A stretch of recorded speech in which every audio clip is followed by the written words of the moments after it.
Showtime in 60 seconds.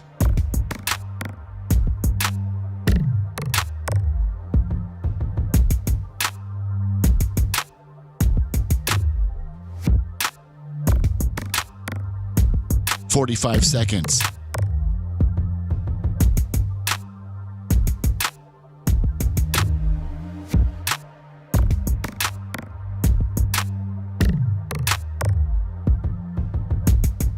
"30 seconds.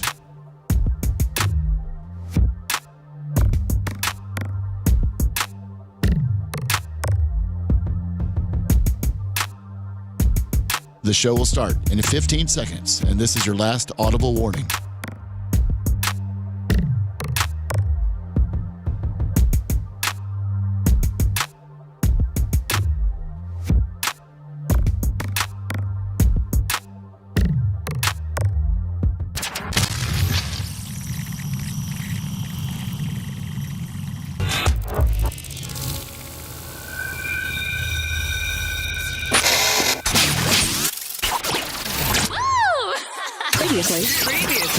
Previously on the Bubba the Love Sponge Show. Catch that salmon, and are they hiring to fluff that salmon? Yeah, how do you masturbate the salmon? Seth, I was actually trying to get you involved in the tiny little fingers. I mean, like, Seth, you want to be a salmon stroker? Oh my God, I'll milk a salmon 24/7. The price is right. You're listening to the Bubba the Love Sponge Show. Broadcast rights for the Bubba the Love Sponge Show have been granted to this station by the Bubba Radio Network and is intended solely for the enjoyment of our listening audience. Any rebroadcast, retransmission, or other use of this production without the express written consent of the Bubba Radio Network is prohibited.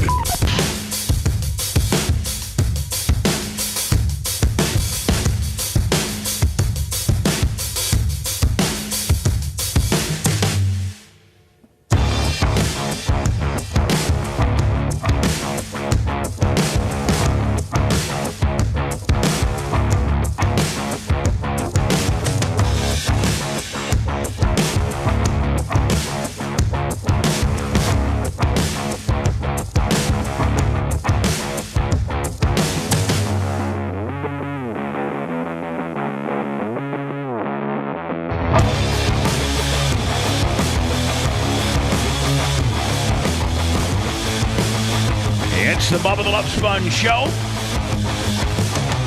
Wednesday, November 19th, 2025. Tuttle via Zoom. But if I didn't tell you he was via Zoom, you would think he'd be right here in the studio. It's amazing what what's going on, Tuttle? How are you, my friend? I'm glad to see you today. Likewise. My first question out of the box was, how are things going with you and the unit? They're good. Been a little bit of a monkey wrench thrown into it, but they're kicking out everybody that's not 55 plus except me. We're under new management now, right, so right. They're kind of. Well, hold on. I think a lot of those communities, because when I stayed with my mom, and I was actually at the time under 55. What do they do, going and dragging people that aren't under 55 right out of there? I mean, the SS. Well, here's the thing, man. Like, every title will tell you in the retirement communities that are 55 and up, everybody knows everybody's business. So, like, if there's a strange car parked at Sally's house for more than 3 days, it's going to be the talk of the town. Everybody knows Sally's got somebody staying. Am I right, Tuttle? Everybody knows everybody's business. So, like, when Colton came over with Shelby for Biketoberfest, they had to come over and sign a sheet and, give their license plate and everything while they were there. And then I think they have, at least in my mom's community, you can, visitors can only stay a couple weeks or something like that. But, Tuttle, if somebody under 55 wanted to stay with you, would they be cool with it? No, I mean, not full time. Like like Bubba said, I think anything over a week they start questioning. So so the unit can come. I mean, she could come and stay the night, can she? Yeah. So where's the monkey wrench? She was staying with her aunt or something in there, I thought. Yeah. So you met the big unit in the community. Yes, I did. I don't mean that. I forgot. Let me take that back. It's not the big unit. It's the unit. It's the unit. I mean, I mean, She's what? You it say is she's something. She's 5'10", 177. Is that what you said? Yeah. Mm-hmm. It's a big softball playing girl right there. Yeah, there's no soft spots. You see what I'm saying? Speaking of which, Lummy, I was actually riding around the grader the last time I was at the track. I might be at the track again this weekend, and a lot of I think of a lot of things because a lot of heavy equipment operators will put their headphones in and listen to music. I don't like to do nothing. You like to stay in the moment. I like to stay in the moment, listen to the motor. The motor, the engine of your heavy equipment, the piece of heavy equipment you're running, as anybody that's watching the show, it'll tell you everything you need to know, whether it's straining, whether you need to pitch down your blade because it's kind of straining through this particular material. So I really am in tune with my engine, and I got to think I've got to bring back the big girl games. I'm sorry, let me. Yeah, sorry. There you go, let me give me a check. I'm here. Here we go. Yeah. Hello. I've got to bring back the big girl games, and I have kind of a new idea, a way of scoring that I'm working. I'm actually going to have to put pen to paper and actually go through a different couple of scenarios. But I'm thinking about. I thought that was a genius idea, by the way. Did I tell you the idea? Yes. So my idea is this, and Seth, see. If you're a bigger girl, let's say you're 350. Holy hell! We had one girl that was 386. Yeah.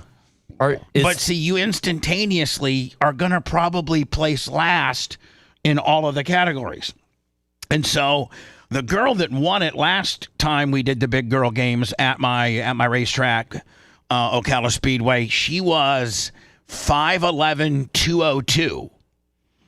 And so nothing wrong with that. The parameters to enter are you got to be below 6 foot and you got to be above 200 in order to be, you can't be 6'1", 185. You got to be under 6 foot and over 200. What is this? The Olympics? I mean, you're kicking somebody out if they weigh 197. You are. Oh, come on, because it's for big girls. That's right. So, but here's the deal: that girl just swept through everything. I mean, she was a big farm girl, and she was a softball player for the University of Florida. She was a Division I softball player. What do you have them do? She was cute. Well, here's my. What they did do isn't necessarily as important as what the new competitions are going to be. Okay. So here's the new competitions. And I got a new way of scoring so that the girl that weighs 350 that might place last in all the categories could actually win. It's going to be like a NASCAR deal. So everybody's going to be upset with the points. Well, probably. It's going to be like a NASCAR deal on Bubba France. I already got Bubba Wallace bitching about it.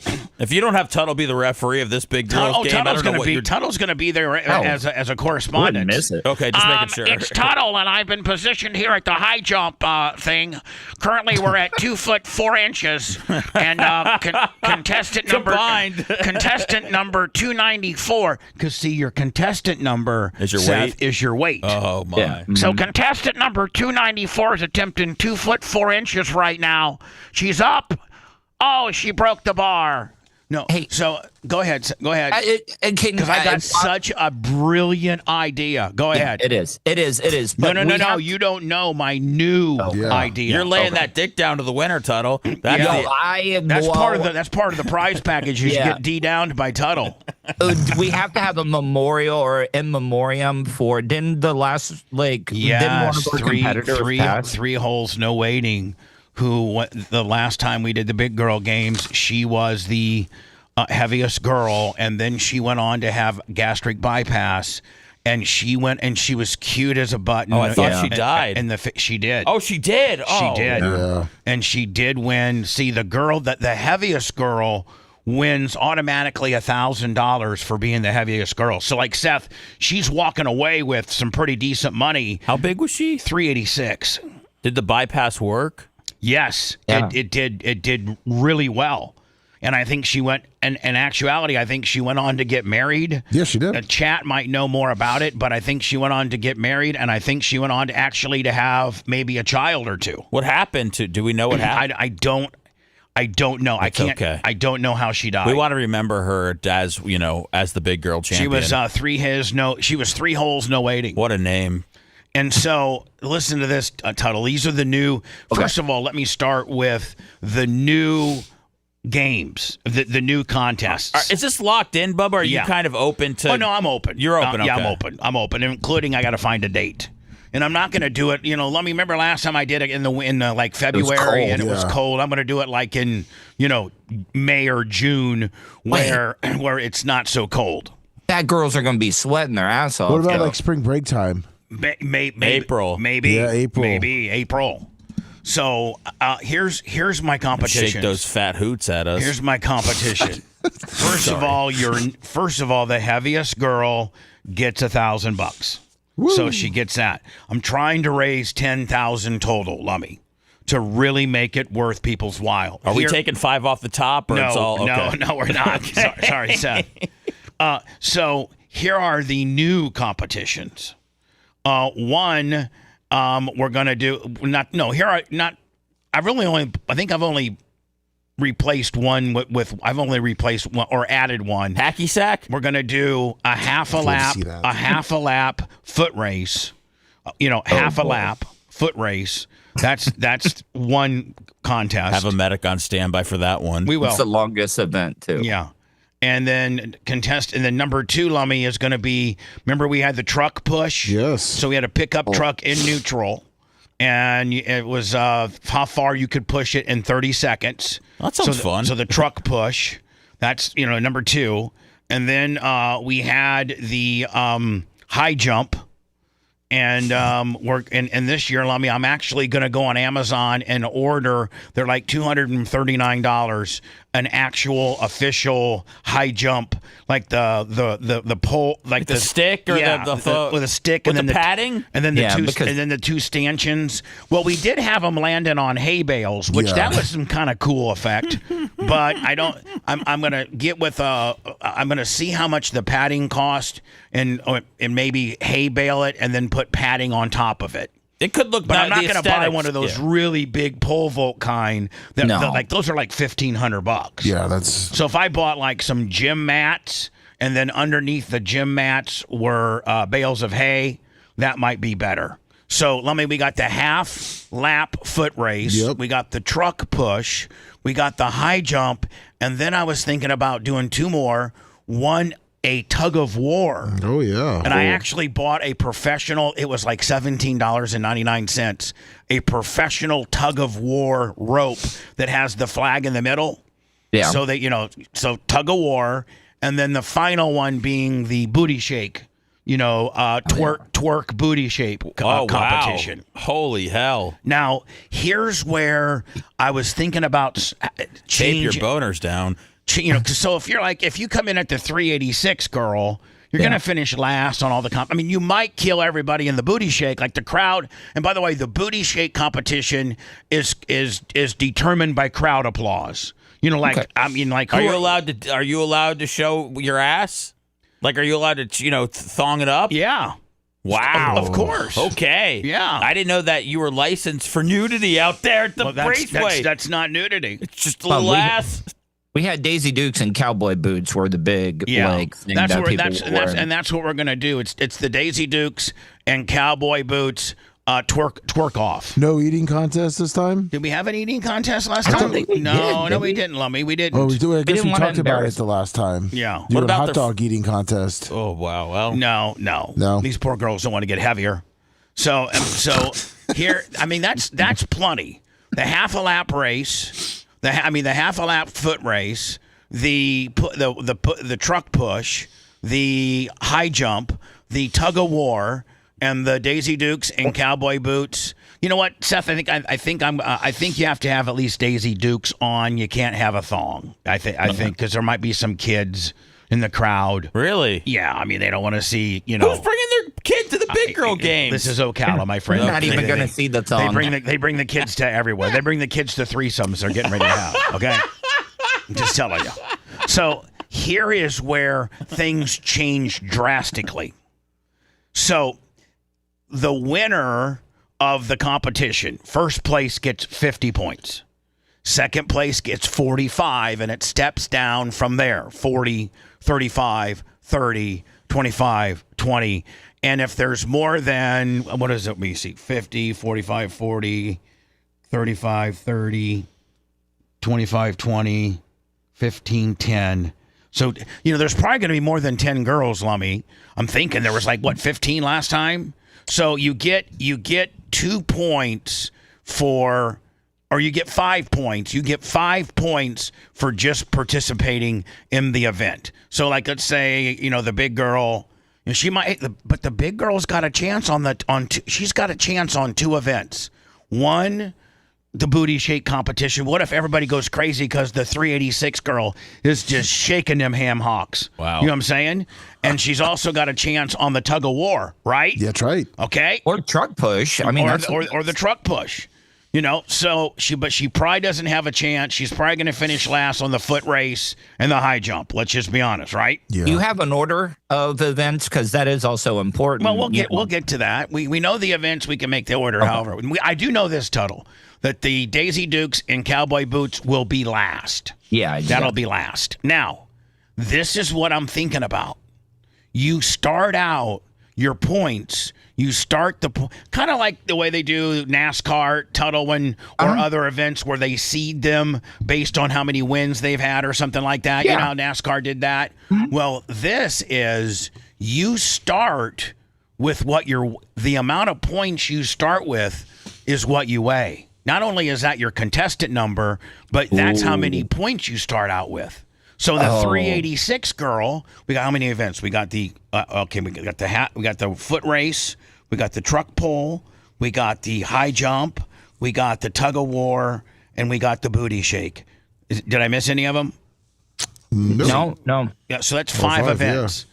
So 5 events. So let's say you're 385 pounds. Mm-hmm. And you got 5 events and you finished last in all of them. That's 25 points, right? So let me see. Do you got a calculator with you? Let me see here. Pull one up on my... I'm just going to see if so let's say you're 380 pounds and you got 25 points. That means that the heaviest girl would get about 405 points, okay? Okay. But let's say the girl comes in at 200, but she wins all the events. Okay. Right? Yes. But we got to make the events worth enough to be able to catch up. Well, that's what I'm saying. So 50 times 5 is what?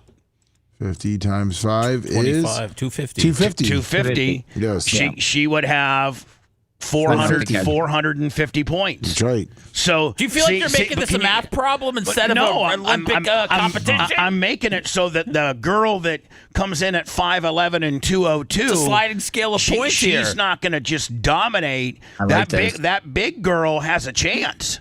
That big girl. Let's say that big girl would get like 3rd on tug of war. Next thing you know, the big girl could win the whole damn thing. Yeah, we're putting a restrictor plate to even things out. Yeah, we're putting a restrictor plate. We're adding lead. You know how like Mark Martin had to add 200 pounds of lead so that his car weighed the same as Tony Stewart because Tony Stewart weighed 190 and Mark Martin weighed 106. Yeah. So it's kind of like we're putting lead. But don't you think that's going to make for a far more interesting contest? Well, yeah, it would be a lot closer. Yeah. Wasn't the first Big Girl Games a hit? I mean, people are still talking about it. Oh, my God, it was a hit, but we did it. We just kind of half-assed it. We didn't really put a lot of time and effort into it. Don't overthink greatness, Bubba. You get those big girls out there and have them start pushing and tugging, baby. I think I just absolutely dial it in to be, an epic event. Now, the one thing is I'll fly Gary down.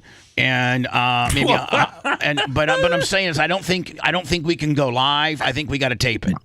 No. Can I make a suggestion? I'm completely open for all suggestions. No, you guys know temporarily. I got it roughed in. That's my rough in. Now help me refine it.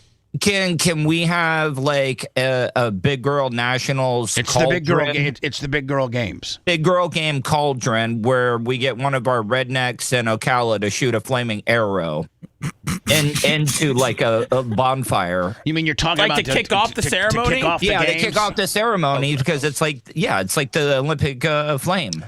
I think to kick off the ceremony, we should have a ceremonial Zuber dog eat. Like you go. smash. Well, you need pyro or something, but it's got to be an explosion. Pyro's Bubba. expensive, man. I know, but Pyro's expensive. But there's got to be burn something. But Tuttle's kind of right. There has to be a way. There has to be a signal to the game. If there's not some sort of archerist with a flaming arrow, there's got to be maybe there can be a bonfire that gets out of control or something. Keyword gets out of control. Yeah, I Next don't thing you know, know. it's burning the bleachers down, and the big girl games Tom officially Bean is wants to ruined. kill you. Yeah, exactly. You know, I always think there's no bad First ideas. of all, Tom Bean is so against this that I have to have it on a night that he's not going to be there. Tom Bean says, I am so against this. He hates making money. And I know that you own 50% of the track, so I can't really shut you down.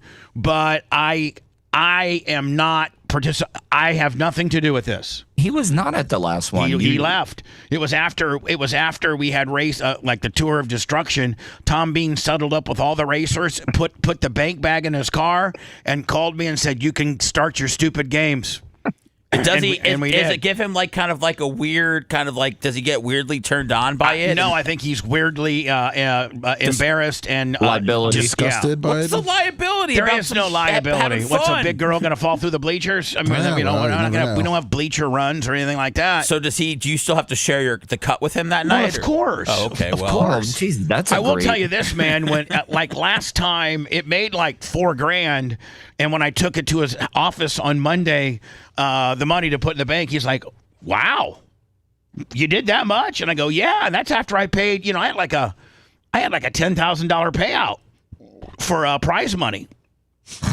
So, Lummy, I don't have any expenses except maybe Joe Dirt.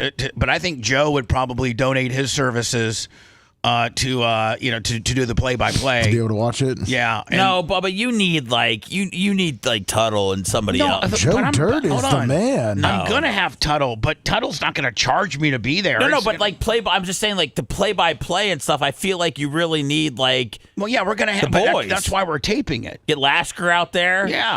Yeah. I bet we could get Gene Decker. I could have Lummy. You're gonna be the reporter for the water truck. Perfect. I'm sorry, the push truck. Perfect. Seth, you're gonna be the reporter for the tug of war. I am. Tuttle, you're gonna be the reporter for the high jump. Colton can be the reporter for the foot race. And then I'll be the MC of ceremonies, keeping it all together. Be like, hey, it's Bubba, and we are here live at the Big Girl Games. I'm throwing it over to Seth. Seth's on the tug of war deal. Seth, what do we got over This there? is my first time being at the raceway, and I gotta tell you, I feel absolutely disgusting. Where's the Nash brothers? I need to take a shower with their hose.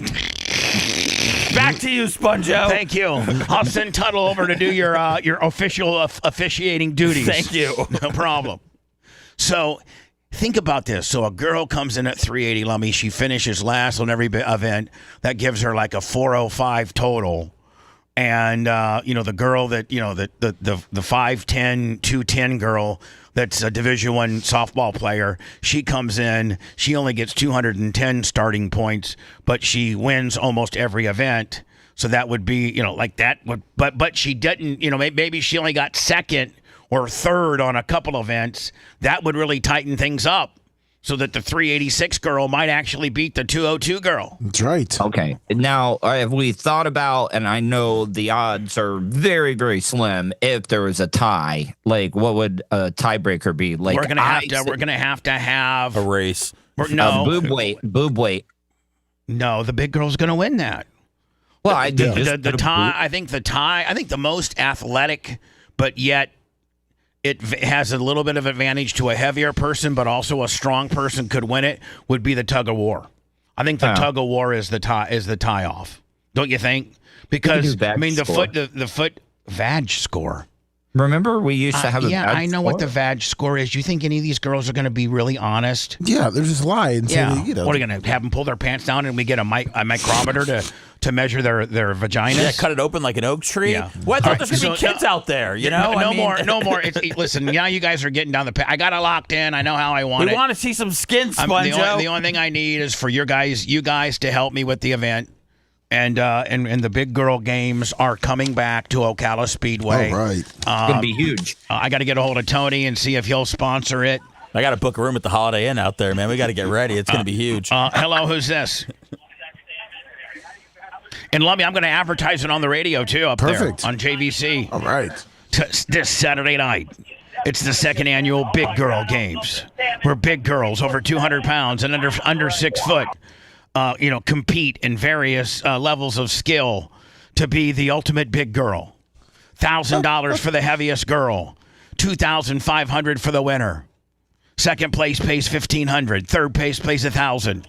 It's a small tie-in with the Summer Olympics too, Bubba. Oh, see, there you go. Maybe you do it the week before the Summer Olympics, Seth. Great idea. America has the Summer Olympics, but what does Ocala have? The Big Girl Games. Nothing more American than that. That's right. None of these girls would ever have the privilege of competing on the Olympic level, but you know what? They can compete in the Big Girl Games. Grab yourself a Zuber dog on the way in. Are they free? No. They're okay, well, you made them sound like they're free. Hello, you're on the air. Go ahead quickly. Bubba, how's it going? Good.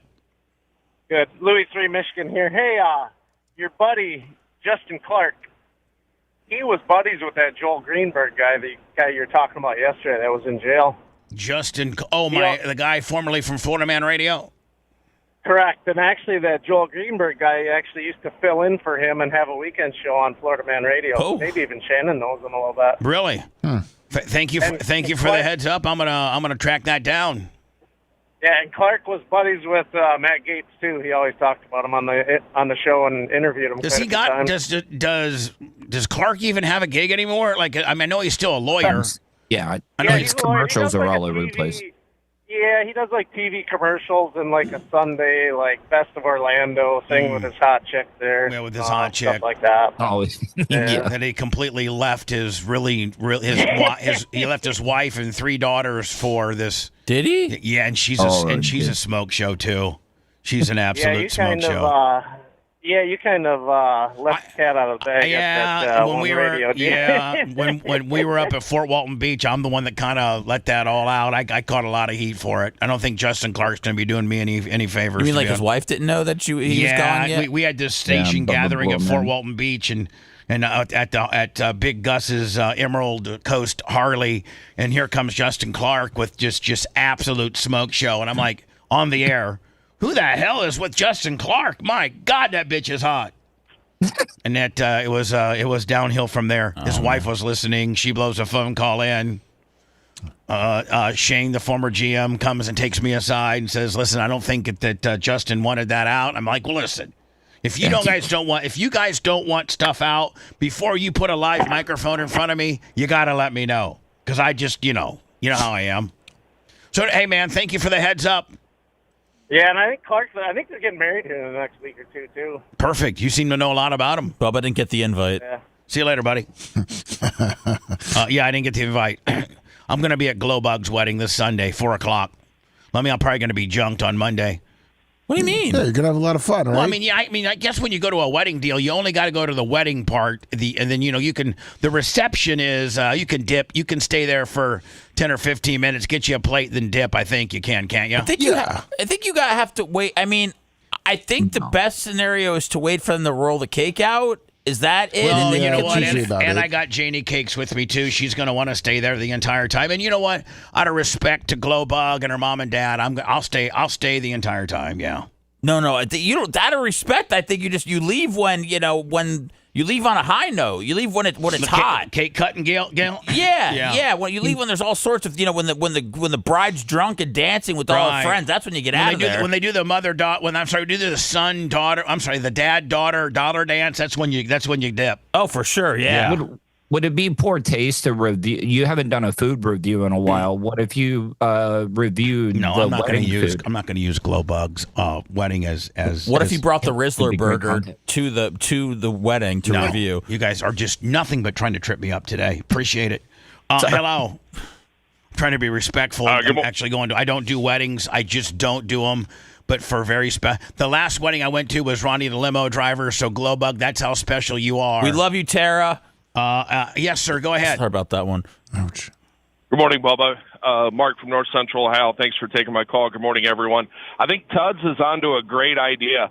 I know you got to have a stack of old tires there at the track, some old E-Mod tires, Crown Vic tires, something.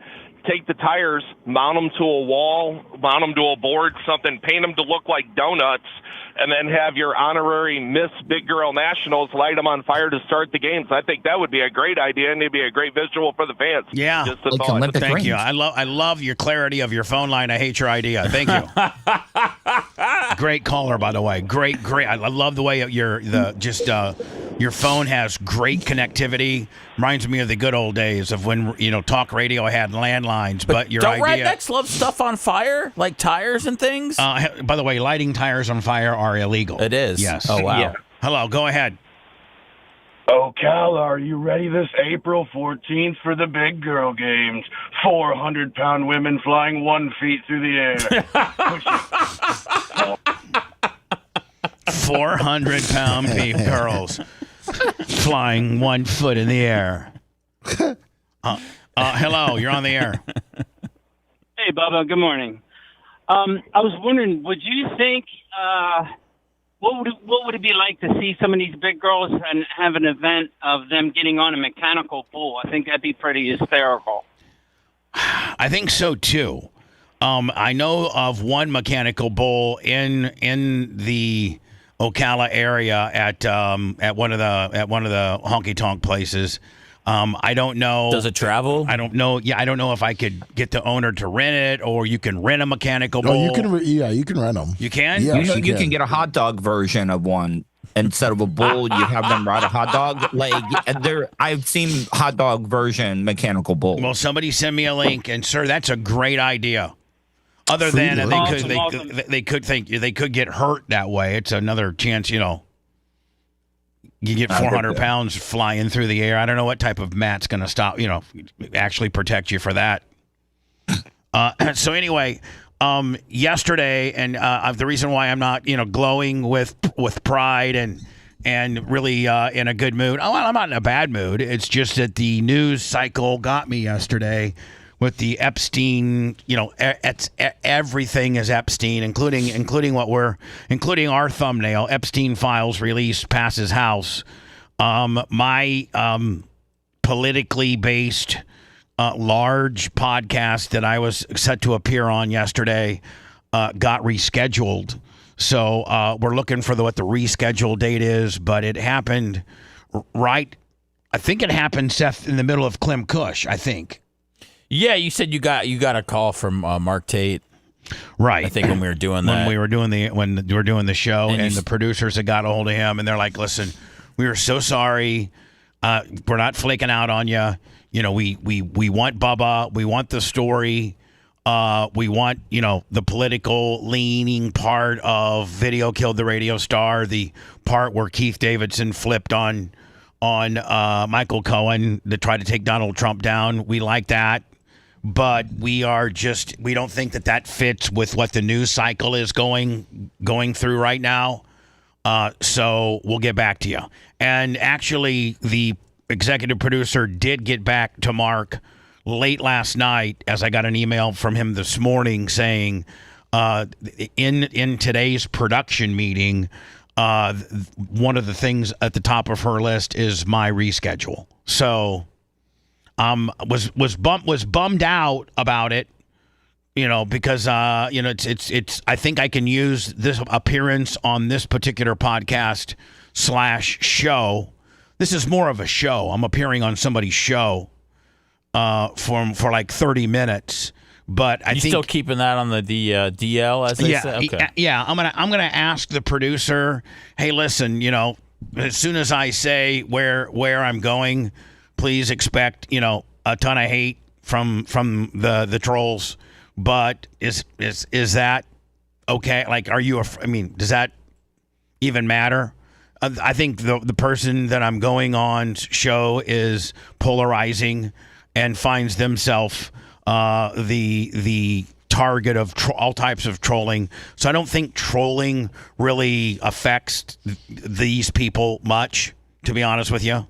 So I am gonna ask that question because I would really like to promote because I'm very much a fan of this person, and it's a big time show, And I think that we're gonna, as not we, but the owners of Video Killed the Radio Star are gonna, try to parlay this appearance into others.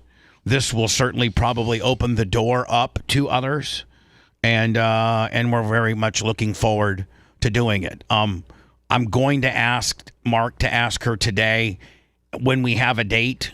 Can Bubba promote it? And please be mindful that there are some people that actually, honest to God, have no life and do nothing but just try to screw with Bubba under the guise of, we're just trying to make the show better. Oh, yeah. Making the show better would be if you would kill yourself. Okay? Okay, that would be making the show better. Oh, man. Yeah, so that's kind of where I stand on that deal.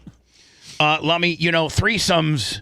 I have been not in the last decade, but I've been part of threesomes. Oh. Have you ever bed two bitches at once, Lummy? Yeah, I have. Me? I have. Yeah, you, Lummy. No, I have not. What about Warren? Did Warren ever do it? No, Warren, Lummy. Interesting. So anyway, I've been through all different types. I've been through almost every equation of what a threesome is. 2 guys, a girl, 2 girls, a guy. Oh, so Eiffel Towers count. Then. Yeah. You did Eiffel Tower? I have, Total? yeah, back in No, I know, but Bubba, I know. Okay, I know what you've done. Everybody knows what you've done. I'm seeing tons of Eiffel Tower, man. How about this? How about you? Me? Yeah. God, no. How about you? No. You keep asking me the same question? Yeah, no. twice. In case you were relying the first time. No, I've not done an Eiffel Tower. You've done, okay. So an Eiffel Tower is 2 dudes and 1 girl. Have you done 2 girls and 1 guy? No. What? Who? No way. Okay, I just can barely get 1 woman to comply with my needs. Okay, just asking. Tuttle, have you? When you when you were a big time star? Yeah, a little weird. Actually, it's happened recently. What the hell? What? Yeah. You Me and, a good friend. Tuttle? I'm missing Colton? No, I'm not going to talk about who it was. What kind of friends? There's got to be 2 friends, right? Hold on. What was the scenario? 2 guys, 1 girl? Yes. 2 guys, 1 girl? Mm-hmm. Did it happen at your place? Yes, it did. It happened at my place. And, just give us a rough estimate as to when. Like, you said, I didn't say it, you said fairly recently. Yes. All right. Can you rough can you rough it in from that, a week ago, a month ago, 6 months ago? Our pants are off, Tuttle. I mean, titillate us. It was about you know what? Like it was somebody that I became friends with here in the park. Okay. So was it an older gentleman? Oh, older gentleman. Yeah, and his wife. Were you? Yeah, were you like was he into that? And so his wife, an older coug, she's like, hey, told her husband, hey, that young, what was they invited me over for meatloaf dinner. What was your mom's name? Sally. Wayne, Jim, Wayne and Sally's son, Pat, man, I saw him power scrubbing with no shirt on a couple days ago, and wouldn't mind having a little something of that. Okay, Sal. Rhonda, I'll get on that. So did he come to you and make the proposal? Yes. Okay. It was, come over. My wife makes a hell of a meatloaf. So I'm like, well, who doesn't like good meatloaf? Right. So you roll up in there, and now is there actually she have a food like is there meatloaf? Yeah, meatloaf. So there is dinner. Yeah, medley vegetables, corn, green beans. Oh man, stuff like that. I'm riveted. So you eat meatloaf. Good. Yeah. Mm-hmm. Meatloaf was awesome. Right. She used barbecue sauce instead of ketchup on the top. Great, fantastic, nice little twist. So then I'm sure she's probably old school where she gets up and takes the plates to the dishwasher or to the sink, and you and Fred are just sitting there and picking up. I mean, what goes on? Well, he's on his lazy boy, okay, and then I'm on the couch and I'm like, all right, well, watching TV, just watching the TV. College football's on. Fox News. Yeah. So So I'm on the couch and he's in his lazy boy, and she comes over and sits very, very close to you, to me. Right now, at this point, is she still got her what she wore for dinner clothes on, or did she slip onto a little something? No, she's been at the pool all day.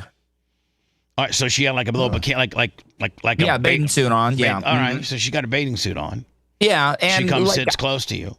Yeah, but she's a little skinnier and stuff. You know, like when you get older and everything, how the skin starts pulling away from the bones. Sure. And, you know, but like she's like really, really attractive for her age. She's like 64, 63. Okay. Right. So it's been a while, been a dry spell and stuff. Your Mount Pazoo, $20. Thank you, Neil.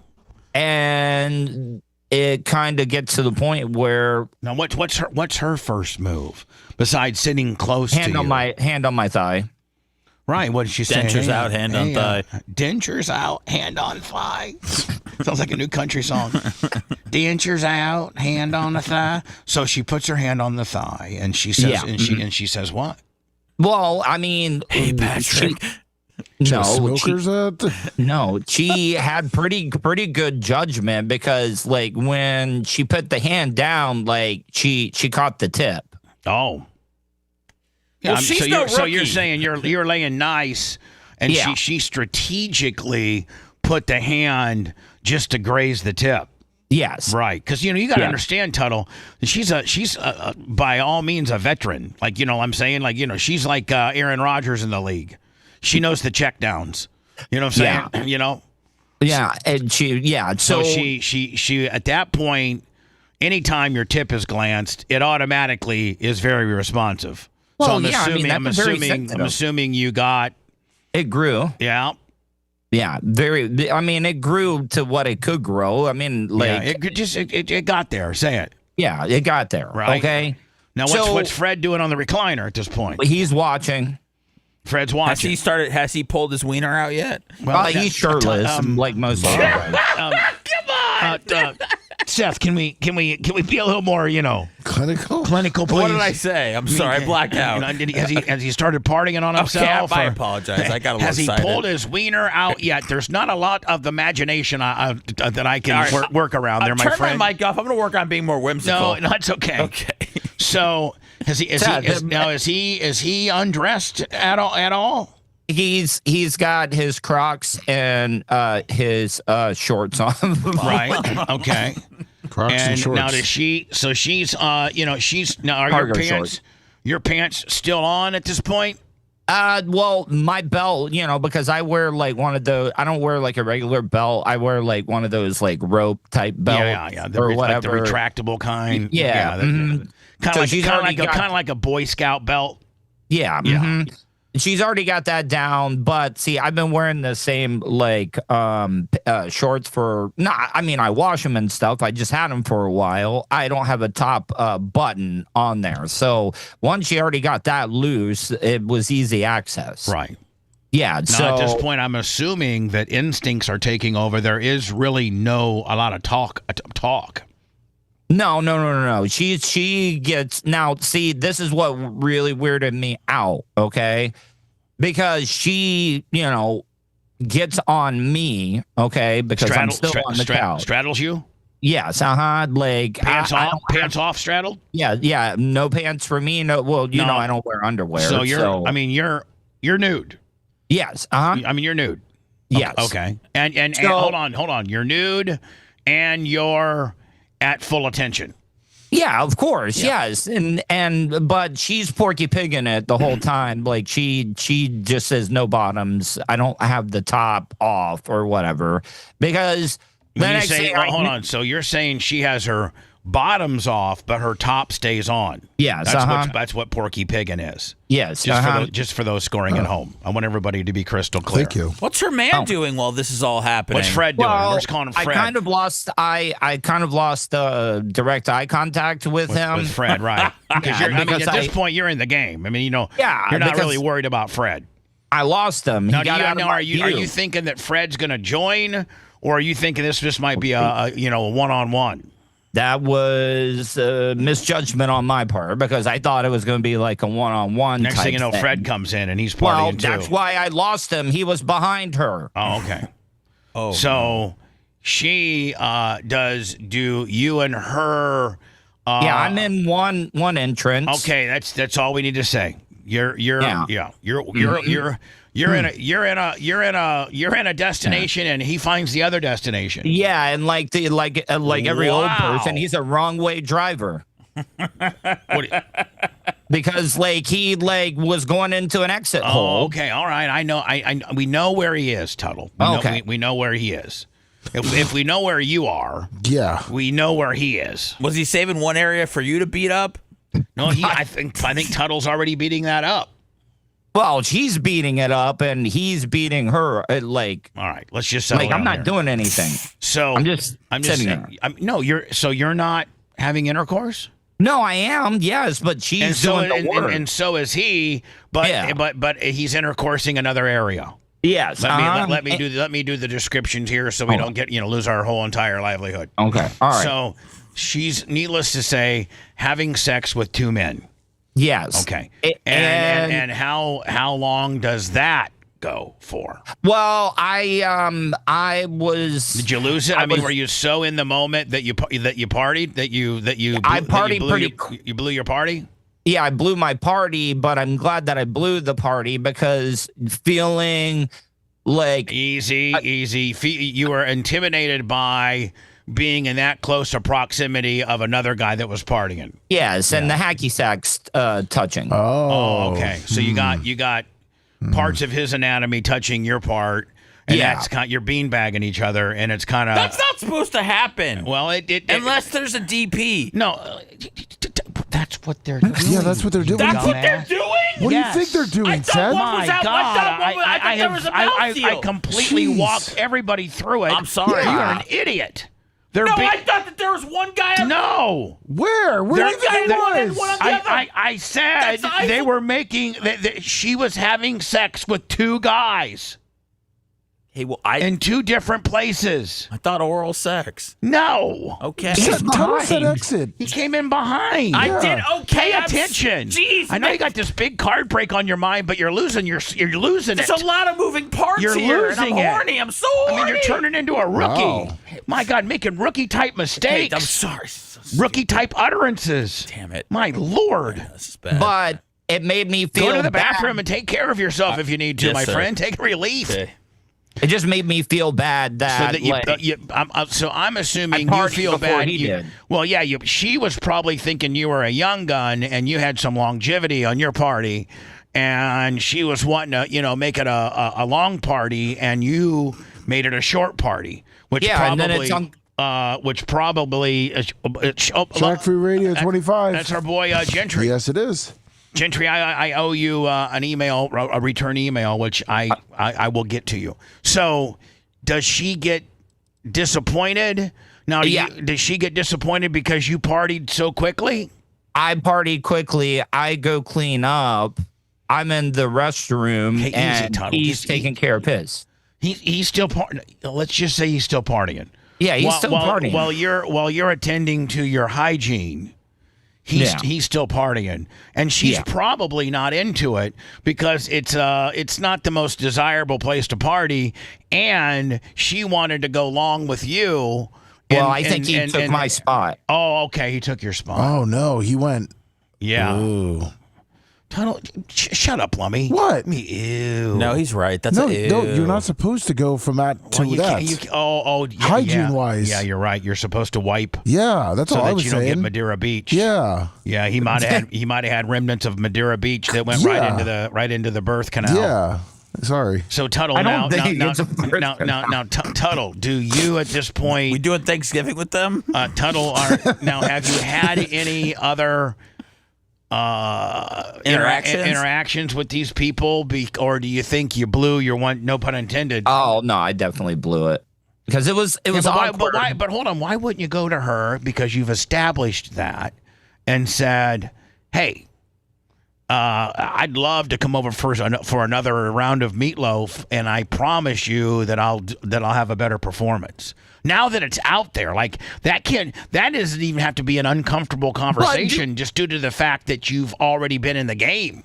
It's easier to play the game the second time after you've already played the game. But what are the rules? Do I have to ask permission from the guy every time? No, you just go right to her.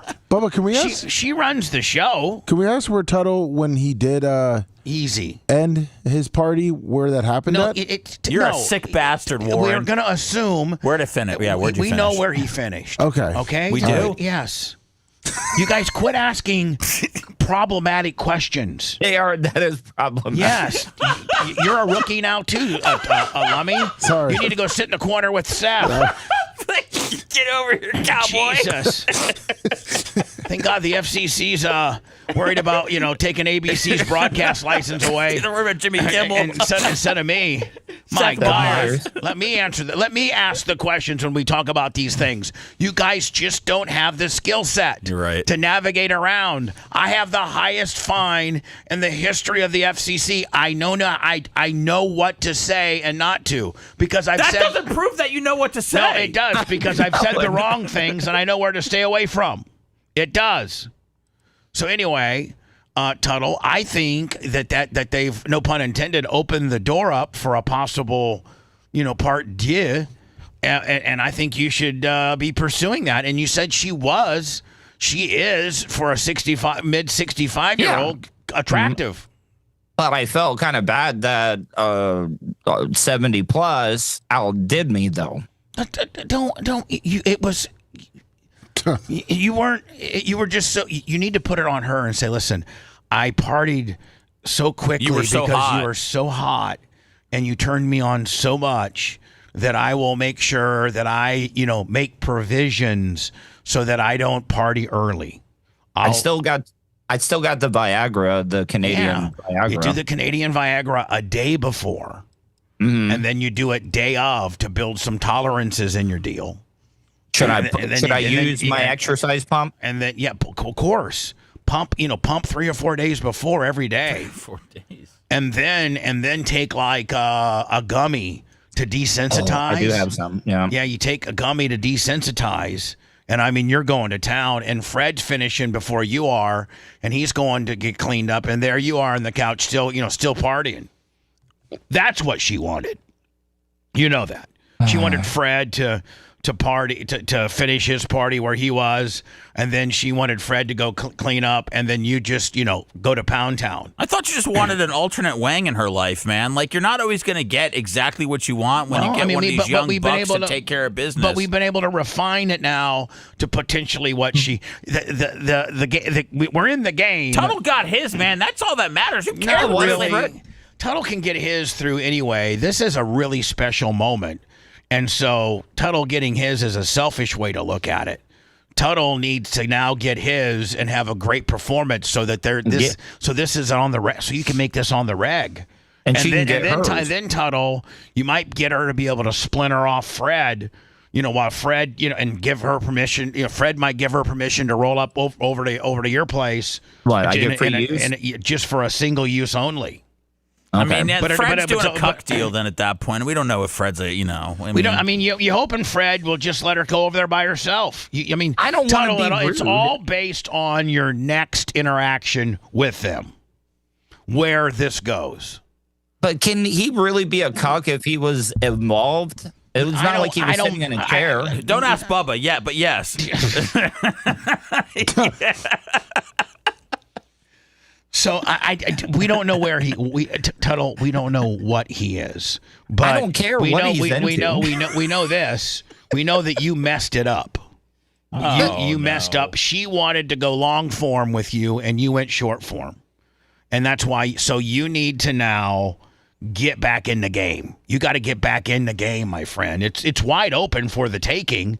If you would just know how to play the game. You need to can you? You think I've waited too long? No. You've waited just the right time. And by the way, it's Christmas. Do you feel like you're bisexual, Tuttle? No, I mean, it's not like we were going to be bros and I would have stopped if he would have tried to. All right, let's just stop. Let's move on. I am way late. There is a story about a threesome that happened locally. I didn't think that we were going to go this far down the line. I didn't think, honestly, outside of me, I didn't think anybody had ever had one of these type of deals. Tuttle steps up and said, not only have I had one, but I've had one very recently where I didn't perform so well. And, I wrapped my party up way too early. The other thing, Tuttle, is I think you went raw dog. I don't think you had any protection, did you? Well, I mean, who am I getting pregnant? Yeah, true. And a 65-year-old, she's already probably had a hysterectomy at this point. Yeah. That's what makes it so cool. I'm going to take advantage of the blasting. So, do you have an update on the unit? I mean, I do need to cover the threesome story. So I'll cover that on the way. I'll do some words and I'll come back. But there's a local threesome story that didn't end so well. That ended even worse than yours, Tuttle. Yours at least didn't end in fisticuffs. Now, no. Tuttle, how was the awkwardness when? So now you're all cleaned up. You come back. Is he still going to town? Oh yeah, I saw my way out the sliding glass door. Oh, that's a little bit disrespectful. Yeah, she gave you the sacred V. I didn't leave. I stayed on the front porch. I didn't know if I would throw him off his game by sitting there watching. So how did it end? How did the pleasantries end? How did you go? How did you say goodbye? How did it end? I came back in while he was cleaning, up himself. Right. Yeah. He was cleaning his party I come up. in. What does she say? I was like, it was very awkward, man. So now it was very awkward. So now it's your responsibility to make it less awkward. That determines whether you get to play this game again. And I'm in better shape too now. Right. I know now that what they're into, so you could pregame and get yourself ready. I mean, let me. Football teams just don't show up to the game on Sunday. They put a game plan in on Wednesday. They do a walkthrough on Thursday. They prepare a couple days out. Yeah, I mean a lot. I mean, they at least every NFL team prepares 3. Potentially 4. They're doing walkthroughs at the hotel sometimes before they go to the stadium. That's right. But that's how much. Good night's sleep. Yeah. Get you a good night's sleep. Start taking a Viagra a couple days before to get it in your system so it's fast acting. You have a penis pump that I bought for you. Take an edible about an hour before you're supposed to go over there. Maybe pre-fluff a couple times. Maybe even that morning, do a party. Do a self-party to get that first bullet out. Because that second bullet always lasts longer than the first bullet. Oh, yeah. So as soon as you get up in the morning, you pump and party. And then, what time? Was it dinner time when she had you over? Yeah, it was dinner time. In the old person communities, that's 5 or 6. Yeah. Well, they're going to be at the potluck this coming Saturday. Get yourself in. I got to do words. I got to talk about the threesome that went awry in Clearwater. Also, Lummy, this is not being reported anywhere, but I got a friend of mine whose daughter goes to I don't know if it's a high school, but she texted me, and there was a gun. I'll tell you where it's Strawberry Crest High School. Oh, in Plant City. Yeah. Oh. I guess maybe there is a story. A kid got caught with a backpack, a knife, and a gun at Strawberry Crest High School. And let me tell you something, man. And until we demand that school systems have a metal detection type infrastructure, you got to pay for that. I know. We need to find the money somewhere. Because you can't. I mean, every kid from Sammy's age, Walker probably has a backpack. Does Walker got a backpack? He has a backpack. From Walker to Sammy, to my friend who has a senior at Strawberry Crest High School, everybody's got a backpack. And I guarantee you, none of them get checked. It's the honor system. It's the I have good parents and they know what's inside my backpack system. And most parents don't allow knives and guns in their students' backpacks. But I think that we're almost to where we have to have some type of metal detection system in order for you to bring anything into school. That's the only way you're going to ensure that this kid was a normal kid. Normal kid. Gun and a backpack with a kill list. Oh. And nobody's reporting it. I sent you, I believe, the article. I got it late last night from the mother, and she's like, maybe as of that time, it wasn't being reported. Oh, here it is being reported. So I'll get to the threesome lummy, the failed threesome, and then the student brings a knife and gun to the backpack deal with a backpack in Plant City deal. And Tuttle, like, I encourage you, my friend, to take another stab at this. I will. Can I ask you a question? And it's simply yes or no. I don't want any elaboration from anybody else. Seth, Lummy, did it feel good? Yeah, was it nice? Yes. And was she putting it over? I mean, was she selling? Yeah, she definitely was selling. You could tell that she is into like breath work and yoga and like the whole Kegel deal because maybe you know what? Maybe she's so tight from the kegs, and maybe she's taking such good vaginal care of herself that might have been some of the best you've ever had. And it took you to the party zone, the pre-party zone. Yeah, dude. I mean, I used to think my dad was lying all the time, but he was like, man, they, gets finer with time and stuff. And he was right. Yeah. I don't know if he was talking about my mom because now it's creepy. Want to listen to the show on demand and on the go? Enlist today at BubbaArmyHQ.com. Sign up and start listening. The Bubba the Love Sponge Show will be back after this.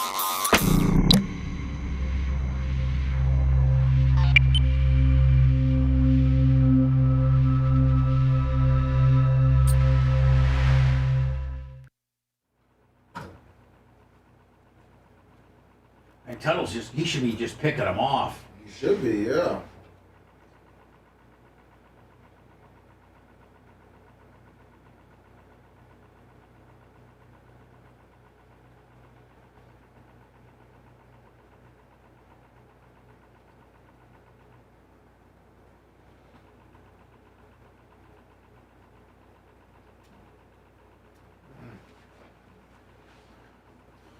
Everybody.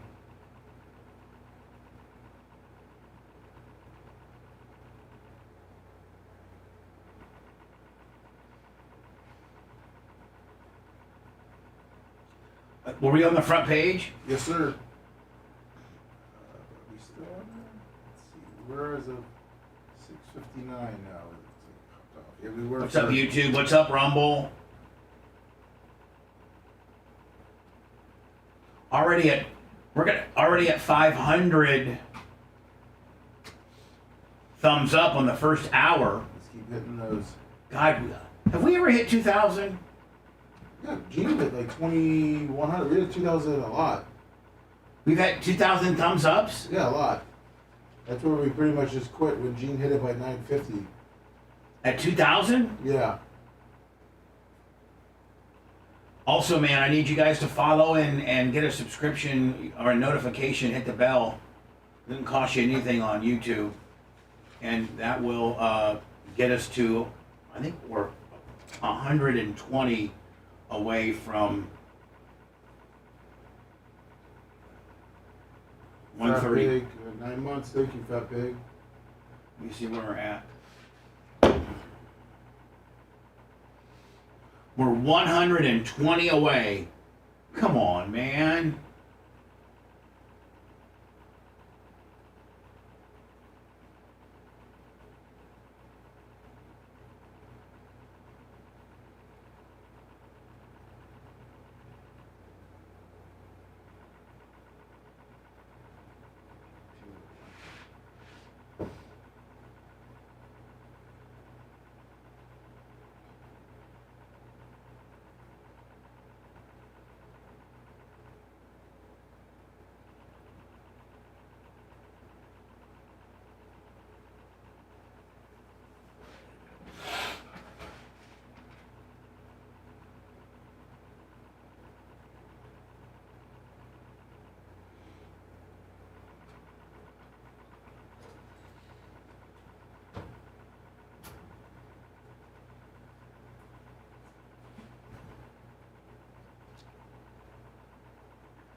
picture up here, which is surprising.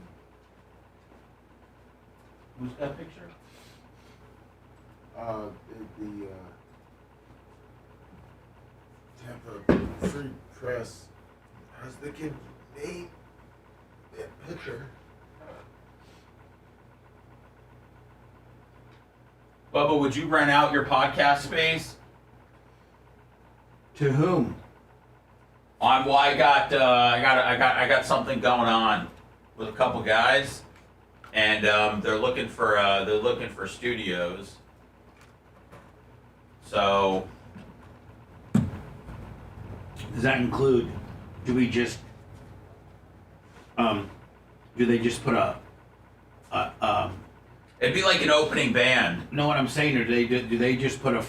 Do they just put a green screen? No, a thumb drive in and pull a thumb drive out when they're done, and that's the recording of it. What I'm saying is, like, what we have to record it. Yeah. They put a thumb drive in. Yeah, I'm sure that's what it would be.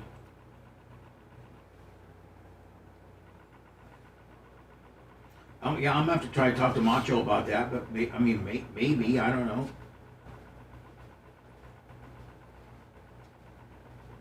I'm sure that there's so much competition in that space that it's probably what was the Bakemore Pies people charging for their space? $300 for an hour, which I thought was too much, but I thought that's I was thinking about $200 an hour. $200 an hour? Well, I don't know. I don't know the space.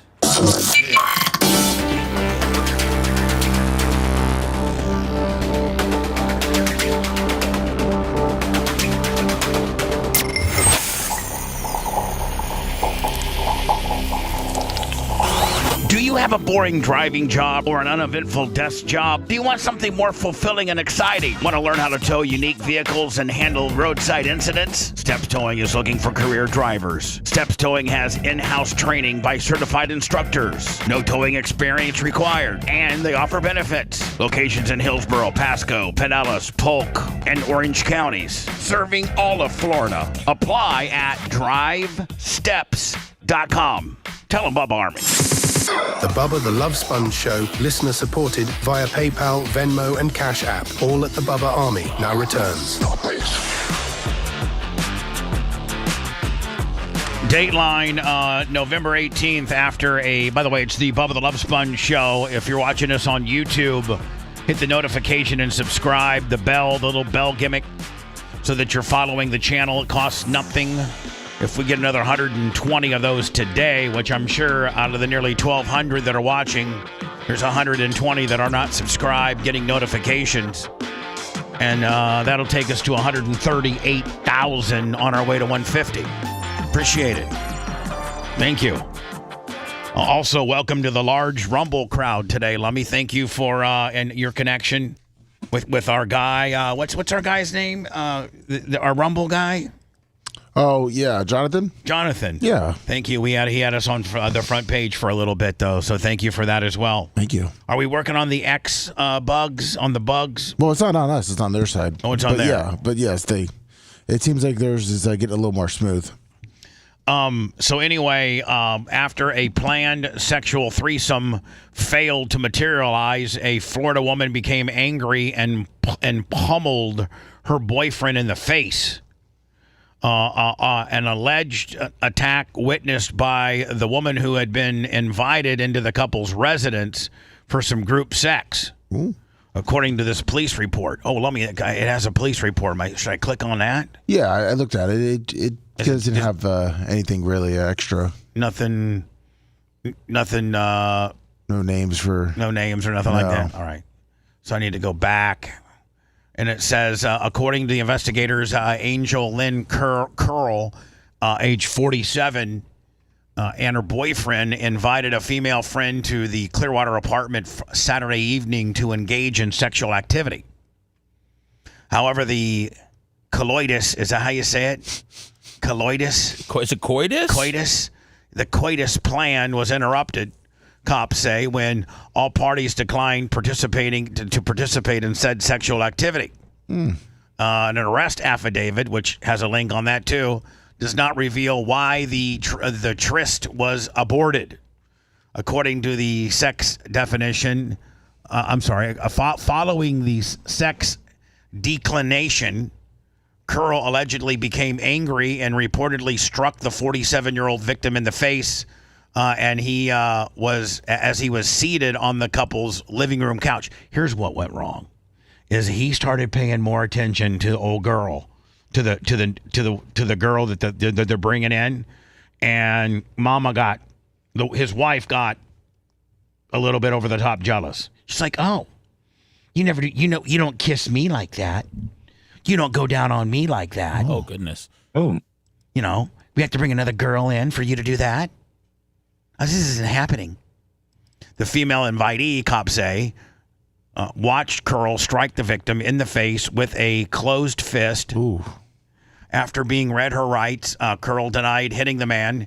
Pictured above, Curl was arrested around 1:15 a.m. Sunday morning for domestic battery, a misdemeanor, and she was released from custody later that day on her own recognizance. Damn, a woman went to jail for the woman abuse? The woman hit the guy when it started getting going. And I can only imagine the reason why that happens is because he's paying a little more attention to her, to the new girl, and then. So what are you supposed to do, like when you're with two women like that? I think you're supposed to. I think you're supposed to kind of concentrate on your wife, or on the person that you're involved with more, get it going that way, and then if it leads to maybe you're getting crazy with the other one too. But I think you got to kind of walk lightly around how ravenous you are over the new girl. So I think you got to do a job for your wife, and then slowly mix in the new girl after you've totally fulfilled your wife. And a threesome, is it the time or strokes? I don't know, Tuttle. I mean, what are we talking about? How many licks to the middle of a lollipop here? I don't know. I have no idea. I don't have any. I don't know. I don't know that anybody can answer. I think you know what, Tuttle.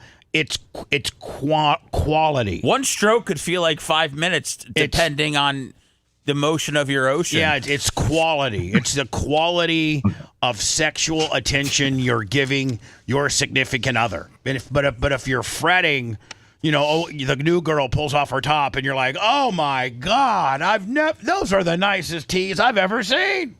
Do you want to try to call her? Do you have a number? I got 2 numbers. Yeah, I mean, you're going to have to call them first, though, and then say, hey, this is the Bubba the Love Sponge show. We'd like to... This got dicey when we did it on the podcast that time. I don't know who we were trying to... It was a guy in Ocala, remember? Yeah. And then we finally think we got the one, and he was being real cagey, remember? Yeah, there was some what are you calling me for? How'd you get my number? There was a sex triangle, right? He's like... I got a lawn service, buddy. I don't know what you're talking about. You remember he was being... And we're like, dude, whatever, you're lying. And then we kind of figured out that he was kind of lying. And then he kind of got cool about it. And then he got spooked. Yeah, I think he's coming to Barb this year. They're friends. So let me. I need to hear your side of the conversation. Okay. I'm sure everybody loves talking about a threesome gone awry at 7:12 in the morning. You got to say you're Warren from the Bubba the Love Sponge show. Could you go on live to talk about, what you're in the news for today? Tell them you'll send them some T-shirts. No, don't tell them that. No, Nate, the knives. No free stuff yet. The knives. Yeah. We'll send you a knife next time you can Went to stab voicemail. A Ridgewell. It rang 6 times. All right. Oh, it's her. It's her voicemail. Oh, it is? Yeah. All right, well then, you should give me that number because I can leave a message. All right, it's on 4. Okay. Well, hold on. Because it says her name. Back number, press 5. What I hit 1? Right there. Nothing has been recorded. Hey, it's the Bubba the Love Sponge show, and we saw your interesting story in the news today, and I'm sure there's 2 sides to every story, and I'm sure if I was a betting man, and you know that I've had a sex tape, and I've been part of a sex scandal, so I'm kind of dabbled in your world somewhat, is I'm thinking your husband or your boyfriend started paying too much attention to the new girl too quickly, and it pissed you off, and you smashed him in the face, which I'm kind of on your side, to be honest with you, Miss Curl.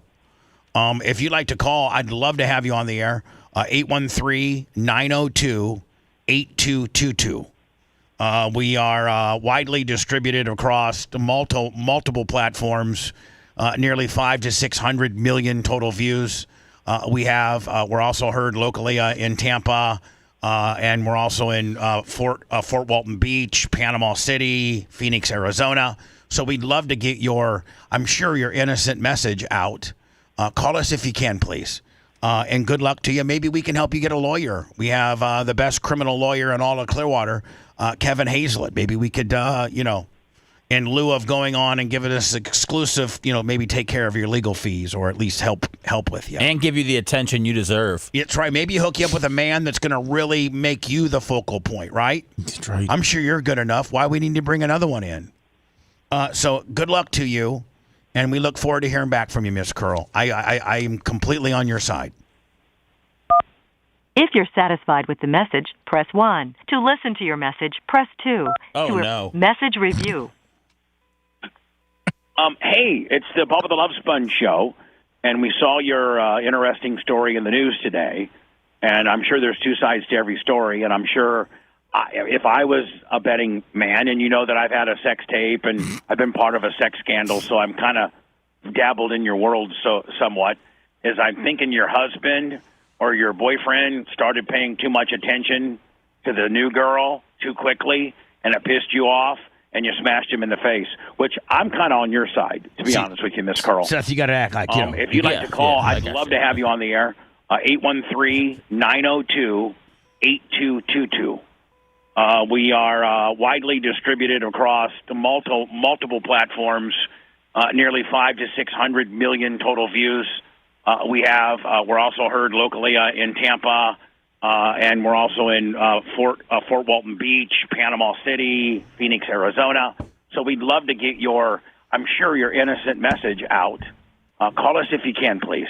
And good luck to you. Maybe we can help you get a lawyer. We have the best criminal lawyer in all of Clearwater, Kevin Hazlett. Maybe we could, in lieu of going on and giving us exclusive, maybe take care of your legal fees or at least help with you. And give you the attention you deserve. That's right. Maybe hook you up with a man that's going to really make you the focal point, right? That's right. I'm sure you're good enough. Why we need to bring another one in? Yeah. So good luck to you, and we look forward to hearing back from you, Ms. Man, that's Curl. good radio right there. I'm completely on your side. That's good content, regardless If of you're what satisfied with the message, press 1. To leave the number from which you are calling, press pound. To leave another callback number, enter the 10. Hey, pound. So my good, phone number 813-222. If the number is correct, press 1. To re-enter, to send your message with normal delivery, press 1. To send your message with urgent delivery, press 2. Thank you. Your message has been sent. I mean, all the trolls on me that say our show sucks. I mean, that's old school, good ass. That's right. That's just good. You're not hearing that anywhere else, ladies and gentlemen. I'm sorry. And you know what else you're not hearing? You're not getting is with this kid that was at the Strawberry Crest High School student that was arrested for bringing a gun and a knife. You're not getting. You know what I got? I got the actual letter that was sent to the parents. Now, Channel 13 isn't reporting that now, are they? Nope. No. A Strawberry Crest High School student was arrested for bringing a gun on campus, according to the deputies. School administrators searched the student's backpack after receiving information of him having a vape pen when they found the gun. The teen tried to run off after this, and was pushed two administrators to the ground, causing injury. The Hillsborough County Sheriff's Office say the 15-year-old student, which is in 9th grade, who is not being identified due to his age, was arrested on multiple charges related to the incident. What we know, school administrators made contact with the student at 9:30 after receiving information that he may have a vape pen. They searched his backpack, and when the administrators found a 9mm semi-automatic pistol, Hillsborough County Sheriff's Office said the gun wasn't loaded and no ammunition was found. Okay, well, I'm not saying that's... I like that they got the tip about the vape pen, though. I do. After the gun was found, the student was confronted and tried to run off and pushed two school administrators to the ground in the process. Hillsborough County Sheriff's Office said that those administrators were injured. There is absolutely no excuse for bringing a firearm into the school campus, said Hillsborough County Sheriff Chad Chronister. This kind of reckless behavior will never be tolerated. Every student and staff members deserve to feel safe at school, and will continue to hold anyone fully accountable who jeopardizes that safety. Would it be the same if they found the gun, if it was loaded and everything? Is it a completely different story? I think it's kind of the same. I think it's the same, okay. Although it's a lot more scarier. If it was loaded? If it was loaded, it would be far more scarier. They weren't dig deeper. There weren't any direct threats made towards students. Oh, I thought there had been. I think I reported that. He had a list. Maybe I misinterpreted. You did say list. There was no. There was no list. There was no list. Okay.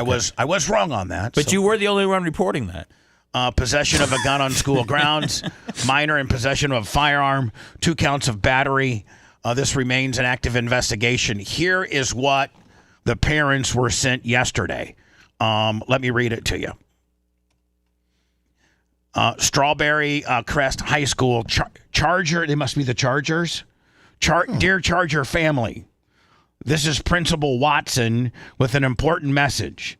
Earlier today, a student was observed with a vape pen leaving a restroom. Those damn vape pens.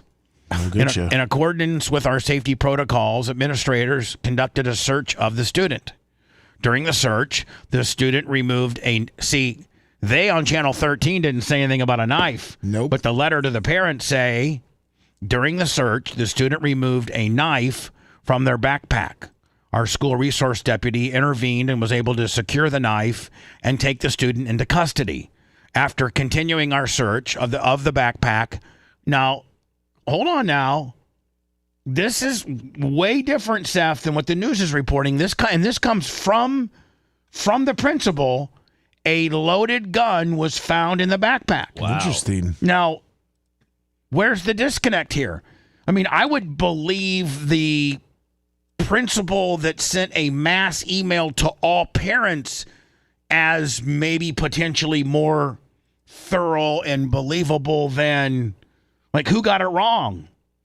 You know what I'm saying? I mean, Fox 13 could have very easily just taken this email from the principal and made it a news story.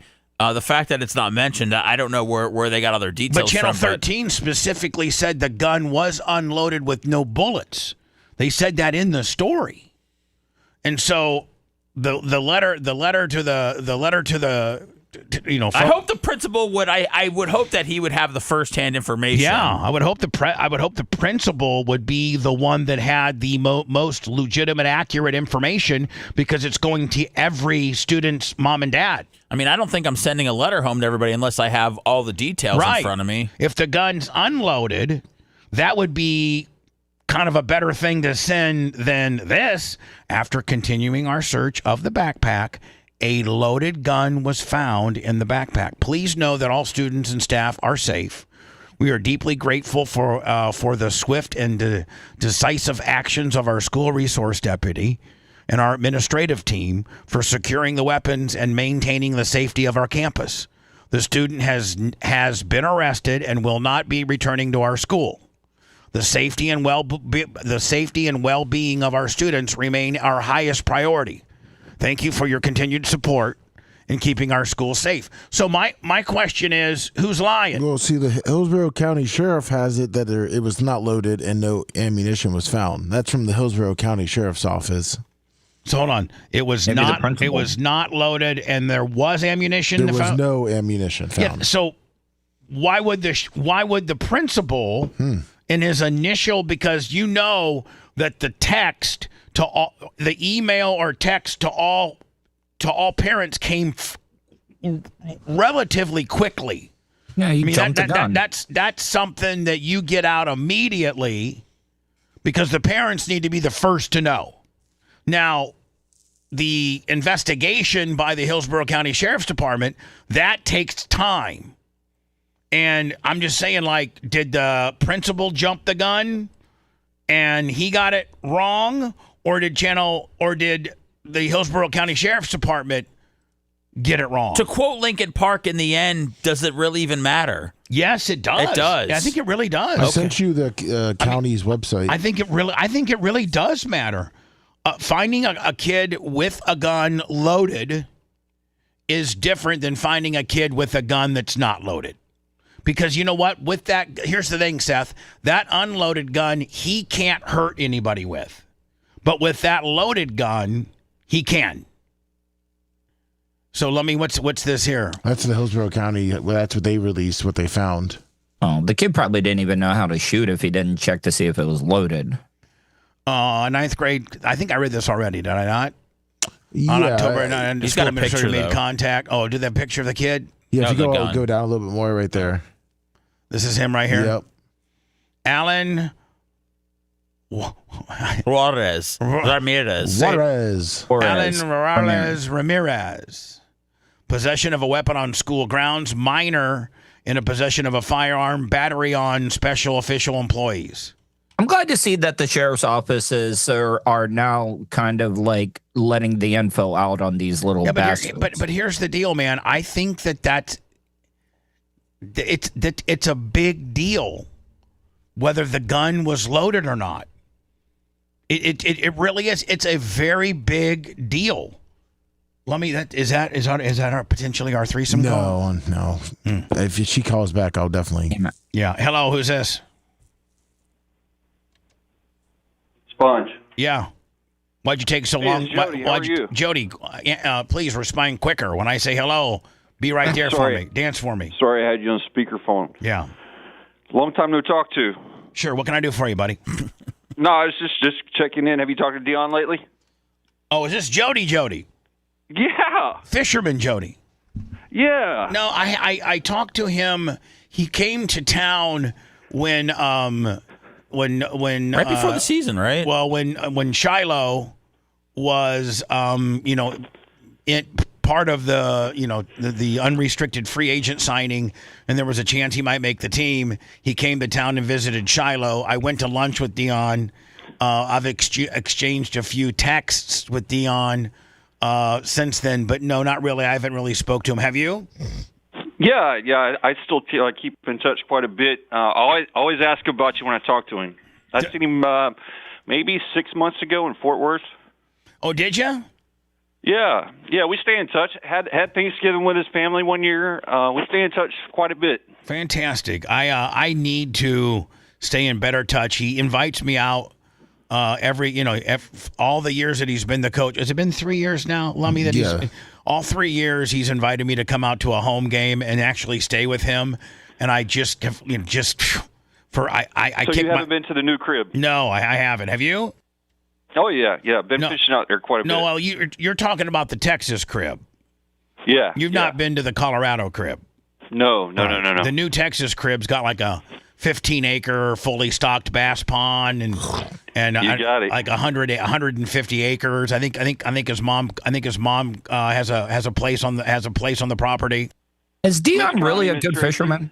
Yeah, I think Dion's a hell of a fisherman. Yeah. I mean, Jody, this guy here, Tuttle is a.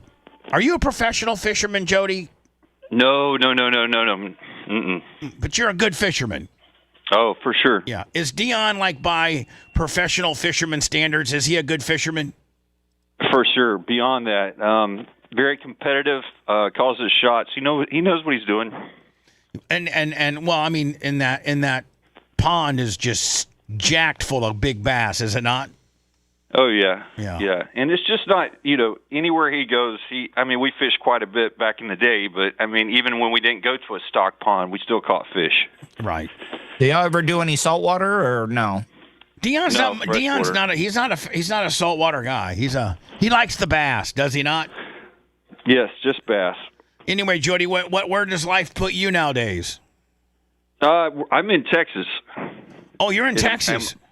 Yeah, so I live in Texas. I'm about, an hour from where he's at in Canton.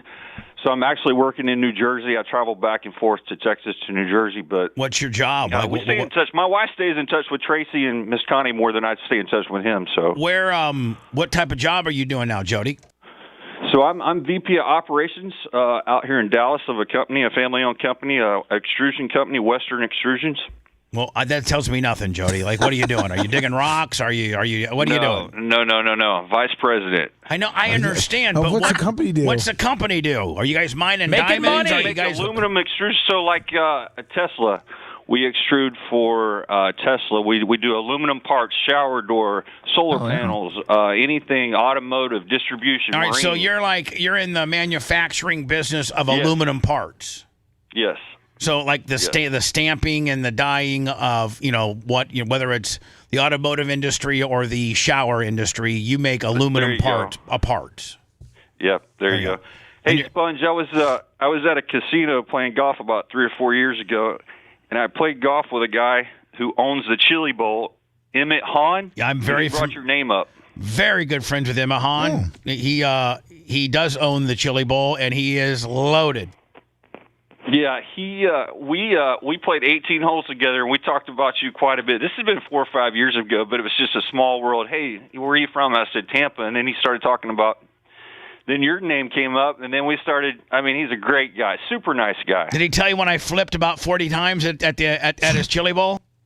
And no, he did not. He actually, his son was racing 410 sprint cars about 10 years ago, and he had a heart attack while being at my track in Ocala. Oh, wow. Yeah.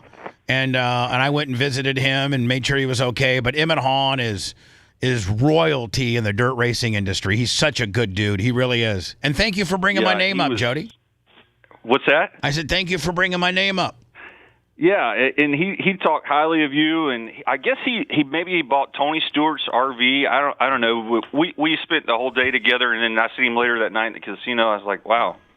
He makes about $5.5 million every January on the Chili. He literally puts on just the Chili Bowl, which is an entire month of January, but he puts about $5.5-6 million in his pocket.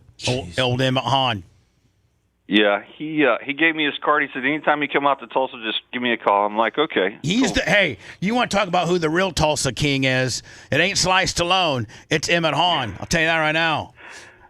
So listen, Jody, how did you stumble upon our show? Facebook, YouTube, what? Yeah, my wife's on Facebook. I'm like, man, I hadn't talked to Sponge in a while, and your thing came up. I'm like, you know what? I'm going to call this guy. I haven't talked to him in a while, but I always talk about you. Dion always talks about you. Stay in touch. You should watch the show as much as you can in the morning, and you can always catch it on the replay. But more importantly, let me put you on hold and let me get your number. I'll text you today, okay? We'll stay in touch. You got it. Thank you, Jody. Appreciate you.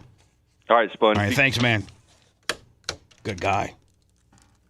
When we come back, I guess now after every weekend they do a what if we did the college playoffs right now and this is who the teams would be. I think this is just to piss off fan bases. I think it's to get people kind of warmed up as to where they're leaning. Well, nobody's happy when these come out, Bubba. Because there's always an upset. It divides the nation more than we're already divided. The only thing that I think you would agree, the only thing that hasn't changed in the 5 times that we've done this are the 1 through 4 teams.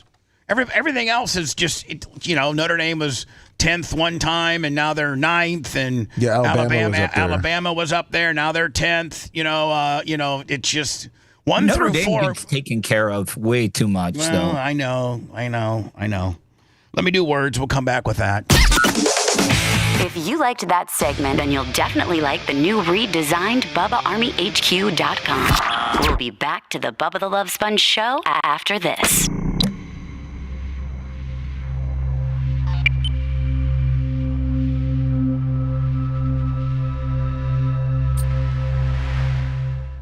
It's because of James Madison. Tulane has one better game they played. Do they? Yeah. So James Madison's gonna have to blow the doors off their teams now. Well, they're kind of doing that. Let's actually not bother with it. Thank you.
What's up, YouTube?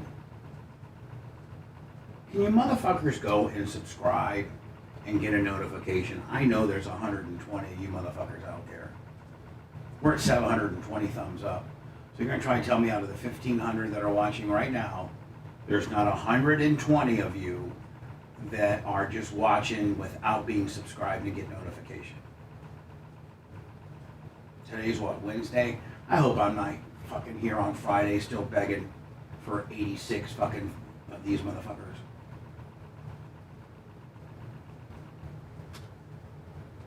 I hope you don't do me dirty. Don't do me dirty, cuz. Hey Xerxes. What's up, LM Clothes? I got your shorts on, buddy. Wish you could find me some more. My favorite ones ever. I know it took them 3 years for me to wear them, but I'm like that. You know what, Ned's Herpes? The new app. There's somebody that I respect so much that I'm not calling out who's in charge of the app. And I can't really push it. I think it would help us tremendously. Trash Guy 74, good morning. I'm waiting on I was right. What were you right about? Hi, Ed.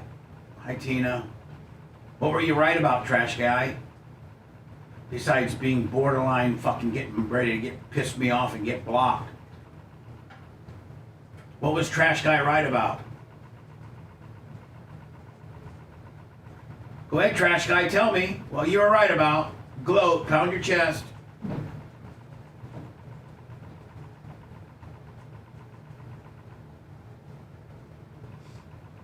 Somebody else tell me. Paper Towel Willie, what was Trash Guy right about? I knew I was mad at him about something yesterday.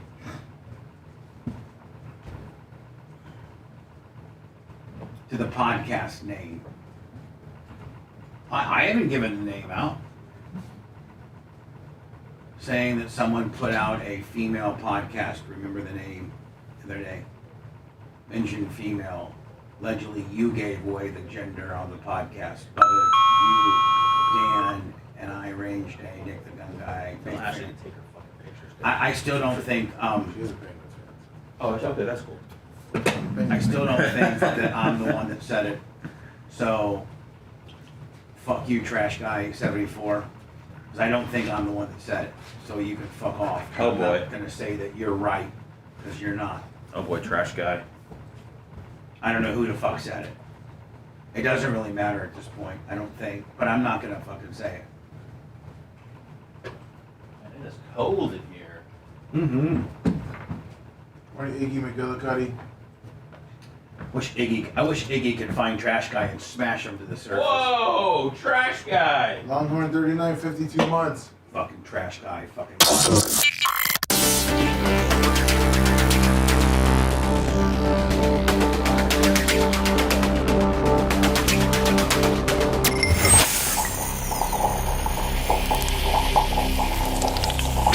The Bubba the Love Sponge Show, listener supported via PayPal, Venmo and Cash App, all at the Bubba Army, now returns. I got Trash Guy 74 gloating on YouTube saying that he was right and I was wrong. That I was the one that said the podcast that I was going to be on was a girl. And I don't think I did. Doesn't matter at this point. It got rescheduled. I don't know if any of us really... I think people know, but they're afraid to tell me. Including it being me. But I don't think it was me.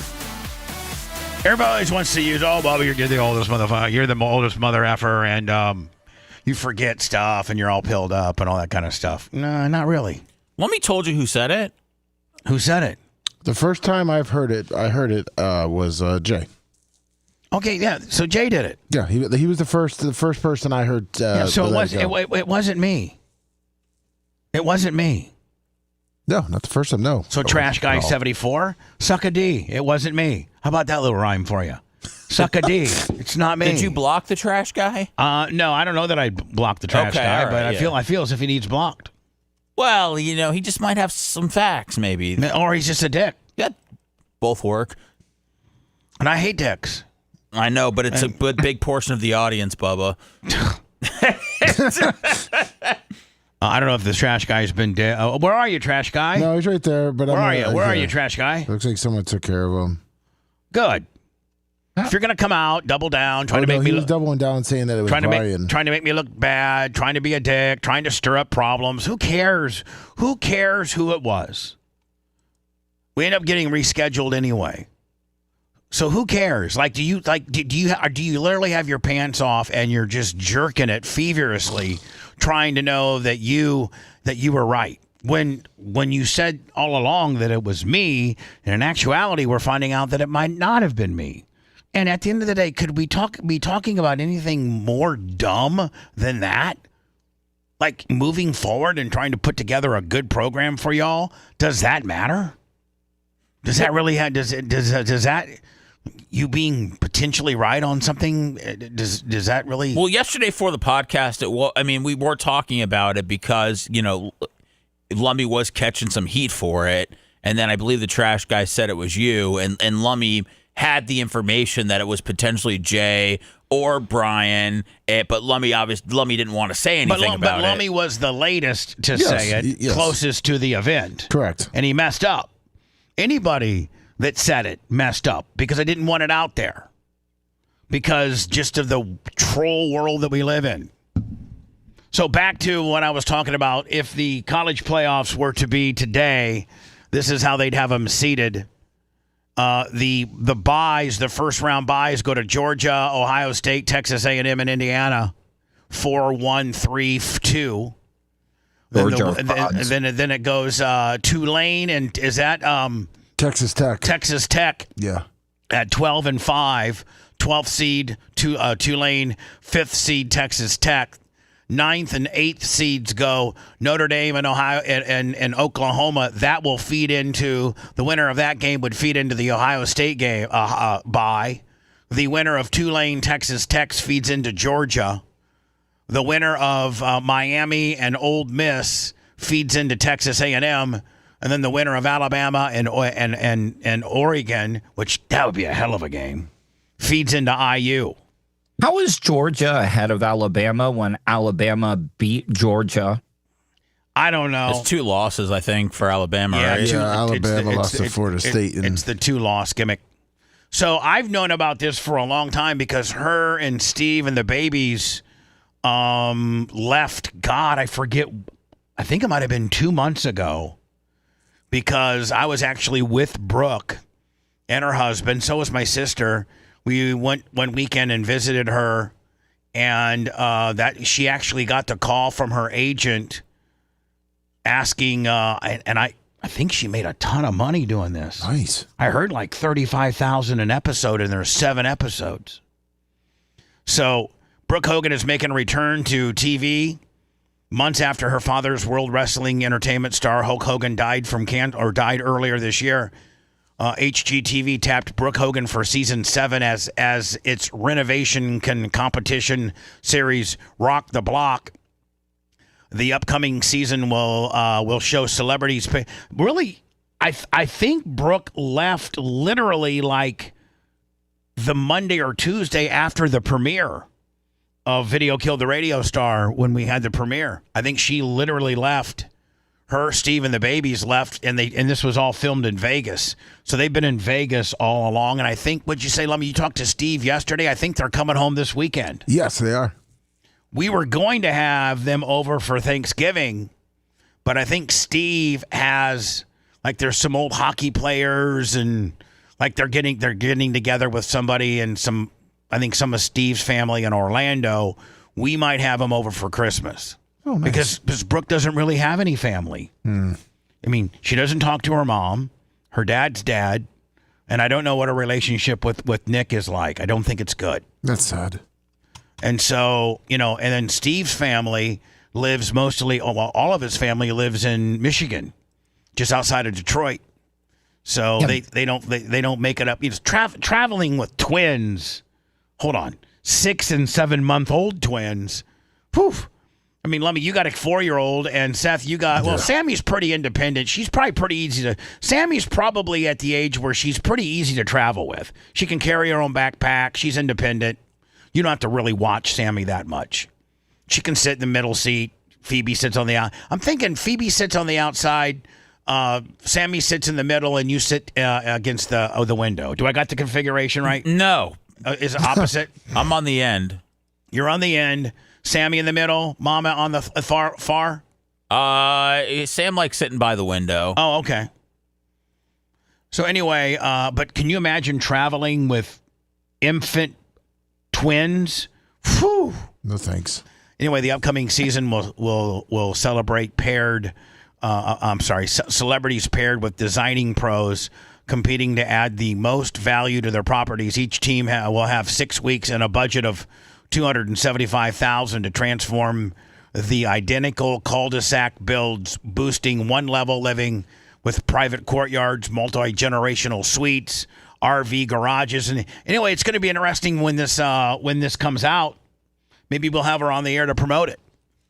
But I think she comes back this weekend, so I can't wait for her to come back, and I can't wait to hang out with her again.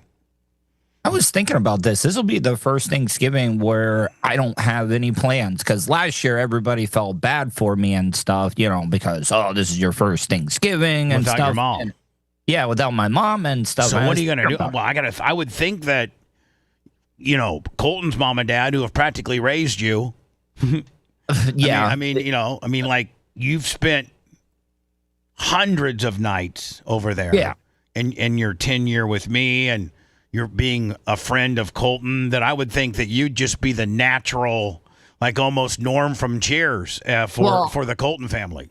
I usually go over on Black Friday to help them. Like, I know this sounds stupid, but I love doing it. Like, I go help his dad bring all the Christmas decorations down from the attic and help his mom decorate. Lummy, when are we doing our Christmas tree? This is the last year. Yeah. This is the last year that our brand new Christmas tree. Remember the one that we had was like 25 years old or something like that? We still have that one too. We do? Yeah. Well, we should throw it away. Okay. Or either throw it away, or if somebody wants it, it's a 12-footer. That's right. Can we take it? But it's a homeless camp Christmas tree.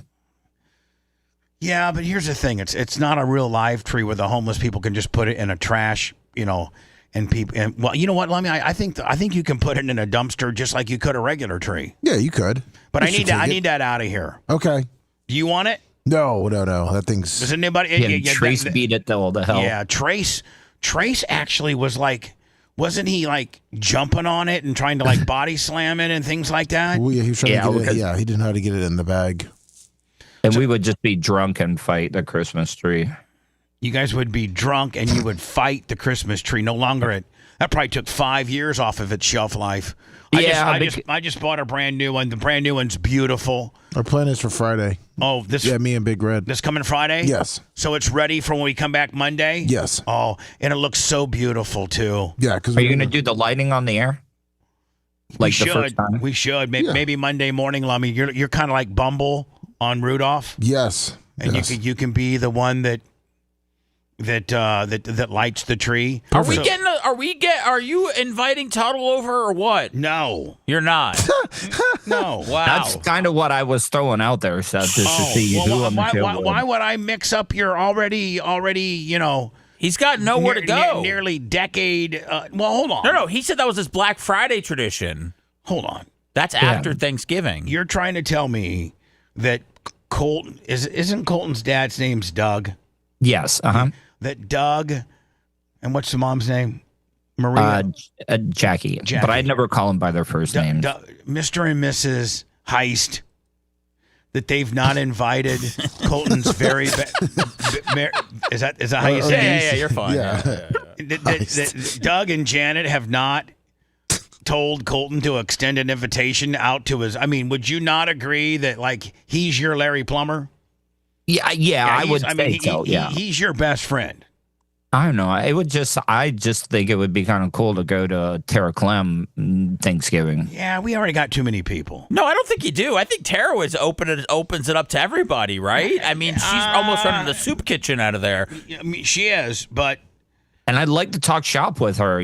We're in the same kind of field. No, that's not what I want for my Thanksgiving. I don't want you. What do you want to watch? The Cowboys in Washington or something? No, I want to watch the Packers and Lions, bitch. Oh.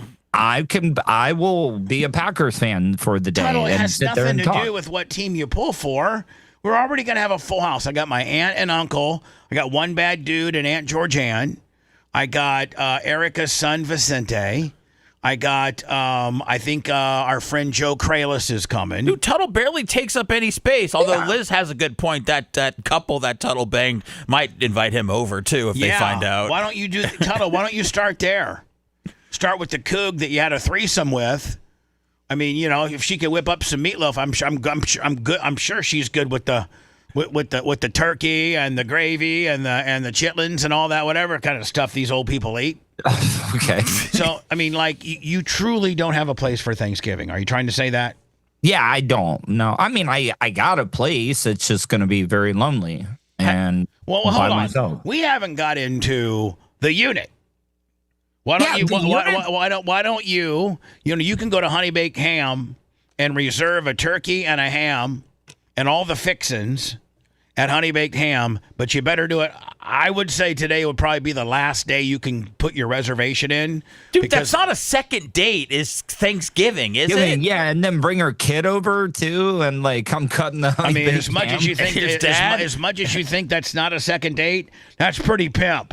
The first time that you had interactions with the unit, you cooked for her, and she thought that was badass. Yeah, why not be like, hey, unit, locking that ass. I'm throwing in. I don't know if you have a place for Thanksgiving or not, but what about you and your kid coming over? I'm whipping up a little Thanksgiving dinner gimmick. I mean, that locks that athletic ass in for ever. We could build a pillow barrier so he doesn't roll off the couch while I'm stuffing his mom. Jesus Christ! Wow. See, you got it far more thought out than even I do. I was just thinking about you surfing some ham and scalloped potatoes. You already got mom bent over the couch with the kid having bumper barriers. I'm just saying, I don't want the kid to roll off. How and old's be the kid? in the The news. kid's young. Toddler. Yeah. I would say toddler, but Yeah. I mean, it would. She's it got would a toddler. suck Where's baby daddy at? I have no idea. It's Volusia County. Who knows? All right. So let me rewind here a little bit. We got into you having a threesome with an older couple, I'm sharing too much today. Where you premature ejaculated and ruined the whole thing.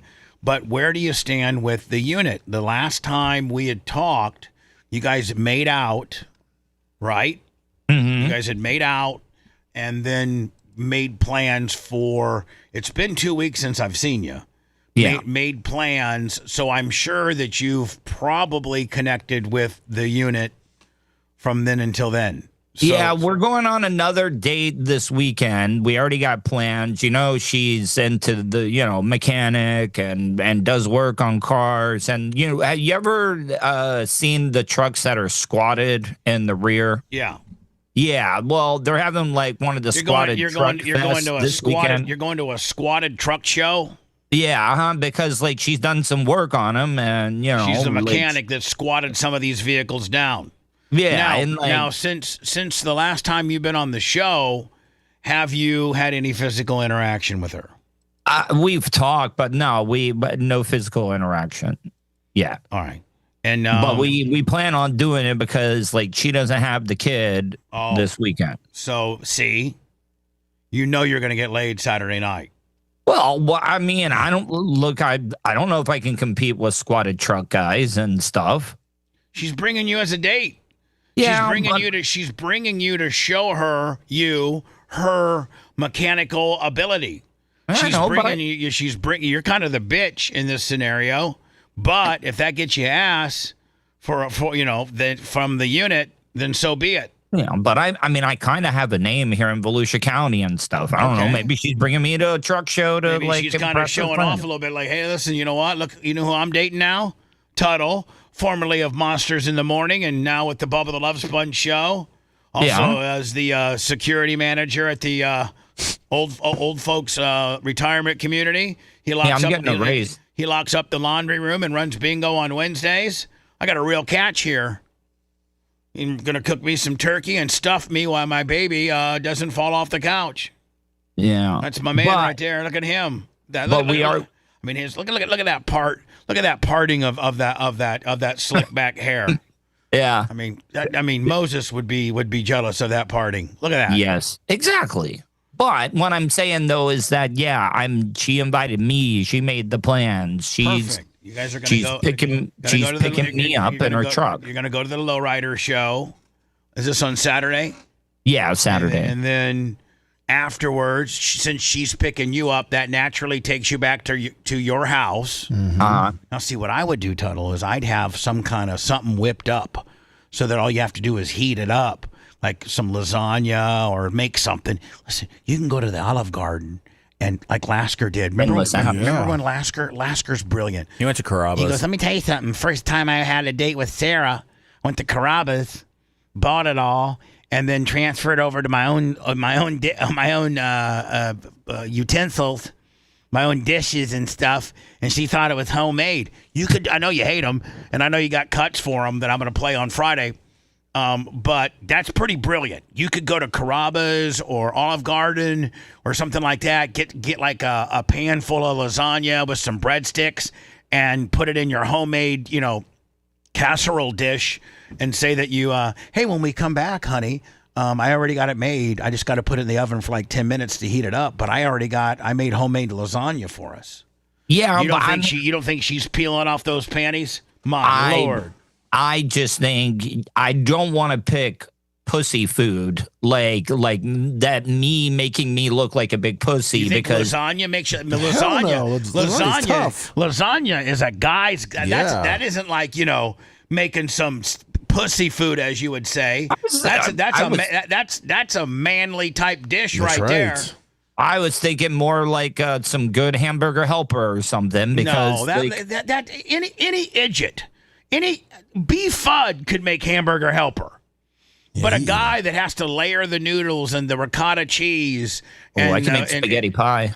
No, do the 5-layer lasagna. Why are you fighting me on this? I'm a far more established cocksman than you are. Listen to me.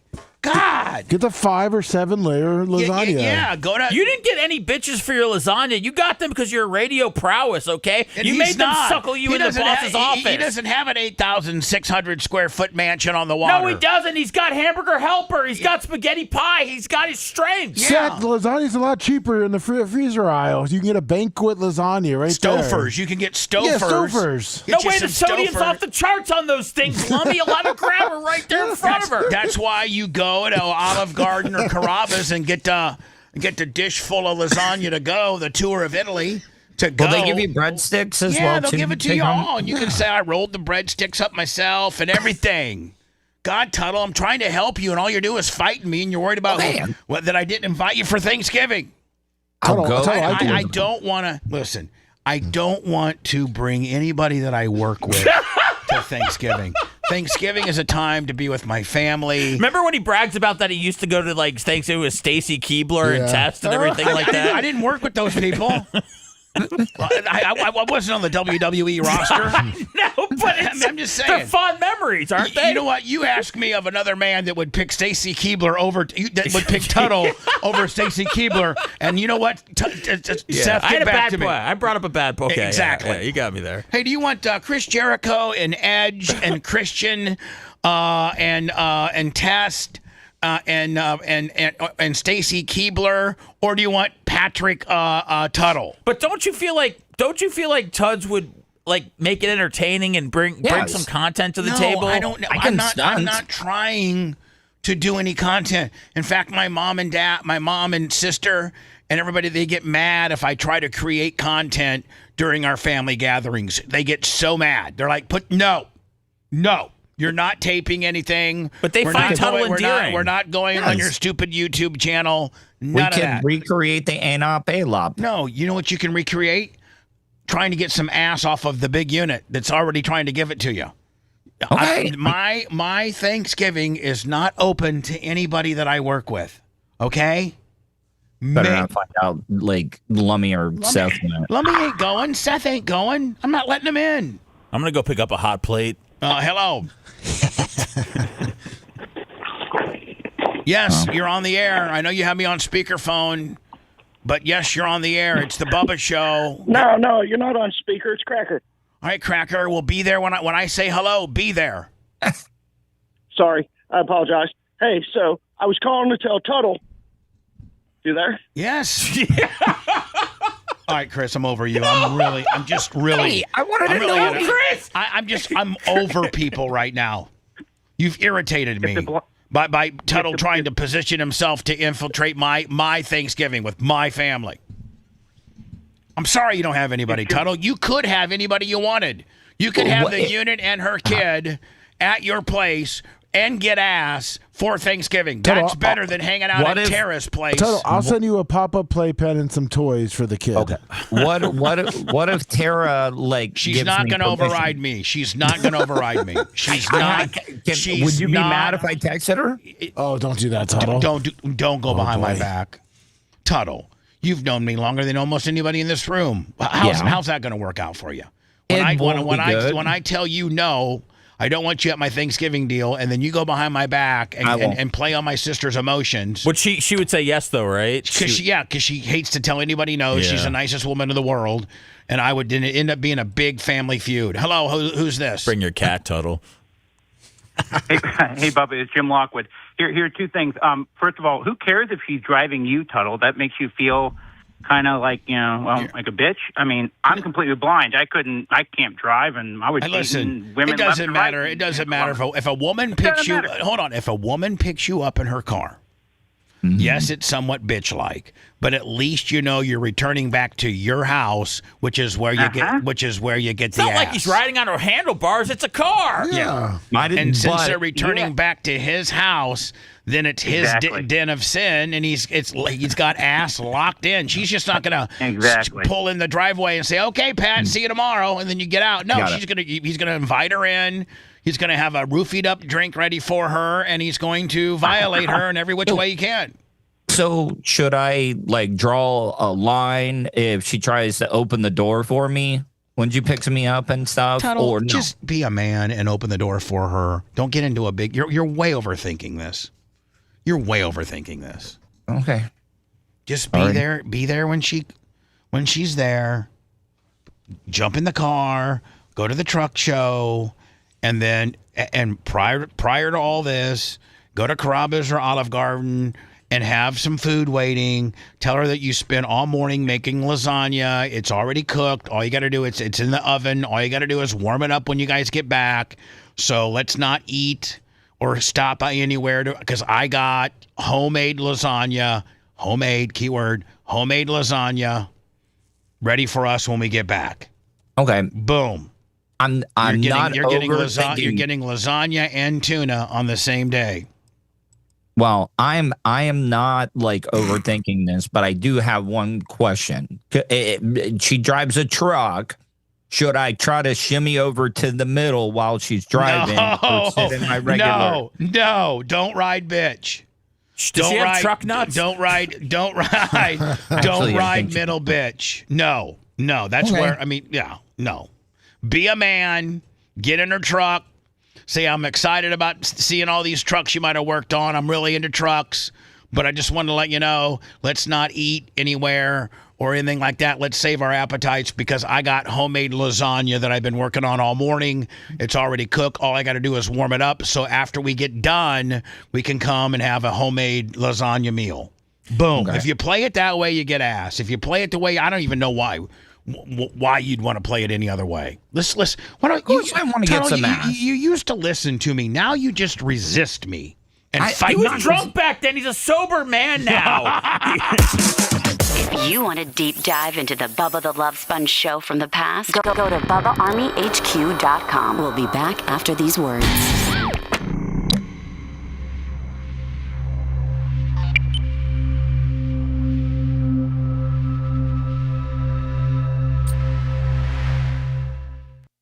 Tell me right now, Mommy. You tell me right now, or you're fired. Okay. You invited Anna to Thanksgiving. What changed? Fuck Anna. That doesn't really answer it. That's a political. Yeah, no, I know. Yeah, clearly. That's a political answer, though. It doesn't really answer what we're asking.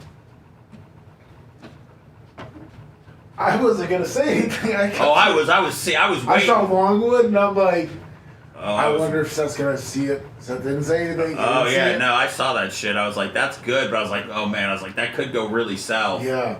And then I was like, then when we were at the break, I was like, oh, I guess we're fine. And you said that, I go, oh, he was thinking the same thing. I was. Yeah, big time. I was waiting for someone to call in with that.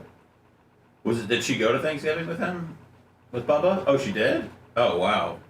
I didn't know that. Yeah. Shit, I'd like to hear about it. I'd like to hear about that on a podcast.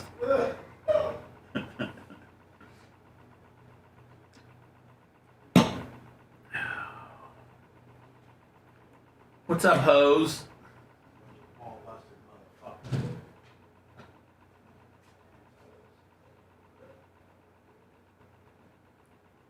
Dirt Merchant, Berto, Longwood.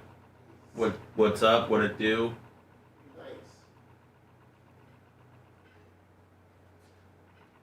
Oh man. What's up, mortgage nerd? He's not happy with you. He's lifting? Yeah. Oh boy. Get hurt? No. I can't. You don't hear the. Oh well, yeah. Now I hear it. Banging. Now I hear it.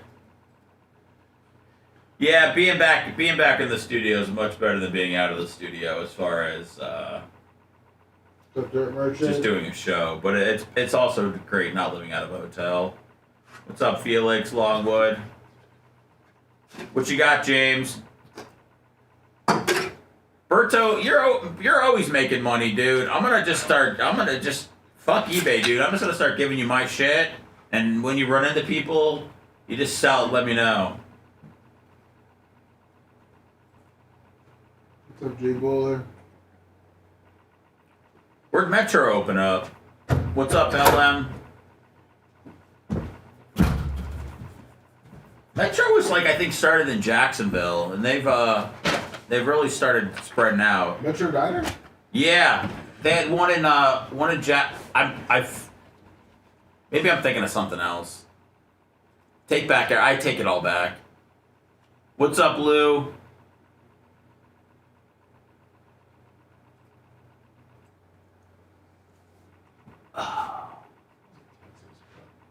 It started in 1938. And guess where? Jacksonville, Florida. Wow. Look at that little Metro Diner knowledge, Seth. I think I just read their menu one time because I think Guy Fieri went there. I think it was like a thing. Thank you, Rucky. Oh shit, James, that's a lot. Felix, I got your cards. I got the message. PayPal, Venmo, Cash App. Where's the money at today, buddy? 2010 Metro Diner was on Diners, Drive-In. It was? Drives. Man, you got their whole history. This is the kind of info that Bubba would be going like, yeah, you bitch, I'm fucking right. Their headquarters are in Tampa. See, I didn't know that. Oh. Now you do. Tonight's the night where to become one. Only one guy voted against the Epstein release. Who was that motherfucker? Some guy in Louisiana. I don't know, but somebody tried to attack him yesterday. There's some already video guy yelling at him. As they should. Yeah. Piece of shit. I mean, there's nothing that these fuckers can agree upon except this, and he wants to be the one motherfucker. Clay Higgins. Piece of shit. Man, I wish I lived there. I'd be interviewing everybody in his district today.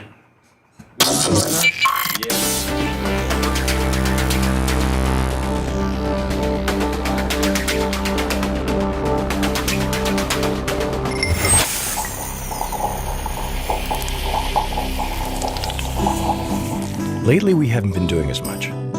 It hasn't been easy. We're ready to get back out there. Living life a day at a time. Toyo Tires will be there, Take a ride. taking you where you want to go. Feeling free, happy and strong. On the road where we belong. Toyo Tires, making tires for your road. On the road where we belong. Listener-supported sponge, it's the Bubba the Love Sponge Show. Listener-supported via PayPal, Venmo, Cash App, all at the Bubba Army. Now returns. 25 from Mushroom Mitch said, with a side note, that's PayPal. PayPal, Venmo, Cash App, all at the Bubba Army. Thank you, Mushroom Mitch. You said you should be getting on Tuttle about providing some truck show content. People are really into that sort of thing. It's Tuttle here at the Squat Fest 26 with the unit. The unit doesn't want to be on camera, but this fancy 77 Silverado, she customized, squatted it right down to 0. My girl did. Yeah, no, I mean, I could definitely get some. That's what you say. I can't even tell you the last time I had a canned meat gimmick or I had anything from you. I mean, you've been kind of on a work stoppage for me. I don't expect anything from you content-wise, but I will tell you that you're one of the talents that do move the needle and people like you do get good views, and if the people like stuff that you do, just know that. I know. Which helps the brand. Okay. Now, right now, like the big swinging D when it comes to content right now is card breaking and stuff with Seth, I don't want to get in the way of any of that. Stop. You're impossible, Tuttle. You take one little fragment of our business and you blow it up to be something that it's not, and then as an excuse as to why you've not done something. I know I've worked with you longer than anybody. Okay, you're right. You find like if a caller calls in, you find his weak spot to benefit yourself. When that's just what I know your shtick. You can't Tuttle me. Okay. You can Tuttle anybody else. And so when I say to you, Tuttle, I don't expect anything from you, but when you do content, it works. People love it. Well, see, right now I don't want to get in the way of what you're really the big one is that card breaking. Man, that is really I don't want to, interfere with that vibe, if you know what I'm saying. I'm just trying to be respectful. You're just being. You know what you are. You're being Tuttle. Hey Tuds, was the tin meat? Was that taking a toll on your body? Yeah, well, my stomach, and also I was retaining a lot of water. I don't expect the 10 meats from the salt, but I'll tell you one thing, man. People liked it. People loved it, first of all. But you doing a little report from Squat Fest, Volusia Squat Fest, where they'd have these custom pickup trucks that have been slammed to the ground, of which the girl that you're dating, that you're the plus one, has worked on a lot of these trucks. You could be like, this doesn't happen to be one that my girl worked on, but the one over here, the 82 Silverado, my girl slammed that one right down to 0. Look at that. 3-wheel motion. Deep dish wheels, 26s, y'all, with some neon underneath. Tuttle reporting live. Okay, I have 2 food-related ideas. Fish on Jay brought me a bunch of different types of Spam. So I got the Korean barbecue one. I got the I don't care what you got, but what have one. you spit it out and given to Gary Cantrell to post up for content? Nothing. Dog Dick sorry. Willie. Say it. I got a sound effect for it right now, what you've given us. Which is okay. You know that's not necessarily part of your job description. I just want to let you know it helps my brand and your brand. Okay. It makes you a bigger star on my big show. Is Lummy still doing the GOAT report? Yes. Doesn't miss one ever. Doesn't ever miss one. He's got built-in content. Walker could have to go to the emergency room. Lummy would secure that he's okay and come do a GOAT report if it happened on Sunday. What kind of numbers are they pulling? Good. One hit 47,000. We hit an algae on something. I don't know why you're attacking me on the GOAT report that I've been doing for 6 years, Tuttle. Yeah, see, hold on. I know, he's trying to pick people on. That's what he well, does. He's not doing any content. That's what he does. Okay. Is he finds. I also have my kid doing content for us now, too. Hold on. He finds a little wiggle room within the brand, and then he tries to get in there and tuddle it up. I'm sorry. Just like he tuddled up Gene. Just like he Lumby, you're the executive producer of this program, and he tried to turn his inability to do content around on you to see if you're still continuing with your GOAT. I mean, that's dirty dogging right there. I'm sorry that I don't have built-in. You're a backstabbing dirty dogger. I'm sorry that I don't. You have a kid to use for content and animals and stuff. What are you talking about? I've given content of my own. Yeah. No, you make Walker make football picks. You're making him about gambling at an early age. Would you, Tuttle? You're really pissing me off now. Yeah. Why are you picking on me for? Yeah, you're tuddling up your and you got animals too as crutches. Yeah. Well, you know what you got? You got a 5'11", 200-pound athlete that's a mechanic that wants to blast you down to zero. Hey, Tuttle, I went to the USF taking you to a truck and I show. recorded it. Where was anyone helping me? I can't help. I go out and do things too. Tuttle, admit it. I don't just sit there and talk about it. Admit it. The jig is up with you. We know what you do. We've been tuddled enough to know that you can find some little inner working thing in our world and try to turn it around to benefit you, to try to get heat on us. It ain't working. When was the last time we got a macho minute? I'm just saying. I mean, we got to hold everybody to the same standards. When's the last time I've gotten anything from you? It's been a while, and I'm sorry. So the answer to that, Tuttle, would be, zero. You know what, Bubba? I'm going to work on some content for you. I got some things in the hopper that I'm thinking about. I got a spam gimmick. Of course, I could shoot some video at the Slam Fest this weekend, and I'll work on that for you, bud. I know it's not required. You said it wasn't, and thank you for saying that. But my stuff does well. I appreciate that. And I'll try to get you something. Let me shut up, Tuttle. When does Lummy still do the goats?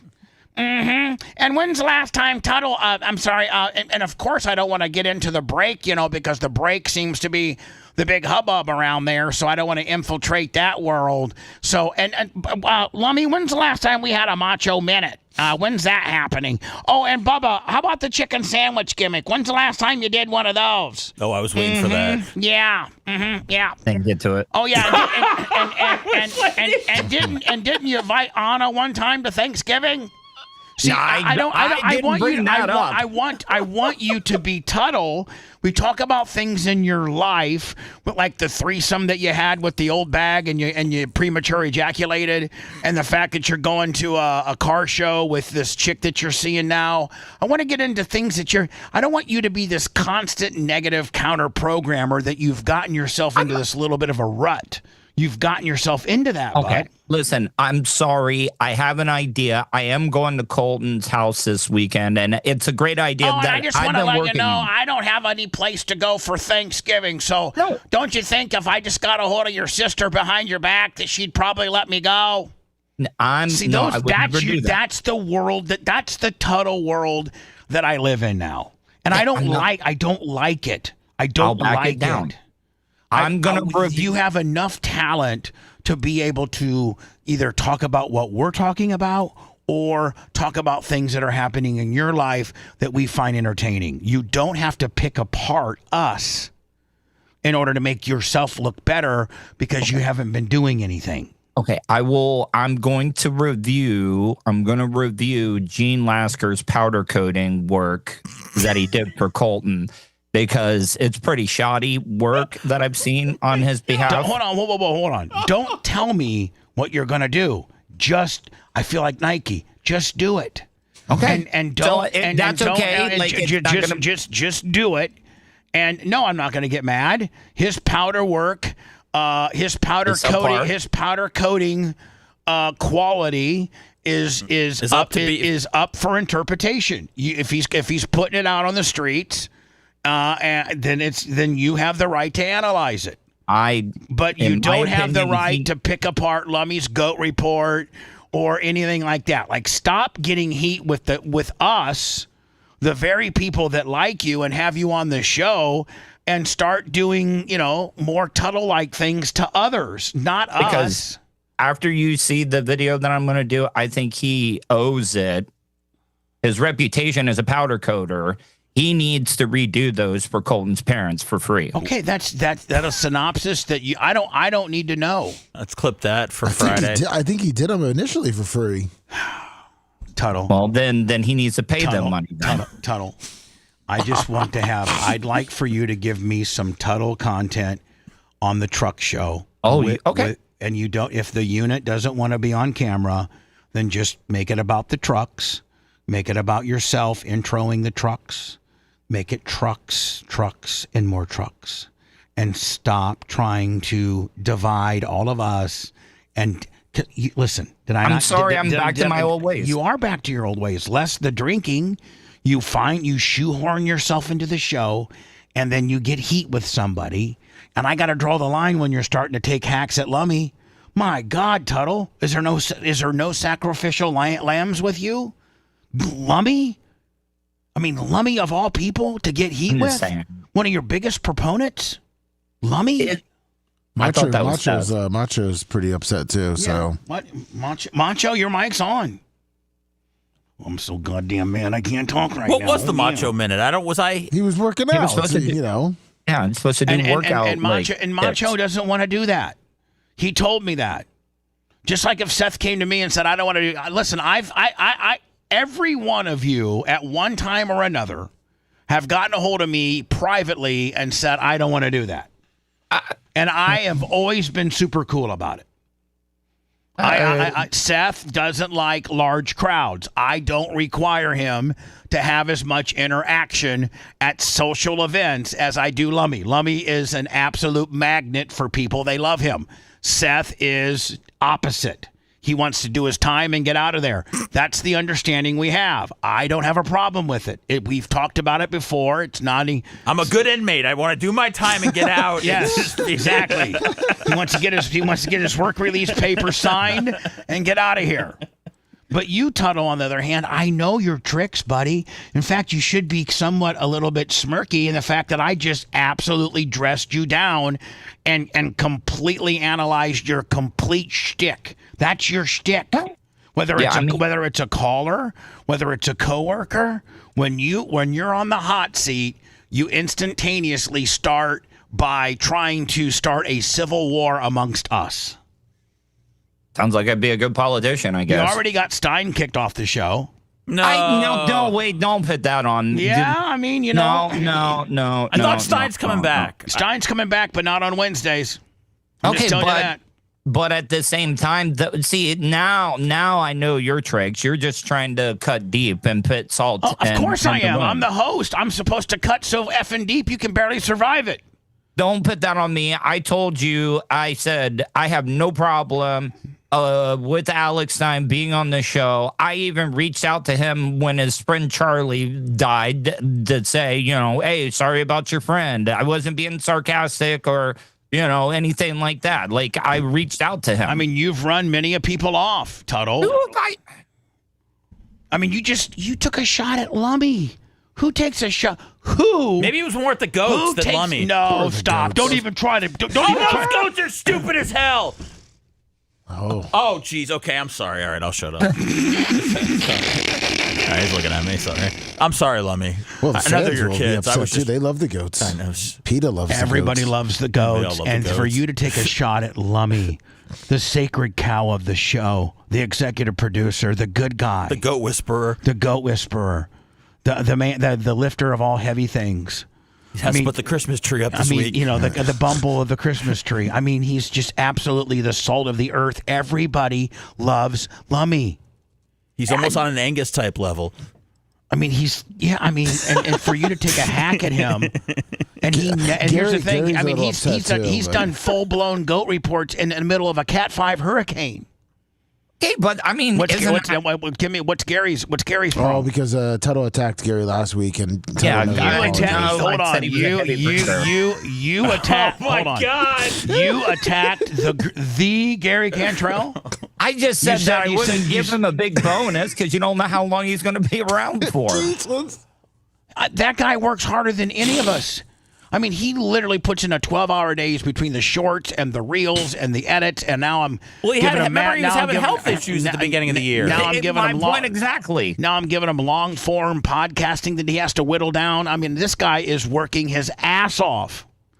In fact, if we move to the new studios, I need to give that guy a raise. Okay. But maybe let me. Did he get heat with Gary last week? Yeah, last week Gary was a little upset that Tuttle didn't apologize. We all have thought the same thing. Like at the content house, one flight of steps, like it started breathing, like sucking the oxygen. That was the last thing I know. I was waiting for Bubba to come out of his room at the content house. I remember Gary Cantrell having a camera at all times ready to go, and it just kind of was upset that he didn't get Seth's masturbation routine. Okay. And but I remember Gary being the hardest working guy there. Him and Brian. I think Brian might have been on cocaine, but I'm just telling you. I think Brian was railing Adderalls.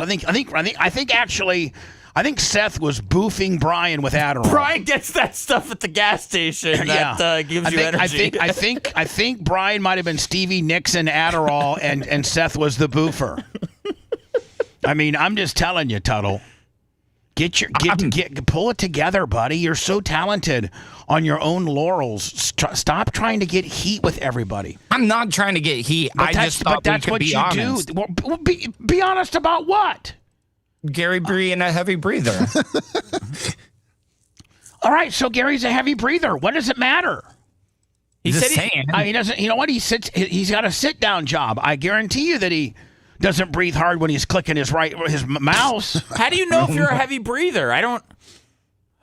Aren't you used to your own breathing? I don't know. Now I'm insecure if I'm a heavy breather. Oh, see, that's what Tuttle does. Is he gets up in everybody's head. Yeah, he's the biggest head case at all. Today. He's the biggest head case of all. I'm not even going to get into how much of a head case he is.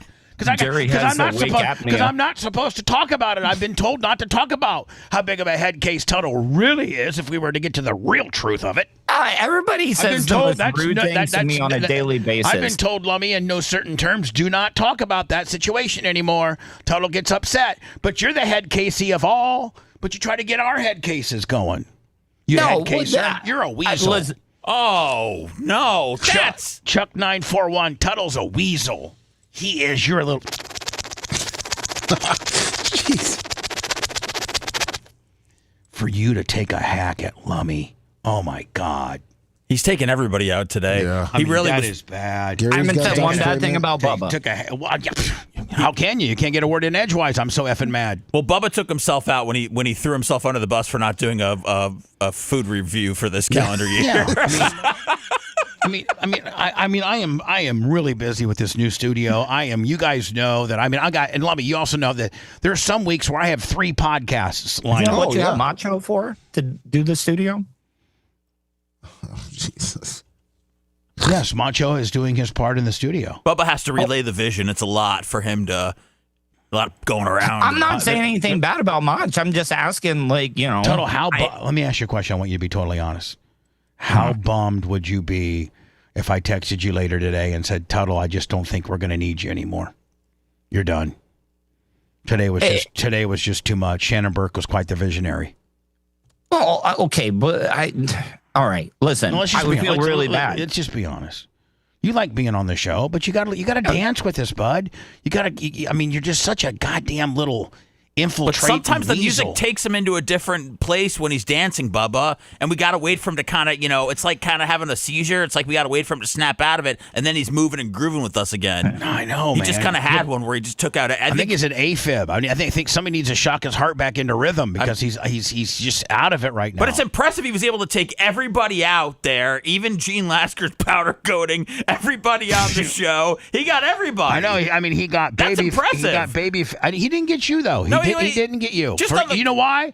Because you two, and I've sniffed it out, and Lummy, you don't know this, they talk a lot. These two talk a lot privately. They're on the same page. Not about this. He's the one that complained about you two talk a lot.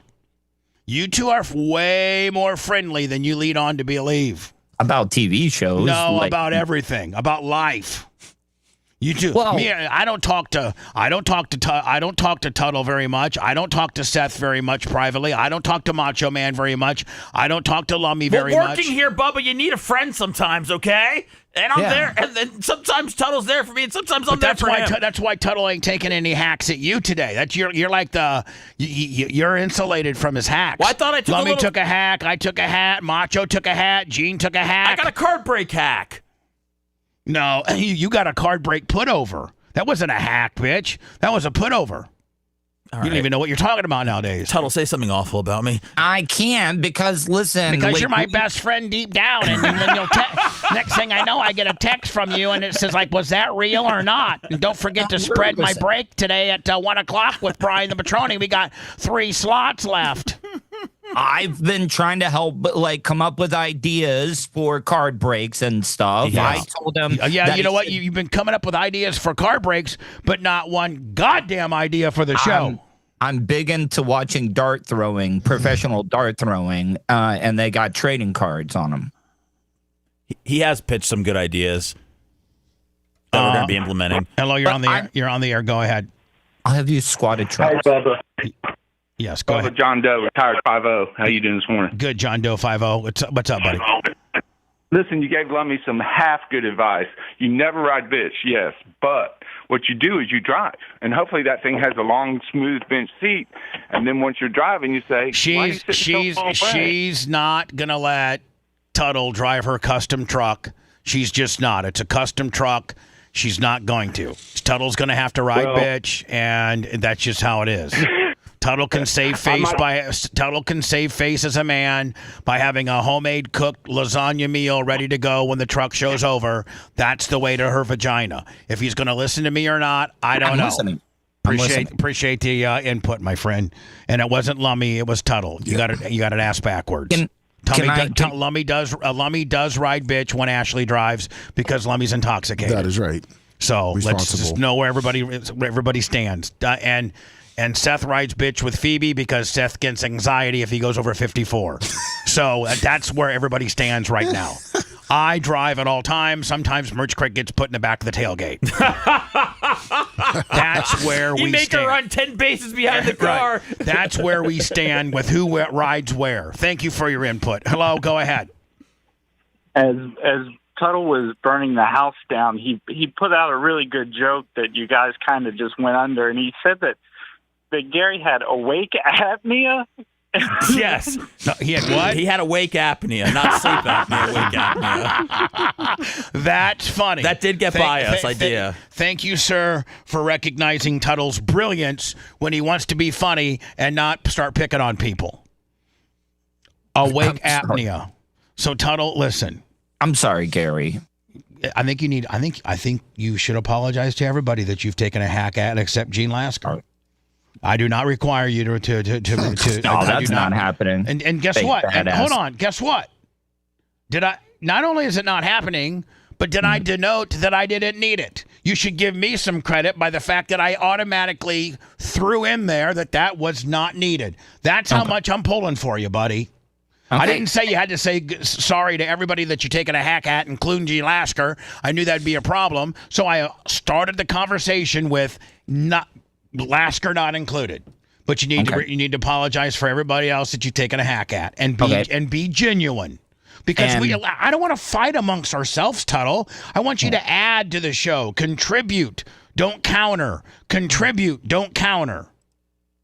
Lummy, I apologize. Like, me and you have been through a lot. We used to have some really good drunk times. You lived with him. My Lord, he put you up.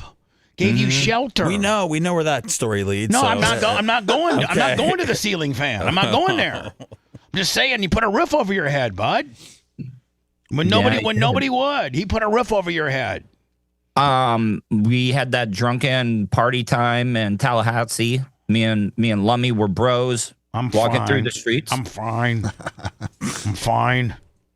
It was a great time, and I'm sorry, Lummy. And I didn't mean to. And I apologize to Walker and the goat. All right. How about the Macho Man? Like I gotta tell you, the Macho Man is off grounds for anybody to take a hack at. Okay. Because he's not stable.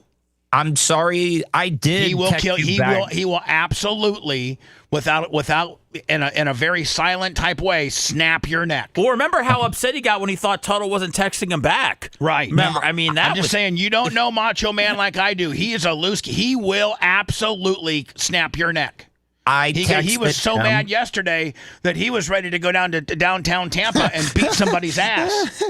He went over a text. Yeah. This guy sent him a disrespectful text. Macho Man called Brad James up and says, "I'm going down there to beat that guy's ass." And I'm like, Macho Man, you're going to get fired. Don't do that, buddy. I'm sorry that I did text you back. I don't know why it didn't go through, but I wanted to compliment you because he sends me like pics to, kind of show off his progression, working out and stuff. He's like, how's the back looking and stuff. And I'm like, looks really good, defining and stuff. See, he values your opinion as a friend. Seth doesn't get back pics. You do. I'm sorry. That shows you how close you are. And here you are taking hacks at him, wanting to know where the Macho Minute is. You know where the Macho Minute is? The next time you come over, he's going to have a minute of whipping your ass. Okay. And I will say this, by far the best engineer. Oh, by far. The best I've ever had. Yeah. Him and Dave Rice will live in infamy as the best I've ever had. You're very positive. You're not a thief like other ones have been. But you're great. The studio looks awesome, and your delts are really coming in. All right, now me. Well, Bubba, I'm sorry that I derailed the show and stuff. You did. More than anybody. Completely derailed the show. Completely. It's 37 after 8. We're 2 breaks behind. We haven't even talked about what our clickbait is. Bubba's had this Bill Maher story pulled up for 2 hours. Yeah. Bill Maher's afraid to do stand-up because he thinks he's going to get shot. Oh, you know what? It's so stupid now that I'm not even going to run the story. Okay, maybe and Tuttle, I'm sorry. Maybe Tuttle actually did me a favor. One less story I got to cover. I sidetracked you. You're not. There's 2 things.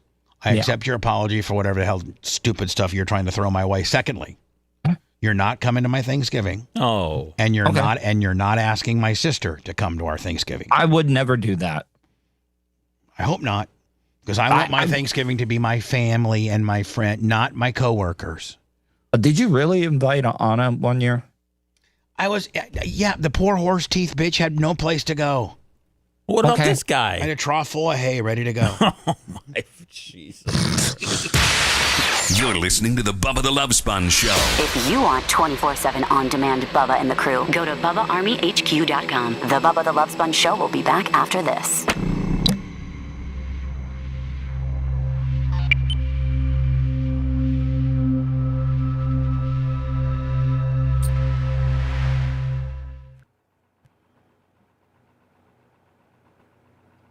Man, Tuttle is so great. Just when you think you're making some progress with him, they just take somebody else out. I know, he's funnier than fuck. He is really fucking good. He's John Wick, dude. He's next thing you know, you're dead. He's pretty fucking good. Well, that whole thing was very impressive. He's pretty damn. If he would have been, if you didn't take yourself out for the food review thing, he would have had you. I know. Because you know he got he's tapped good. on that. I mean, he's good, man. But fuck, I know his shtick. What's up there, merchant?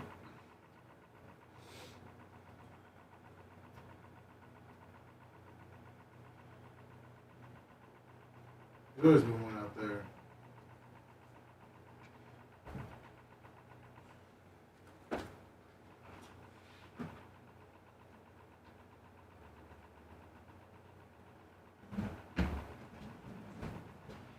Nobody gets heat with the fucking lum. Say it. The lum or the goats. Everyone loves. Nobody the gets goats. fucking heat with the goddamn lum. Period. Everyone loves the goats. Trying to get fucking heat with you and your goat report. That's lowbrow bullshit. That's what that is. Tell him Nick's gonna die.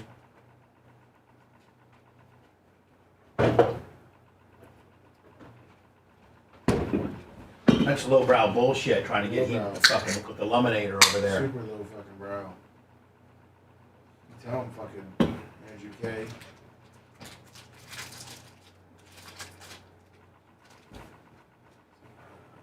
What's up, Timber Lips?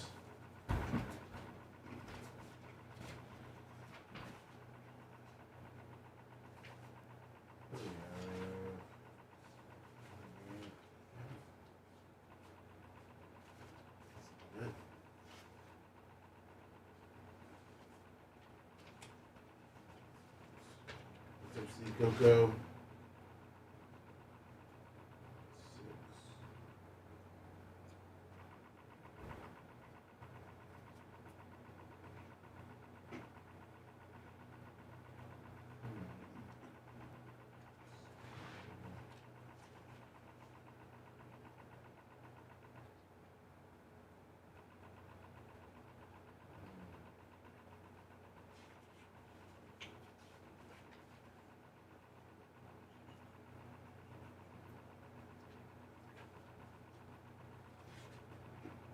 There we go. All right. 6.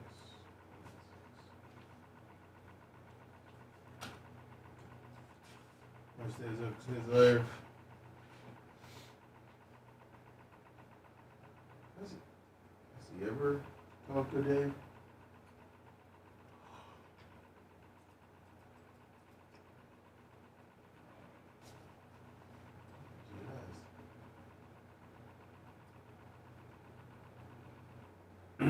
There's a fan there in a group of lips.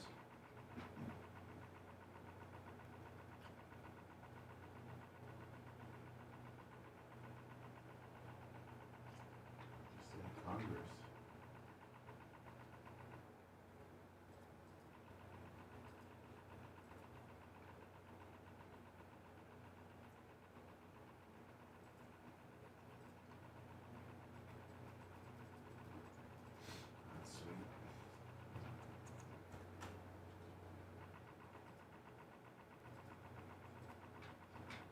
You don't get any big ones like that on Gary.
Tired of paying sky-high cable TV bills? Sick of juggling endless streaming subscriptions? There's a better way. Go to getabox.com. With Get a Box, you get every channel, every game, every movie ever made. Watch local and national channels, live sports, all your favorite movies, and much, much more. This isn't another subscription. It's a one-time purchase. No contracts, no fees, no nonsense. For a limited time, use promo code BUBBA at checkout for $25 off any box. That's getabox.com, promo code BUBBA.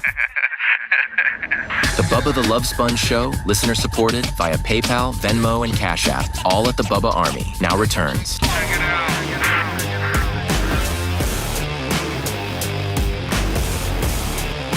PayPal, Venmo, Cash App, that's what keeps us rolling. And this nonsense going. All at, again, PayPal, Venmo, Cash App, all at the Bubba Army. Go to our YouTube channel if you could, please. YouTube.com/The Bubba Army. Subscribe, get a notification. That's all for free, and you'll get some very exclusive stuff, including the latest one-on-one podcasting that I'm doing now. Usually most of it's not from my conventional radio seat, so to speak, right here as you see me. It's from our $5,000... supposed to be $2,500 straight from China podcasting table. Although, Lummy, it was made in China, it looks pretty good, don't you think? I think our podcasting table is as good as anyone that I've ever seen. Oh yeah. I mean, it's pretty nice, and we're starting to use it, and our podcasting set is getting better and better. And with the new studio that we build, we're putting podcasting. Our set is going to look less like a conventional terrestrial radio set, and more like a Tim Pool, or like more of a podcasting set. We can do regular radio from a podcasting looking set that doubles as podcasting. Thank you, Jib. $10. 813-902-8222, 813-90-BUBBA. Don't forget, after me today on Florida Man Radio, the Don Miller. Much ballyhooed and back. Love that guy. God, you've got to listen. After him, Shannon Burke, of course, the superstar of the entire franchise. Florida Man Radio, now heard in 3 radio stations, one in Gainesville. I think it's 103.9 in Gainesville. I think it's 101.1 in Panama City, and 103.1 in Fort Walton Beach. Go ahead. You're on the air. Hey, Bubba. Love the show. Thank you. I'm not sure if this is addressed or not. I'm a little behind today. But I do want to mention something. It sounded like yesterday on the Loner and Stoner show that Tuttle may have fallen off the wagon. I don't know if we want to mention that or see what's going on. It sounded like a cry for help, if you ask me. Okay, and what did he specifically say or do that made you feel that way? Because he's right here, and I'm going to ask him. He may not be truthful with me. He's not being very truthful today. He's being a little of a bit of an asshole. If you go back and listen to the audio, it just sounded like old school Tuttle. Slurred speech, drunk. Yes, sir. Slow responses, slurred speech, all the above. All right. We'll go back and I'll just ask him. Okay. Tuttle, what say you? That's a hell of a thing to ascertain from listening to a podcast. I know for a fact what it was. Hey, Johnny, stick up over there. Yeah, immediately to stick up for your guy that you guys have personal 15 to 20. He did it. He went after Gene yesterday. He responded to Gene. I saw comments from it. I saw everybody that said Tuttle started drinking again. I just think it's a tough thing to go to immediately and accuse the guy of falling off a wagon. If people were saying that, though, if they were saying that, and then we have a caller follow up with that, I think it's something we should probably talk about. You have never taken too many edibles or anything like that? Like, yes. I still, like, okay. You still get high? Yeah, I still get high. Yeah, I mean, and I think that's part of your soberness. Is odd as reverse engineering as that is. Weed keeps you off of alcohol. The way that I know that you're wired, weed keeps you off of alcohol, and weed has far less bad effects in your life than alcohol does. Yeah, and I think that weed is a little more manageable for you. Yeah. Now, were you just a little too high yesterday? I took like 2 edibles, and these edibles are from Michigan too, and I think they'd sell a higher like milligram per gummy. Michigan's the Wild West. Yeah, so I wasn't took a hybrid and an indica. It wasn't alcohol. It was weed. You were high. No, listen. If I ever start drinking again, you'll know. Okay, I just hope you don't, because you're so much more healthier and sharper and functional. Have you come close to drinking recently, Tuttle? Like when my mom died, I almost did. Really? Yeah. Now, do you not have any alcohol in the house? In the house, no. Now, what if the unit wants to have a drink? It doesn't bother me. Colton will tell you, I'm around, when I hang out with them or go to the events and stuff, I'm around alcohol. It doesn't bother me. Does it bother you? Does it bother you when people say that they think that you're back drinking again? Yeah, but I don't do it for them. I mean, it kind of sucks because it's unless you breathalyze me right now, it's my word against anybody that says anything. I've been with you through your drunken period. I was there for a lot of it, and I would be the first to be able to tell you if you were drunk or not. Yeah. I've just seen so much of it and so many different facets of drunkenness that I would know immediately.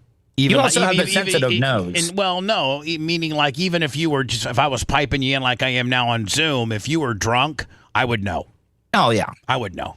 Speaking of weed, recreational marijuana amendment headed towards the Florida Supreme Court. I guess they were trying to it was such a close margin that they got defeated by. I think it was it needed 60% on the last ballot, and it got 58. So they're saying now that's within the plus or minus version of a poll, and they're supposed to have state triggering laws that trigger a recount and all that kind of deal. And I think the people are the backing. The way I read this is that they're let's not worry about the triggering laws. Let's just make the law where people had a problem with rec marijuana, the 2% and how it barely it almost made it. Let's redo the law, make it more where we messed up or where people had problems with it. And let's get it on the 20. So right now I think they're more worried about fixing the law so that it goes through, and I think they already have enough petition signed to get it on the 2026 ballot. And that would be great, would it not? I mean, at that point, Seth, do the dispensaries just turn into I think they still distribute through dispensaries, but just anybody with a valid ID over 21 can go in there and get it. Is that just the only difference? Yeah, pretty much. I mean, I don't know how many people are going to be able to sell rec. I don't know if they have to acquire licenses. There's only a certain amount of licenses for you to be able to grow to do it medicinally. So I think that what they're going to do is just going to fold it into the existing places because they've proven themselves to be able to do it. And I think they just take the aspect of you having to have a card away from it. And if you got a valid ID, don't you have to be 21 to buy it? Probably 21, I'm guessing. So, you got a valid ID. It shows that you're 21. Come in here and buy what you want. Does the price go up or does the price go down? Yeah, they're going to tax the. The price is going to. The price will be high for people buying it because they're going to tax it so much. Court documents filed Monday by attorneys for the Secretary of State included a letter from Byrd submitting the proposal constitutional amendment. The documents also included a letter from the state. You know who the biggest person that was fighting rec marijuana, don't you? DeSantis. DeSantis was the biggest was the biggest fighter of it. So a lot of his base, I could have voted for DeSantis, but I also voted for rec marijuana. But I think him being so outspoken against rec marijuana divided his base in half, which is the base that you needed. The governor, you needed his base or a portion of his base to get it pushed through, and they damn near did it. They damn near. I mean, they came within 2 points. Could this solve he's wanting to get rid of property taxes? Could taxes on the weed kind of absolutely supplement everything? And Seth, let me ask you a question. How many more people, because, you have your card, and I used to have my card, and I just let it expire because I didn't go there that much. I don't do that. I don't really hardly do it much at all. I did it more a year or two ago, but I've kind of not, I don't really do it much anymore. And I like the gummies when I do it. I don't like the smoking aspect of it. But it was always kind of a pain in the ass because you got to go to a doctor. I mean, they gouge. Isn't it like, Seth, in order to get a valid card, it's like $200+, isn't it? Yeah, you got by the time you got to go to the doctor and pay the state. Yeah, you have to pay the state. I think twice a year, and then you got to see the doctor every 7 months. Yeah, so it's just a complete pain in the ass. You got to go to the doctor every 7 months, and then they got to say that they approve you to be a medical marijuana patient. But you won't be getting taxed on it now. When you go to buy it, it's going to be $25 like it's always been, instead of being $40 like it's going to be for people coming in off the street. So, in the end, you'll probably end up saving money. Well, not only that, but just the pure aggravation of having to go see a doctor every 7 months and you have to be right with your doctor and your state. They put the doctor right next to the weed store. It's so easy. But it is easy, but isn't it? I mean, it is easy, but wouldn't it be easier just to walk in there, show them your ID, and buy what you want? Bubba, I used to have to go to a guy's house. He'd let me in the front door. His kid was on the damn couch. I'd have to say hi to his wife, walk into the garage, sit there for 20 minutes while the other crackheads came by. Oh, nice. The fact that I can go to a store and buy it is priceless to me. I know, but I hate the doctor and then the state, and then you're not, then you can't get a gun. And then you're supposedly you're not supposed to have a gun, and then there's rules on, well, maybe there's actually people fighting various lawsuits with, can I have a gun if I have a weed card, and that's not really been determined whether you can or cannot. Man, and here's the deal, man. I mean, medically or recreationally, what does it matter? Your people are going to get it anyway. They're more regulated. And here's the deal. I think it's a windfall for the state. I mean, how many more people are going to walk into that dispensary if all they have to do is show their ID, rather than they have to show their ID and then their medical card, and then that medical card expires every 7 months, and you got to cut a check. I think that's $122 to the state, and then $75 to your doctor, and it's just a big pain in the ass. Whereas if you just have to roll up in there, I'm 21, let me buy what I need.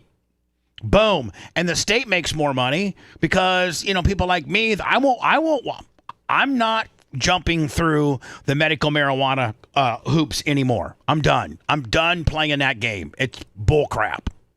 So when they make it rec, I might walk into a dispensary and buy it if I got some boys coming over for the weekend. No, they'd love to have you.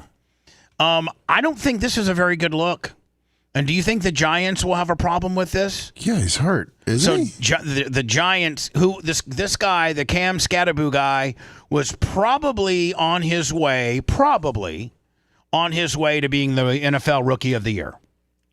Yeah. I mean, I think everybody would agree on that. Seth's the biggest sports head of all, but I think that I would not, but I'm not going to I don't want to debate it at all. I would have probably given it to his quarterback. Okay, Jackson. But I mean, he's in the conversation. He's one of the top 5 rookies in the league. Would you say that? Yeah. I mean, not now. He's tweaked. He's done. Right. But when he was healthy, he was getting after it. A lot of it's his playing style. And so attitude. He's out for the year with, I think, a really bad knee deal. And so so he's out for the year. He's on IR. He's done. He's done for the year.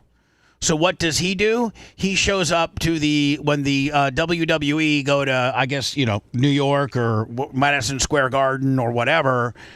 And the WWE does this a lot. They'll stage like a celebrity in the front row that get heat with one of the workers, and it ends up being a push off. And it's just like, it's not organic at all. It's staged, but listen, wrestling in itself is staged. It's entertainment. It's entertaining.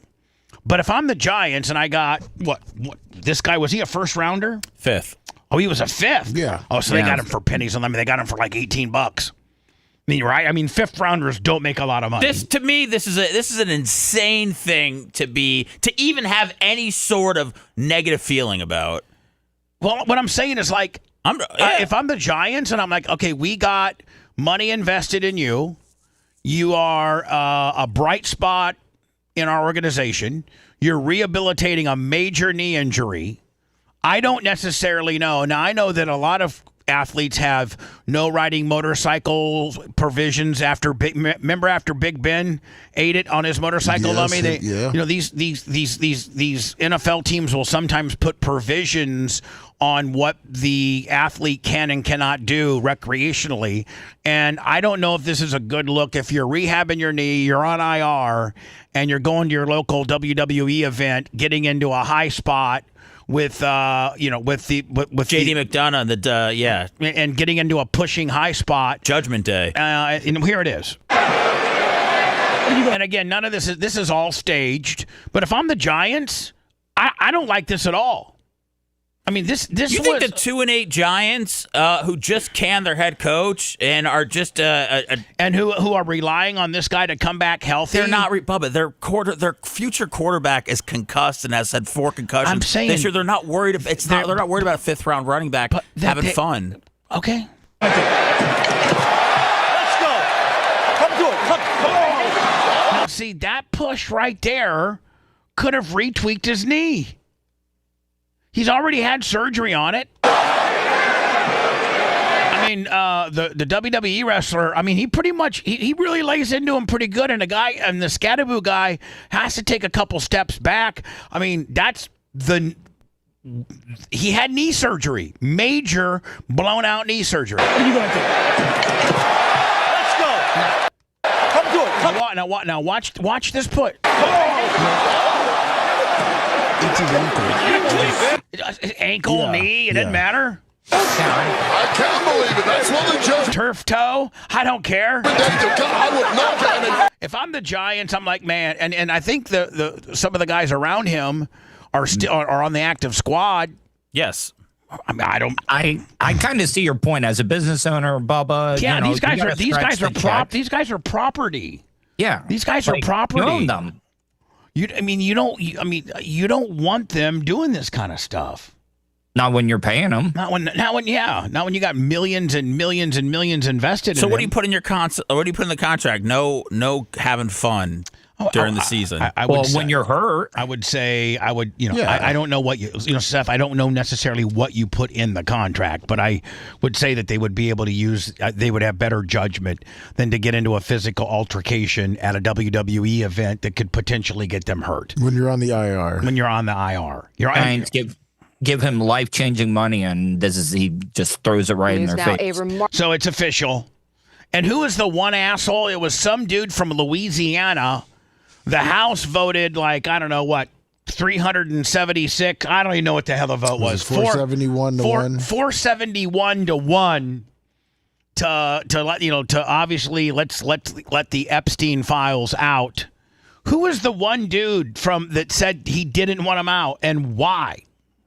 It's like the Hall of Fame voting. There's only going to be one a-hole that's going to be somebody Remarkable out. development on Capitol Hill as Congress acts swiftly to release the Justice Department's files on convicted sex offender Jeffrey Epstein. President Trump, who previously spoke out against the release, now saying he will sign the bill. Eyewitness News reporter Rob Hayes joins us now with the breaking. Isn't it amazing how this has turned into such a big deal?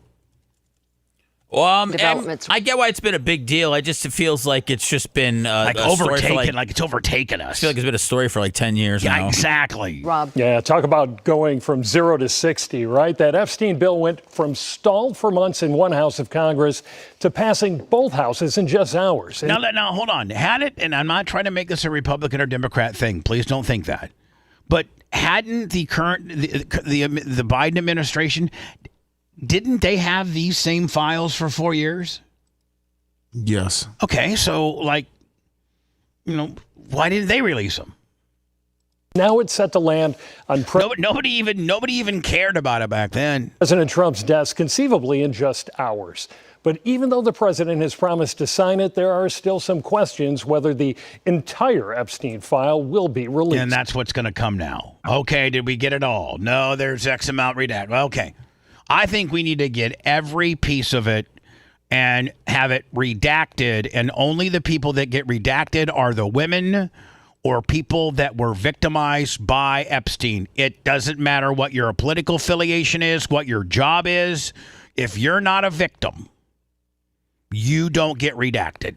Only the women, and I don't know, most of the women have now come out and, identified themselves. I don't know that they even have to be redacted at this point. They're having press conferences on the Capitol Hill steps, with pictures of themselves and what they looked like when they were in 9th grade. I don't think you have to redact those people. For months, House Republicans fought to keep the Epstein files buried. Today, the bill is passed. Nearly all of them voted for the 216 to 1. What's this guy's deal? The one? Because I saw footage of him. I don't know if he had a press conference, but I saw somebody trying to roll up on him yesterday, yelling at him why he supports pedophiles. Let me see if you can find that. I don't know how anybody's going to be able to defend that anymore. I know. You're that one dude. You're that one dude. What would be your reasoning? Justice Department to release the files. I got you, A complete 180 coming after President Donald Trump encouraged them to pass the bill. This is not just about survivors. It's about... See, listen, none of these ladies got to be redacted. They're out there, saying, hey, I'm Rhonda and I'm Lisa and I'm, we all were touched and here's our pictures. I don't know if it was ever about protecting the victims. I feel like it was more about protecting the details. Or the American. The politicians. The people that were in accountability. Banging them. Fairness. And they need to come out. Those are the last people we need to protect, the people that were banging. Right. And the promise of justice. Survivors of Epstein demanding the now sealed files be released, holding up photos of what they look like when they were abused. This was me at 14 years old. I was a child. I was in 9th grade. He stole a lot from me. And then this afternoon, a surprisingly quick move by the Senate. Senate Minority Leader Chuck Schumer requesting unanimous consent. The Senate has now passed the Epstein. So, Lummy, they did both, the House and the Senate. Fast as hell, man. I mean, you're right, Seth. It's like as soon as the gavel fell on the representative, they were already starting in the Senate. They may have even been doing it simultaneously. Nice to see how stuff get done quickly. Yeah, that's the most efficient thing we've ever got done. We'll be closed down again in a couple of months. The House. And it automatically passes the Senate without any changes. Well, once that happens, the president would have to sign. It's probably on the president's desk this morning. Democrats, though, pointing out that Trump can quite easily make the files public immediately. I want to remind the president as well that he has the power. There's Tuttle on the back with the kitty suit. That's Tuttle. What is it? To release the files today. He has the power to release the files without a vote. Trump has been mentioned repeatedly in many of the recently released Epstein documents. And even though he has said he would sign the bill if it makes it to his desk, he has been dodging questions about his reasons for not releasing the entire tranche of files right now. There's no excuse to hold back anything. Redact names that could hurt potential women, but don't redact anything else. Period. They also said attacking the journal. They also said any ongoing investigations as well, too. Yeah, that's a little loose. Journalists asking about it. Well, I don't want to talk about it because fake news like you're a terrible reporter. And again this morning when ABC's Mary Bruce asked... See, this is what I absolutely hate about him. This is what this is where he's losing America when he does stuff like this. About the files. Mr. President, why wait for Congress to release the Epstein files? Why not just do it now? You know, it's not the question that I mind, it's your attitude. I think you are a terrible reporter. And I'll tell you something. That's horrible. That is absolutely despicable. That's what he does. He tuttles them up and reverses the heat on them. I'll tell you something. So why not just sign it? And then I think the license. And then he threatens to pull ABC's broadcast license. That really hits home with me because the stations, when I got fired for having the largest FCC fine, it's because the federal government threatened 98 Rock and Clear Channel at the time to pull their licenses if they didn't fire me. And for him to bring that up over this. I think the license should be taken away from ABC. I mean, you don't understand. That pisses me off. I'm with him. Clear up until he starts pulling that nonsense. That is ridiculous. While the president could still avoid a full release, Trump has ordered a new investigation into relationships between Democrats and Epstein, and that could provide a legal rationale for the DOJ to withhold some of the files. So, how about relationships with all politicians and not just Democrats? He's screwing up. I'm telling you, he's screwing up. There's people that voted for him that says, "Come on, man." That's ridiculous. Because you don't like a reporter from WABC asks you a question, you're going to now threaten revocation of their broadcast license? You don't even have that power. I think it has to go through an FCC vote and then go to the Senate. I don't even think you as the President of the United States have that power. And you just look like a petty little narcissistic dick when you do that. Exactly validating why people hate you. People that voted for you hate you when you do things like that. That really strikes home with me just because I'm a broadcaster and I've had that threatened against me prior. That really, really, really, really gets me going. Jeffrey Epstein's brother, I guess he's now saying stuff. We'll get into that next. If you love that segment, then check out BubbaArmyHQ.com and do a deep dive on past shows. The Bubba the Love Sponge Show will be right back.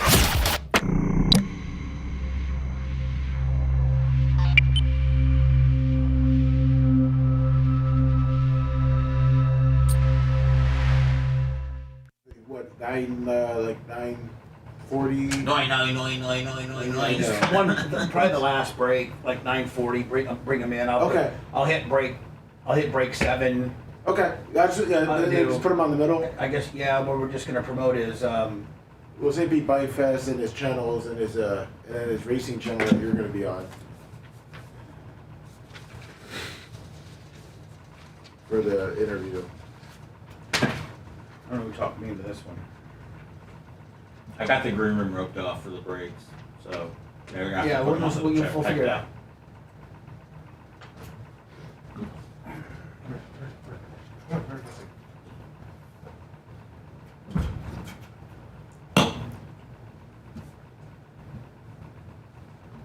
I don't know who the highest rulers of Saudi Arabia are.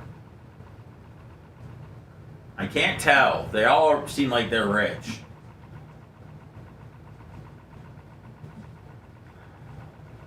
Their excellencies.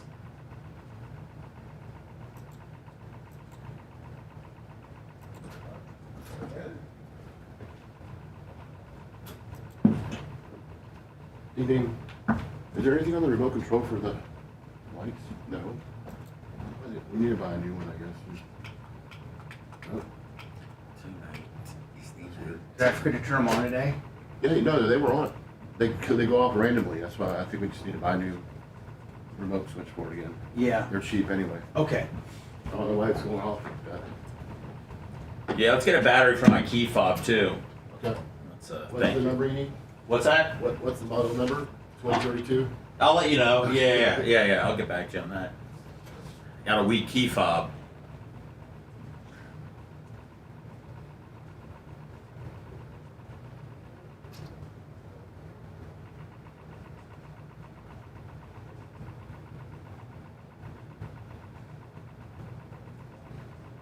The Saudis, they're gonna save a lot of things. I did not, Jimmy. I was I only have a Sam's membership, Jimmy. I'm a Sam's guy. So Sam's had what they have, Absolute, I think, which I'm not a huge fan of. What's up, Berto? What's up, Gooch? Dun, dun, dun, dun.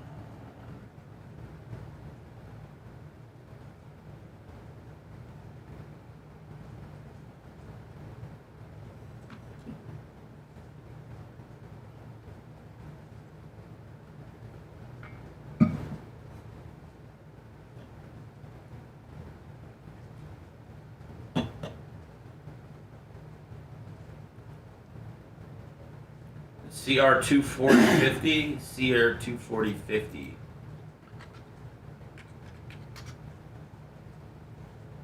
Let's see. Oh, yep, right here, Amazon. $6, $5, right up my alley. Thanks, Mitch. Man, if I was a porn star, I'd put that on my Amazon wish list.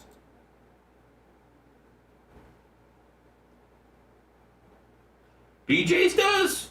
Send me a picture next time, Berto. I've never been. What's up, Costica? What's up, Blazing Blues? What's up, Nick?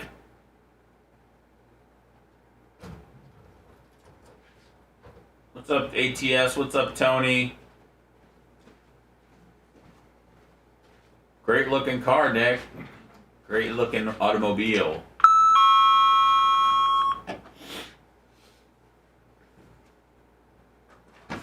What's up, Ziggy? Man, I can't get that fucking Elvis shit out of my head. Da da da da da da. You like that song? Yeah, I never even really even listened to Elvis my whole life.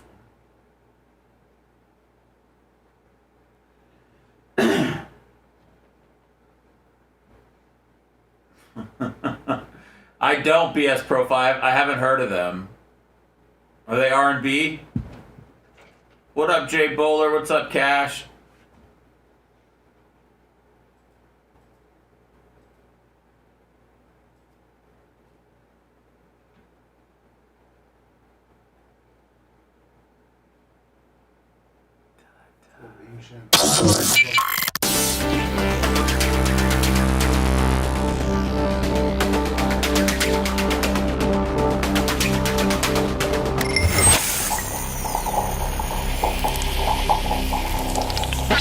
The Bubba the Love Sponge Show. Listener supported via PayPal, Venmo, Cash App, all at the Bubba Army.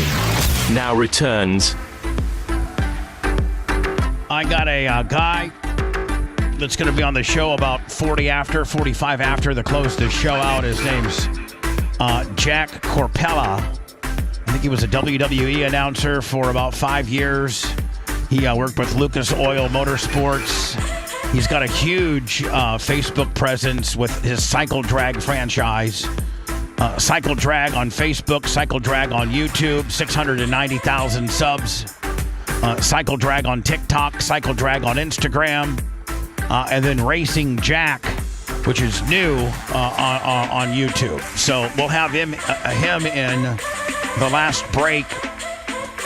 He'll be promoting. I think they got a big bike fest happening this weekend. Yeah, St. Pete Bike Fest. St. Pete Bike Fest. That's happening. Is it this? No, I think it's November 20, 21, and 20. I think it's November 20 through the 23rd. Yes, he was out during Biketoberfest doing stuff on Main Street. Oh, I think Tyler, you met him, didn't you? Yes, yeah. Colton did as well. Colton's probably the one that set it up. Yeah, he did. Breaking news. Mark Epstein, who's Jeffrey Epstein's brother, just went on television and said the Republicans are actively scrubbing the Epstein files. He claims they're removing every Republican's name before these files get released. Take a look. I do want to talk about is I've been recently told the reason they're going to be releasing these things and the reason for the flip is that they're sanitizing these files. There's a facility in Winchester, Virginia, where they're scrubbing the files to take Republican names out of it. That's what I was told by a pretty good source. If this is true, it would explain the GOP's sudden shift towards supporting the files being released. They don't care about transparency. Man, I gotta tell you, I don't know if they'll be able to prove that they're scrubbing them. But if the American public finds out these were scrubbed, it's over for everybody. Oh yeah, they're all done. I mean, everybody. Trump, Bondi, Rubio, everybody done. But you gotta give up one Republican as a sacrificial lamb, though. Like, manipulating. I mean, yeah, but I mean, like, this thing has to be pristine. The only thing that needs to be scrubbed are potential women that don't want to be identified. That's it. That is it. I mean, I'm sorry if Trump's in it, if Clinton's in it, I don't care. Although I've been told that Clinton seems to be the most nervous. He won't even answer. I guess he's been summoned for the House. Him and Hillary to be deposed, and they won't show up. That's not good. Supposedly, I don't know if that's true or not. That has been proven true. They have not been. They have not showed They've up been yet. subpoenaed. Yes, and they're no shows. Correct. Now, I didn't know that you could no show. Judiciary and I didn't know that you could say I heard like they would come and get you and put you in jail for being in contempt, but maybe because he's the president they can't do that. But they can get Hillary. Evidence. Well, she's the former Secretary of State. That probably has some insulation as well. That's true. Yeah. It's pretty suspicious they would open up a DOJ investigation just days before the files are being voted on to be released, especially after they've spent months saying the entire case is a made-up Democrat hoax. Honestly, Mark Epstein's claim fits very well with everything we've watched unfold over the past couple months. Remember, Trump attacked anybody who dared to push for the Epstein discharge petition, even if they were Republicans. MAGA influencers and media outlets have desperately tried to downplay the new evidence and emails. And now, after saying all of this stuff is fake, they're shifting to the Democrats did it narrative. The idea that a facility in Virginia might be scrubbing names raises a lot of legal and ethical questions. Like, who ordered it? Who selected the names to be removed? I mean, I think Trump would be impeached. Oh, yeah. I mean, if they're scrubbing going along, and that scrubbing's more so than just the women that potentially don't want to be identified, and there's any more scrubbing than that, you're done in my book. Bigger than Watergate scandal? Oh, hell yeah. And who had access to Watergate was just corrupt politicians trying to get inside information on corrupt politicians.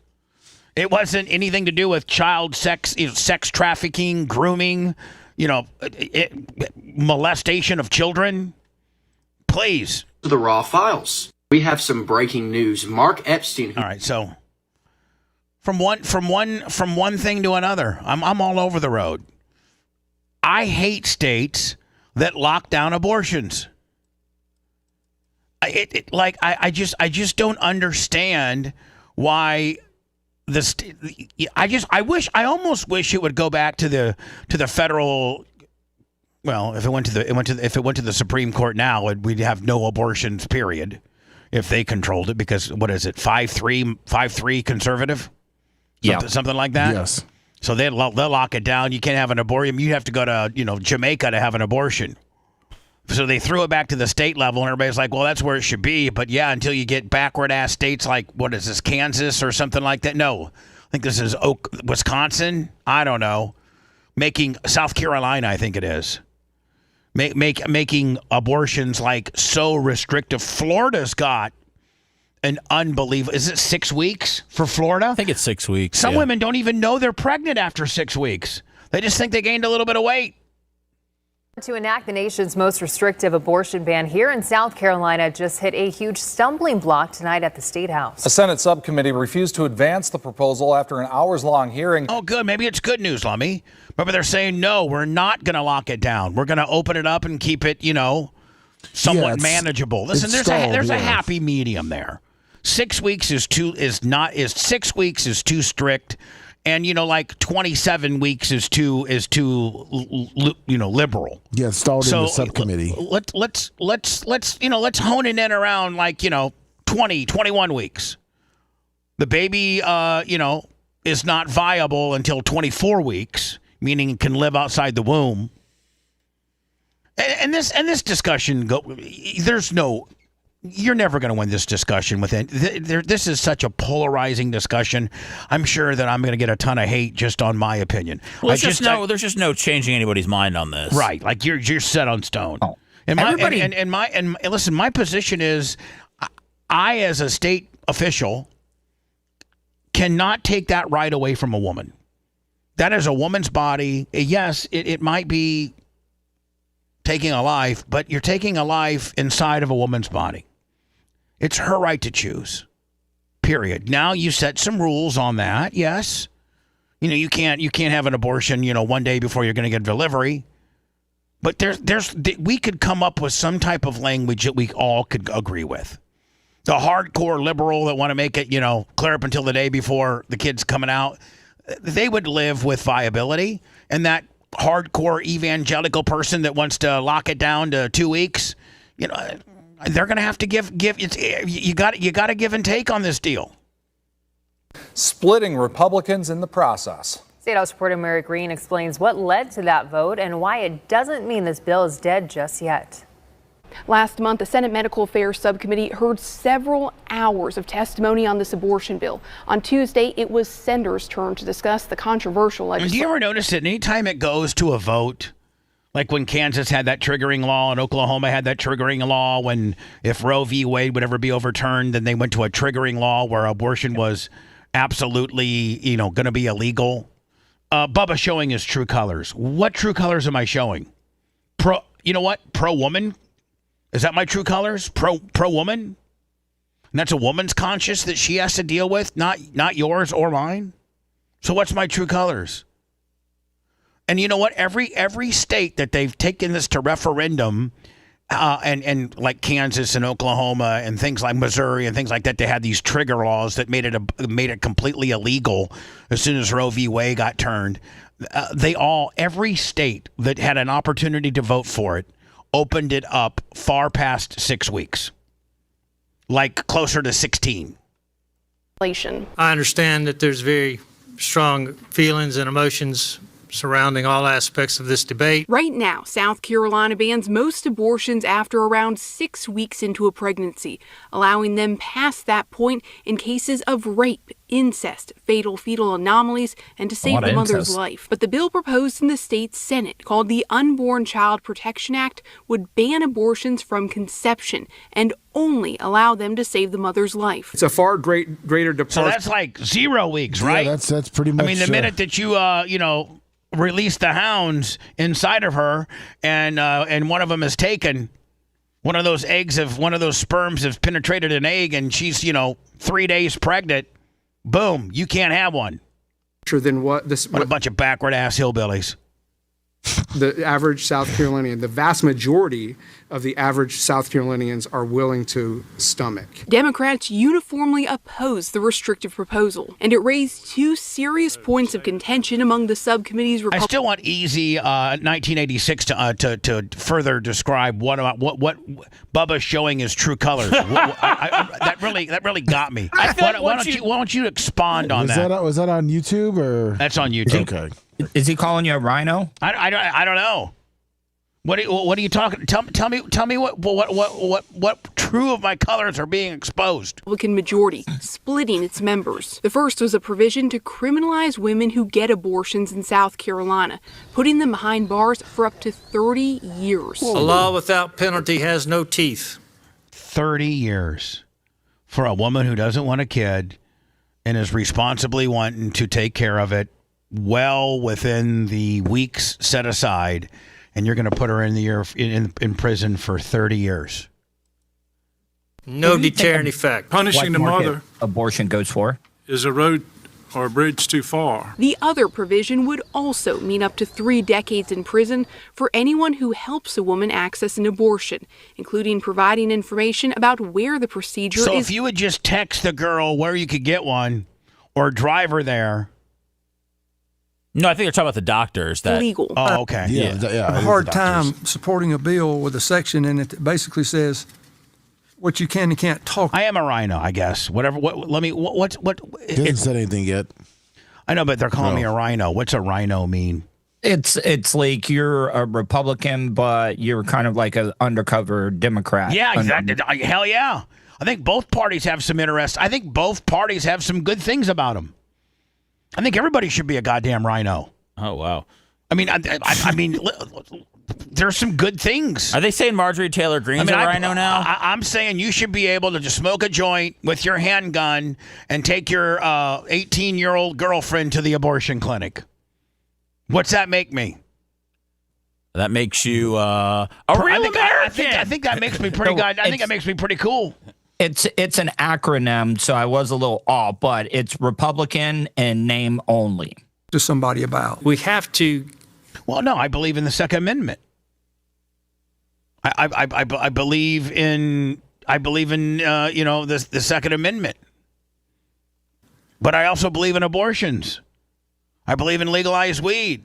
You're not a religious person. No, I'm not a religious person at all. I'm agnostic.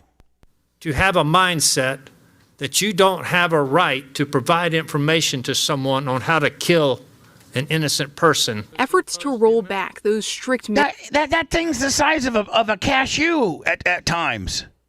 Now, when the baby is the size of your arm, yeah, we can't do anything with it. But when it's the size of a lima bean, get the vacuum cleaner.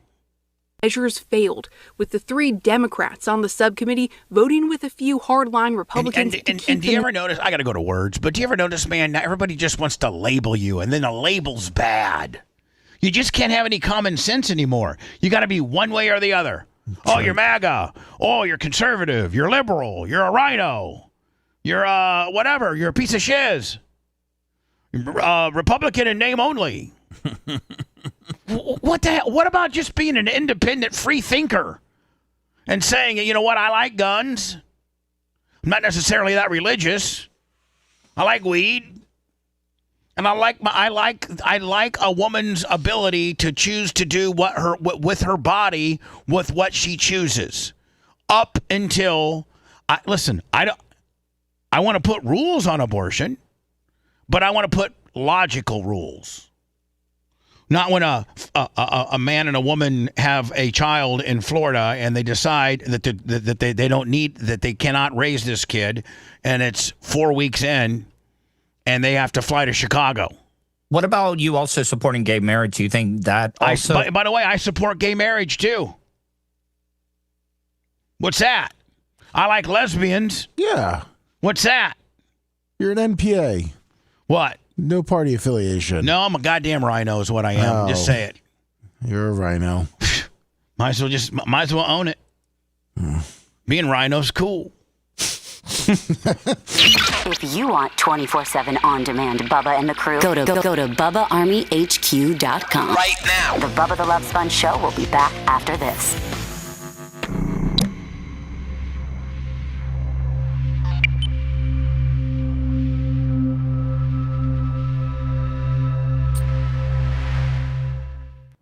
That'll put us about 45, and then we'll take 14 minutes with him. All right. Don't speak. I know just what you're thinking. Is Brian here? No. Oh, I'm sorry. Well, actually, he might be. I just heard. It sounded like. You heard some singing? Yes, angels singing from heaven.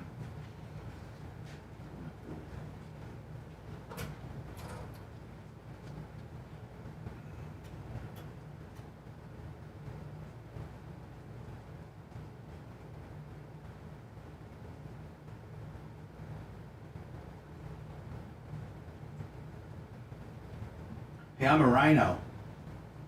Seth, you want to be a rhino with me? I'm a silverback rhino. You're right, Napa Mike. I'm a silverback rhino.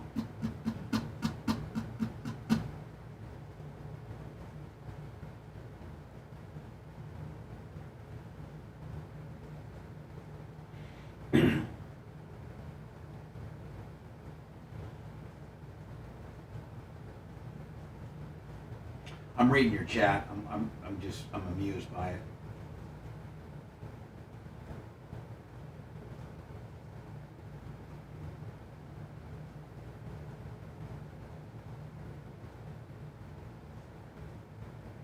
Upstate Quack said he's a rhino.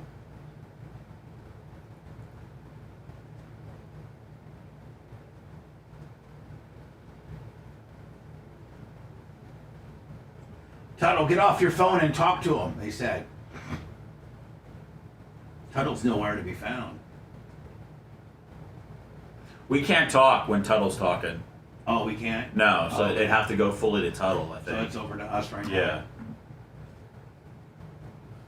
Easy. I'm about over your fucking bullshit. Bubba might like lesbians, but they don't love him. Ask Scout and Big Gulp how they feel about me. Easy. You know what? You're out of here, motherfucker. Oh, wow. I'm fucking, you're done. See you later, buddy. Over your bullshit. You're done. You're done.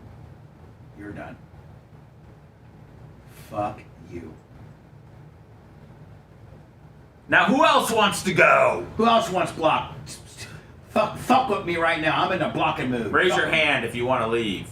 Now, it is a lot harder to get to 137,000 subscribers when we're losing them, but we're willing to do that. Oh, Greg82 says, Bubba, you don't think like us anymore. We're old school. We're in a new age with people are told what to think. Oh, okay.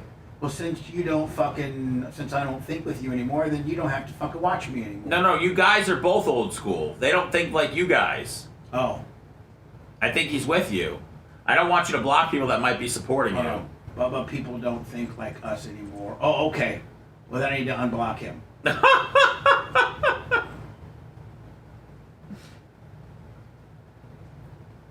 Okay, I think you're back, Greg. Oh, shit. Russia launched 450 drones and 48 missiles? I think you're back, Greg. Check. Greg, text something to see if you're back, because I'm ready to block. I'm ready to block right now.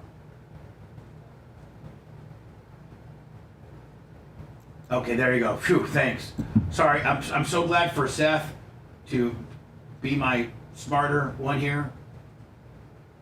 Greg, yeah, he's cool, man. Greg's always giving money to the show and stuff. I got my fucking trigger finger out. It's out. Watch, give the people a star at least some grace because they at least are paying. Oh, so they gotta have some sort of. Well, they're always cool as fuck. Yeah, they got. I never have a problem with a star person.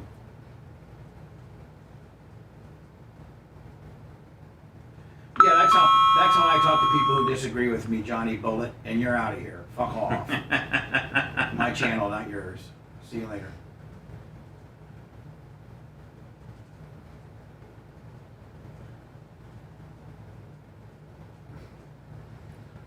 What's up, Skin Dog? That's a hell of a name.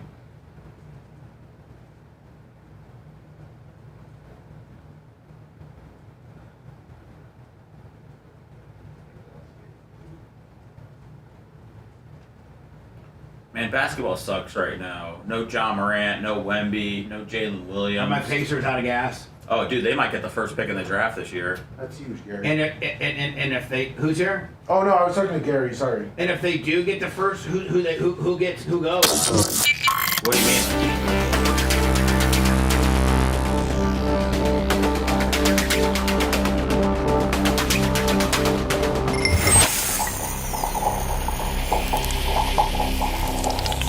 The Bubba the Love Sponge Show, listener supported via PayPal, Venmo, and Cash App, all at the Bubba Army, now returns.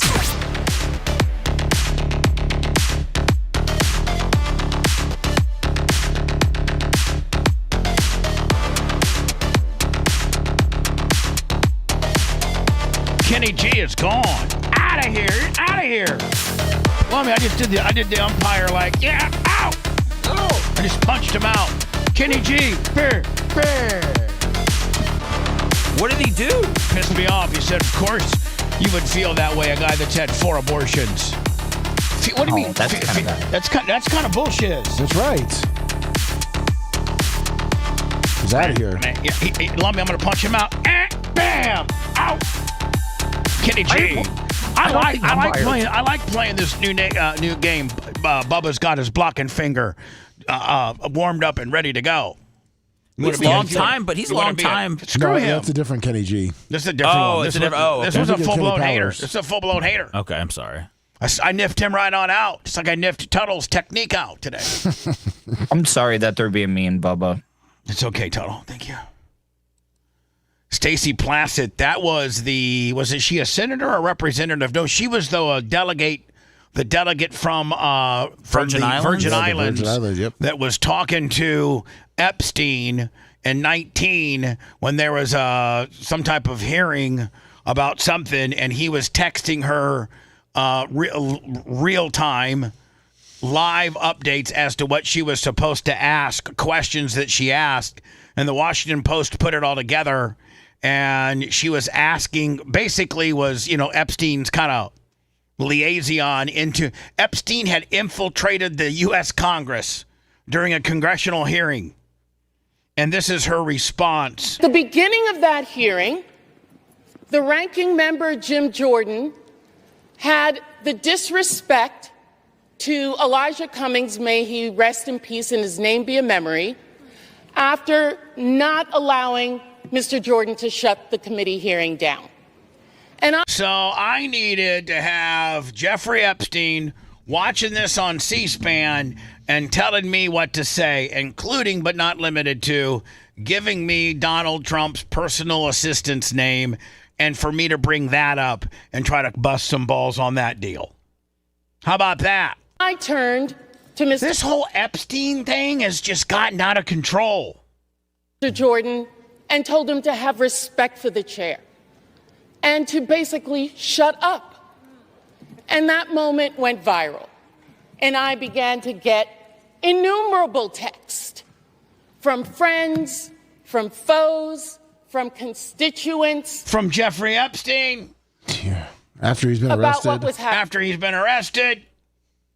Supposed to be in prison, but he's at his house because it's only 3 in the afternoon. Didn't have to report back to prison until 7.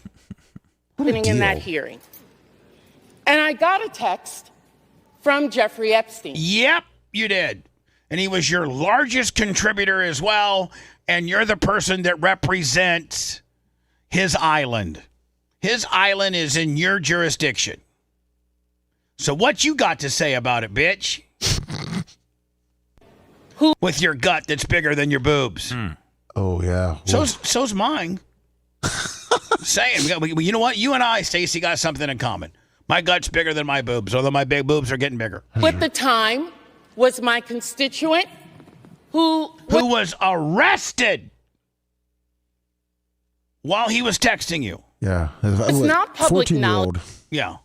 For having an egg-shaped Peroni's around the corner penis and messing around with 14-year-olds. That's what he was arrested for, Stacey. At that time Egg-shaped? that he was under federal investigation. And pull something out of your ass here, baby. Pull it out of your ass, sweetheart. Come on. Who was sharing information with me. Now, I heard recently from someone not sharing information with you, actually specifically telling you what questions to ask, and then you telling him it's coming up to me next, hurry, and you absolutely reciting the question he told you to ask. I thought that our hearings in the House and the Senate were far more sacred and secure, in my opinion. I was seeking advice from him. Let me tell you something. I don't need to get advice on how to question anybody from any individual. Well, you did. You did, bitch. You can act all hard now that he's gone, but you can't act hard with what you did and the Washington Post uncovered. You said verbatim what he told you to say, trying to bust somebody's balls about who Trump's personal assistant was. Michael Cohen, right? Yeah, I think it was Michael. No, it was a Rona, a woman named that's right, yeah. Rona. Kim Kardashian and Kris Jenner sued by Ray J for exposing secrets about the infamous sex tape. Do you ever notice this? That I'm the only guy, and I'm not trying to feel sorry for myself, but, and by the way, I got a video, or they got a video out, Wolf Films, called Video Killed the Radio Star, that walks you through the chain of command or the chain of custody with regards to the video of my wife and Hulk Hogan. But you ever notice that I'm the only one that hasn't benefited from a sex tape? Now, Ray but you weren't in it, man. Well, I know, but you got to be in it for a little bit. Yeah, that's true. I mean, I was like, you guys have your fun. I'll be in my office. If you start in your own, that's a different story. Nobody wanted to watch that. Do you think this is probably the highest grossing? Kris Jenner and Kim Kardashian sue Ray J for defamation. What did he supposedly do? This is what put Kim Kardashian on the map, isn't it? Yeah. Bro, on KK and Chris. Ooh. The federal RICO I'm about to drop on Chris and Kim is about to be crazy. The feds is coming. There's nothing I can do about it. It's worse than Diddy. Kim Kardashian and Kris Jenner suing her ex Ray J for defamation after he claimed he's working with the feds to bring down the famous family. Why can't the feds work with me to bring down the not so famous person that released mine? You can't make this stuff up. If you told me that the Kardashians was being charged for racketeering, I might believe it.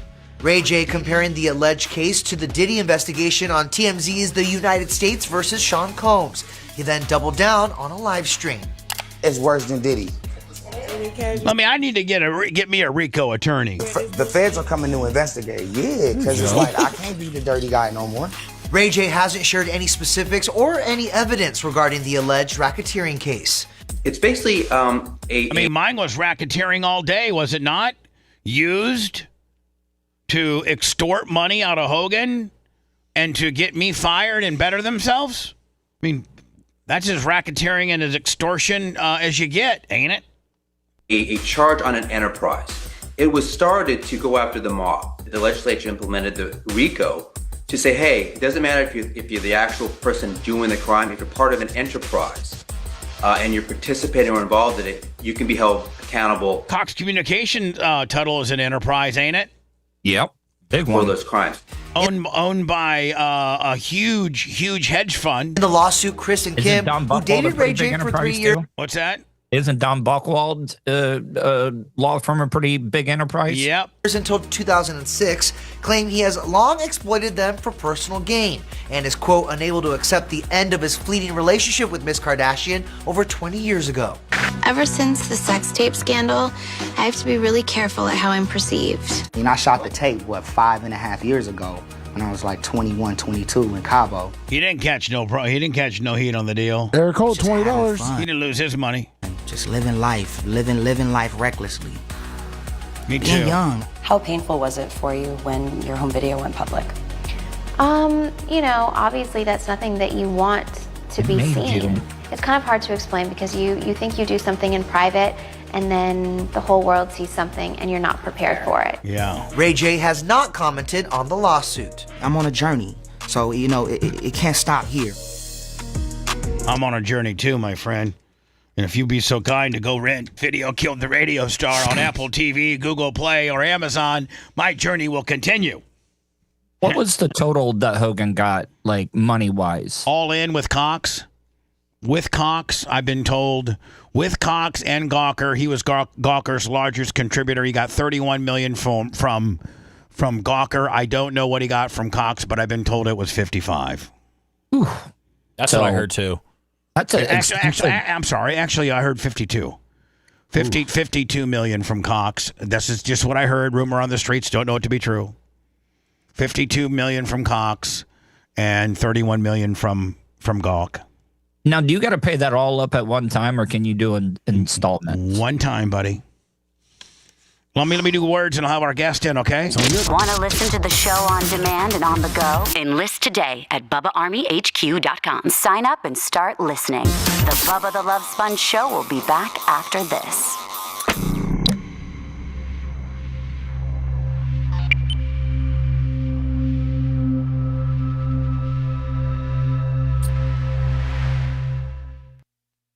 Peak bike fast. One said check out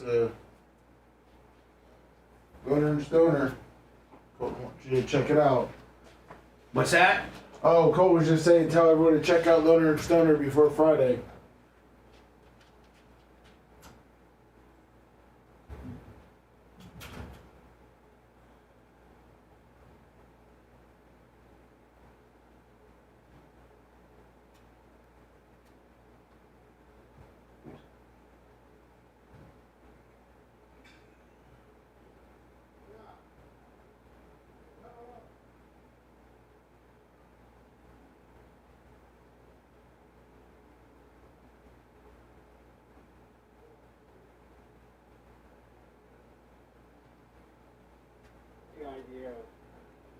it gets slower, more dangerous, without brakes, and uncomfortable. And you have one from OCC, right? Oh, the biggest piece of junk. You know something? I was so stunned at how bad it is built. You know, they bought an engine from a guy who did a nice job, built in motor. The guy had the land. It's a Harley knuckle replica motor, and the motor's fine. You know, I was riding it, and it stops on me. And I realized the electrical system is fused through the rear tail light. So the rear T on that one, on that front. How about that? The fuel, very cool. The RG over here, this has to be one of your favorites, I imagine. And right? This too, I remember when this was the fastest bike you can get.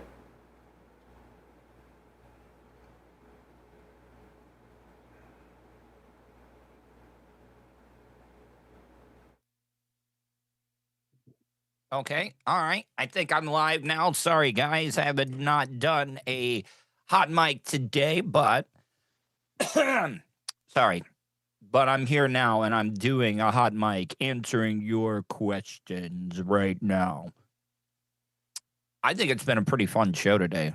Like, I think Bubba's been on it. I think Seth's been on it. I think Lummy's been on it. Macho, definitely the MVP today, in my opinion. What up, Pappy Jasper? What up, Xerxes? SBK, I mean, I talked to him recently, probably a couple weeks ago. He's doing fine. Oh, thanks, Carlos Mandingo. I'm glad that you liked it. Oh, thank you, Kabuki Jones. Yeah, Liz, 84. What's up, Liz? Liz, see, I wish that's where you could, like, screen in and, like, look at people's profile pictures more. Because Liz, I can't look at it as much. I'm just trying to, like, open up your picture, but it won't let me, Liz. So you look hot from your small little one there. I know that sounds weird.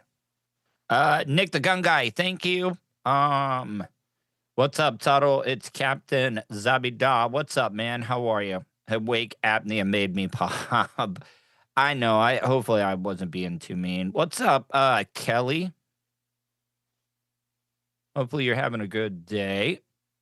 But yeah, no, it's been a great, great show. You guys are gonna love this guest coming up. He's really, really good. I'm glad. Also, don't forget, Loner and Stoner is now available. So please go download it. It was a great one. Talked a lot about the Gene stuff. I will say this. I thought Gene would have been a better powder coater. Because I did. I looked. There are definitely, you know, some spots there where the powder coating might be fading just a little bit. You know, rusting, especially on the Hey, Seth cut his mic now. Orange Peel Jones, yeah, like, yeah, it's, look, I'm just saying, I heard about, he's, the powder coating king of the world and stuff. I don't know. I looked at those chairs. I'm not going for Gene's business. I'm not mentioning. I'm just saying, I don't know. Maybe he was in a rush that day. Maybe he forgot to put it in the oven. Who knows? Just saying. Didn't look like the powder coating, kind of took a little bit on those chairs. Because it shouldn't be turning white. Just saying. Oh, yeah. He does. Am I allowed to talk about the palsy?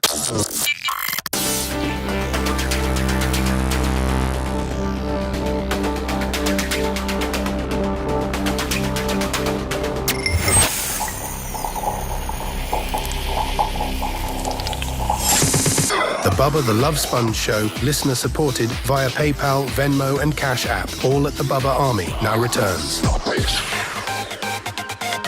As a guest, and then him and I will do a podcast a little bit later or right after the show. Jack Corpella is his name. Now, Jack, are you from St. Pete? No, sir. I am from Pittsburgh, Pennsylvania. You look like a Pennsylvania kind of guy. When did you come down here? I decided to pack up and move to Clearwater, Florida about 3 years ago from California when Lucas Oil shut down their California TV studio. Well, yeah, that's right. Lucas Oil for the longest time, because I knew a guy named Bernie Bernstein that was in the PR department, and they moved everything to, was it Cordell, Indiana or something like that? Yeah, Corden, Indiana. Corden, Indiana. And I know the old man, Lucas Forrest, is still around, but I think the son has taken over the business. Well, believe it or not, unfortunately, Forrest has passed away. Did Forrest? Gosh, we lost so many people this summer. He was one of them this summer. This past summer? It was right when the Hulk thing was going on as well. And really, yeah, really tough break. I know the big hubbub in the Lucas world right now is how much can they come up with an agreement with the Colts, because I think the naming rights go like this is the last year for the naming rights, and I think they originally got it for like $12 million for 12 years or something like that, and I think the Colts want like $40 million for 10 years or something like that. Oh, it's amazing how it's gone up, and the inside ball game is Forrest built that company on the backs of grassroots racing, and now it's grown so much that Forrest kind of built on the backs of semi drivers, didn't he? Yeah, absolutely. I mean, he was. I think his first products were semi additives. I think. Yes. Well, the story goes he was a trucker trying to make that haul across the desert, and he kept having transmission problems and found some type of kitchen product to mix with the oil, and that became Lucas Transmission Fix. And so you were a Lucas Oil Motorsports reporter now. Was that like on? Was that they're in so many different variations of motorsports, whether it's dirt late models, whether it's tractor pulls. What part of the motorsports division were you a reporter in? I was doing everything. I loved it. It was a dream job. And Bubba, you know how this business goes. I moved from Philadelphia to California. Everybody likes me. I say, here we go, guys. Dream job, setting up for a career. And then here comes COVID. So once again, rug pulled out from underneath you as a broadcaster, but that's okay. It was a great couple years I got to spend with them. I did Lucas Oil short course with the trucks. That was a lot of fun. Got to do some hill climb, got to do some desert racing, best in the desert. So it was a lot of fun. I did. Now, was that what kind of got you going to start all of your social media platforms, kind of having the rug pulled out from underneath you, and you're like, I got to figure out how I can monetize what I do? You know what? I got out of the University of Florida in the year 2005, went back up to Pennsylvania, was totally disenchanted with the jobs that I was finding, and I read the book Rich Dad, Poor Dad, and I just remember one of the lessons in there was mind your own business. So I was like, I got to start something. So way back then, I started a little motorcycledragracing.com because my dad is a motorcycle drag racer, and it evolved to where we are now with the ever-changing digital landscape. I mean, you got some great numbers with regards to your YouTube. I appreciate it. Almost 700,000 subs on that. I appreciate almost 2 million on Facebook. I know guys that do those type of numbers. I mean, you can make a living with those type of numbers. Might need some help, but no, I appreciate it, man, because I did the local news circuit, so I did my share of standing outside of police tape,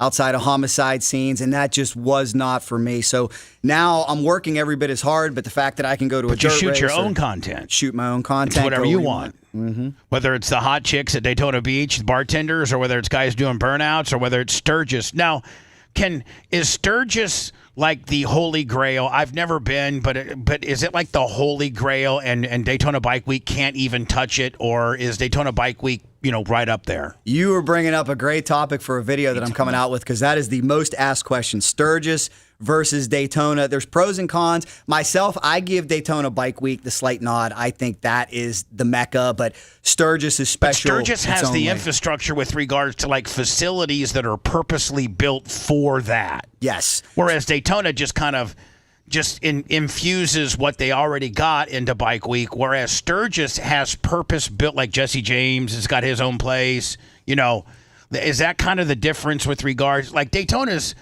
a destination all year round, whereas I don't think Sturgis is biker-wise. 1,000%. Sturgis is 6,000 people outside of those 10 days in August. The difference is Sturgis is really a riding destination. So you go there and you meet all these people from Virginia, New Jersey, New York. Hey, we got in the Harley Bagger and we rode all this way and we pitched a tent. What I love about Daytona Bike Week, that's more of an all-encompassing racing, vintage bikes, metric bikes. Sturgis is awesome. 99% of what you see will be a Harley Bagger, which is cool. I like it. You go down to Daytona in the spring, you get to see a little Supercross. You see some old two-strokes. Some rice burners. Yeah, exactly. I saw a little bit of your Jay Leno walkthrough. I didn't know that Jay had such an extensive motorcycle collection. Holy moly! I was so lucky to go tour his garage. He was supposed to give us and he did it with you. Yes, he did. Yeah, what a gentleman. He was supposed to give us 5 to 10 minutes, just like you were so courteous to have me in here. Had me in there for about a half an hour, and everything's on a battery tender, ready to go, and it's just his big toy box. And I mean, from his 1918, steamer car to his, one of his mini bikes. By the way, Jack's YouTube channel is Cycle Drag. It's at Cycle Drag. Nearly 700,000 subscribers on that. And then he's promoting St. Pete Bike Fest. That's happening the 20th through the 23rd. Give us some more. Is that going to be at Orange County Choppers? Oh yeah, it's a great time. I hope you guys can come. I heard that's a great facility. It is. I heard you guys have a busy weekend, but if anybody can come, it kicks off tomorrow night. It runs through Sunday. There's some big musical acts coming in Friday and Saturday. Is Jesse coming in? Jackal? You never know. He's good friends with Keith Overton, who runs the OCC Roadhouse, and also Burt King, who runs Barracuda Harley Davidson. And if you've never been to this place, Bubba, what Burt did... I've been there. It's like a motorcycle country club. He took the old Jim's Harley, relocated over here, incorporated a restaurant and an entertainment venue, then built a Harley dealership across the street from it. And it's really one of a kind. There's not a lot of places like this that's so pro-biker, that has an entertainment that can put 3,000 or 4,000 people in, to see Jackal or something like that. No doubt. It's special. And they've had some big names there. They've had Creed there in the past, David Cook. They had lead singers from Boston there a couple years ago. And it's just a ton of fun. We'll see a lot of people ride over from all over Florida. And it's a great time. How many bikes are you expecting? Oh, man. Well, I would say they're expecting at least 3,000 to 4,000 bikes. I mean, it's not Daytona Bike Week. They call it a boutique, but for 3 days, they will fill that parking lot. 3,000 bikes at one little destination in Pinellas Park, Florida is pretty impressive. I agree. So go to. By the way, if you want more information on this, you can go to stpetebikefest.com. Everything from tickets to lodging packages to partnerships to if you're a vendor. I would say that if you're going to be a vendor or something, you probably had to have all that locked in by now, right? well, you would hope, but you never know. You go, Burt King's a wheeler and a dealer from Texas with 4 dealerships here in Florida, so you approach him at the right time, you might just get a spot. Now, what did you do for the WWE? I was blessed to be an announcer for 5 years. I was a studio host for 4, begged and begged and begged to go on the road. The road was the best and worst thing that ever happened to me. Who was your media supervisor? My immediate supervisor when I first got there was a woman named Jen Good, and it was very much sit down, shut up, welcome to the business, kid. And I just, I tried to learn as much as I could. She went on pregnancy leave, and then my next boss, Tommy Carlucci, who was in charge of international television, really took a liking to me, and I got to thank him for the long run that I had, because it was a tough place to survive as a 23-year-old, and it was obviously a dream come true for me to be there. So, who was the out of the talent? Who was the stiffest and who was the nicest? Oh man, well you got to remember, young jabroni announcer. I'm lowest form of life, so it's like stay away. What I will say is anybody on NXT, any of the young guys I worked with were just absolutely awesome. Well, give us some names though, give us some names. Call some people out. Flair was great to work with. If he's not drunk. Well, it was scary because Flair comes in. We're doing something for 24/7. He just got off a plane from Florida, and I find out that the Flair robes used to cost, $5-10 whatever. I've got on this. I thought it'd be funny if I dressed up like him and in a very flattering way, impersonated him. He came in, and I put him over. So he looks at me right away. He doesn't know me. So that could go really good or it could go really bad with Flair, knowing Rick. You are a true media savant, because I got that right away, and I said, boy, this better come off flattering, because he looked at me and he said, kid, I do it once.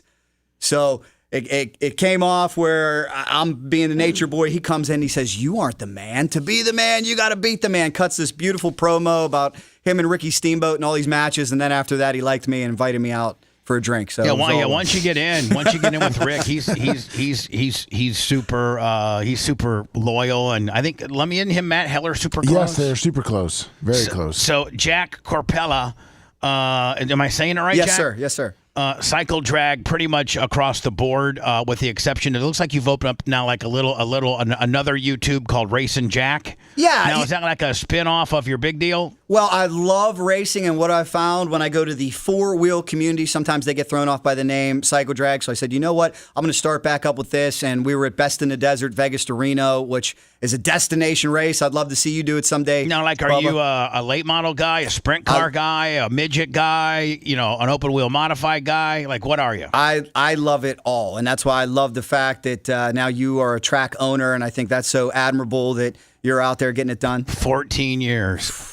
You want to buy it? I'll finance it. Man, nothing. I mean, I never knew that racers would be such big pieces like babies. Like, they just absolutely, because, there's 24 cars out there. Only one guy wins. So 23 guys think that you suck. Your track sucks. You didn't do it right. Blah, blah, blah. One guy loves you, but the other 23 hate you. Well, I'll tell you a secret, Bubba. It's a thankless job, and they'll all miss you when you're gone. Steve Earwood, who owned Rockingham Dragway, taught me something a long time ago when I was sweating it out as a promoter, and he called me Chicken Jack. He said, Chicken Jack, one of these days I'm going to have a race for everybody who said they're never coming back again. It's going to be the I'm Never Coming Back Again Nationals, and it'll be sold out and packed. Have you done anything with Cletus? I would love to. Have never met Cletus. I've been down there to Bradenton. You two have got to get together. I would love to. He's got like 4 million subscribers. I mean, like, he's so big that NASCAR gave him an Xfinity car and said, you definitely need to cross paths with him, because I think he has got a drag strip down there too. Yeah, I would love to. We're going to be going down to Bradenton. They're just getting ready to start the winter series with the pro mods, and your buddy Tony Stewart will be coming for the pro superstar shootout. So I'm definitely looking forward to that. Well, Leah's getting back in a rail, and he's getting back in a rail, but he's going to do it under a different umbrella, and so he could be racing against his wife. Ooh. And by the way, I think his son Dominic turned 1 a couple days ago. Happy birthday. Yeah, exactly. Jack Corpella is his name. Google him if you like. More importantly, go to stpetebikefest.com if you'd like to enjoy the event that he's putting on. Are you like the sole promoter of this? I cannot take credit for that. I'm just helping push it on social media, helping out Bert. Bert's the man. I met him one time on Jesse's bus, and he was like, "Oh, he's such a great dude. He really is. He really is." Anyway, so cycle drag, pretty much across the board: Facebook, YouTube, TikTok, Instagram, and then he's doing some other racing stuff, more towards like less cycle stuff and more racing stuff on his new starter YouTube, which is called Racing Jack. Jack, I appreciate you, my friend. We're going to end the show, and then you and I are going to do a little podcast. I appreciate the time. I really do. Thank you. Jack Corpella, ladies and gentlemen. Cycle drag across the board. And don't forget stpetebikefest.com for this weekend.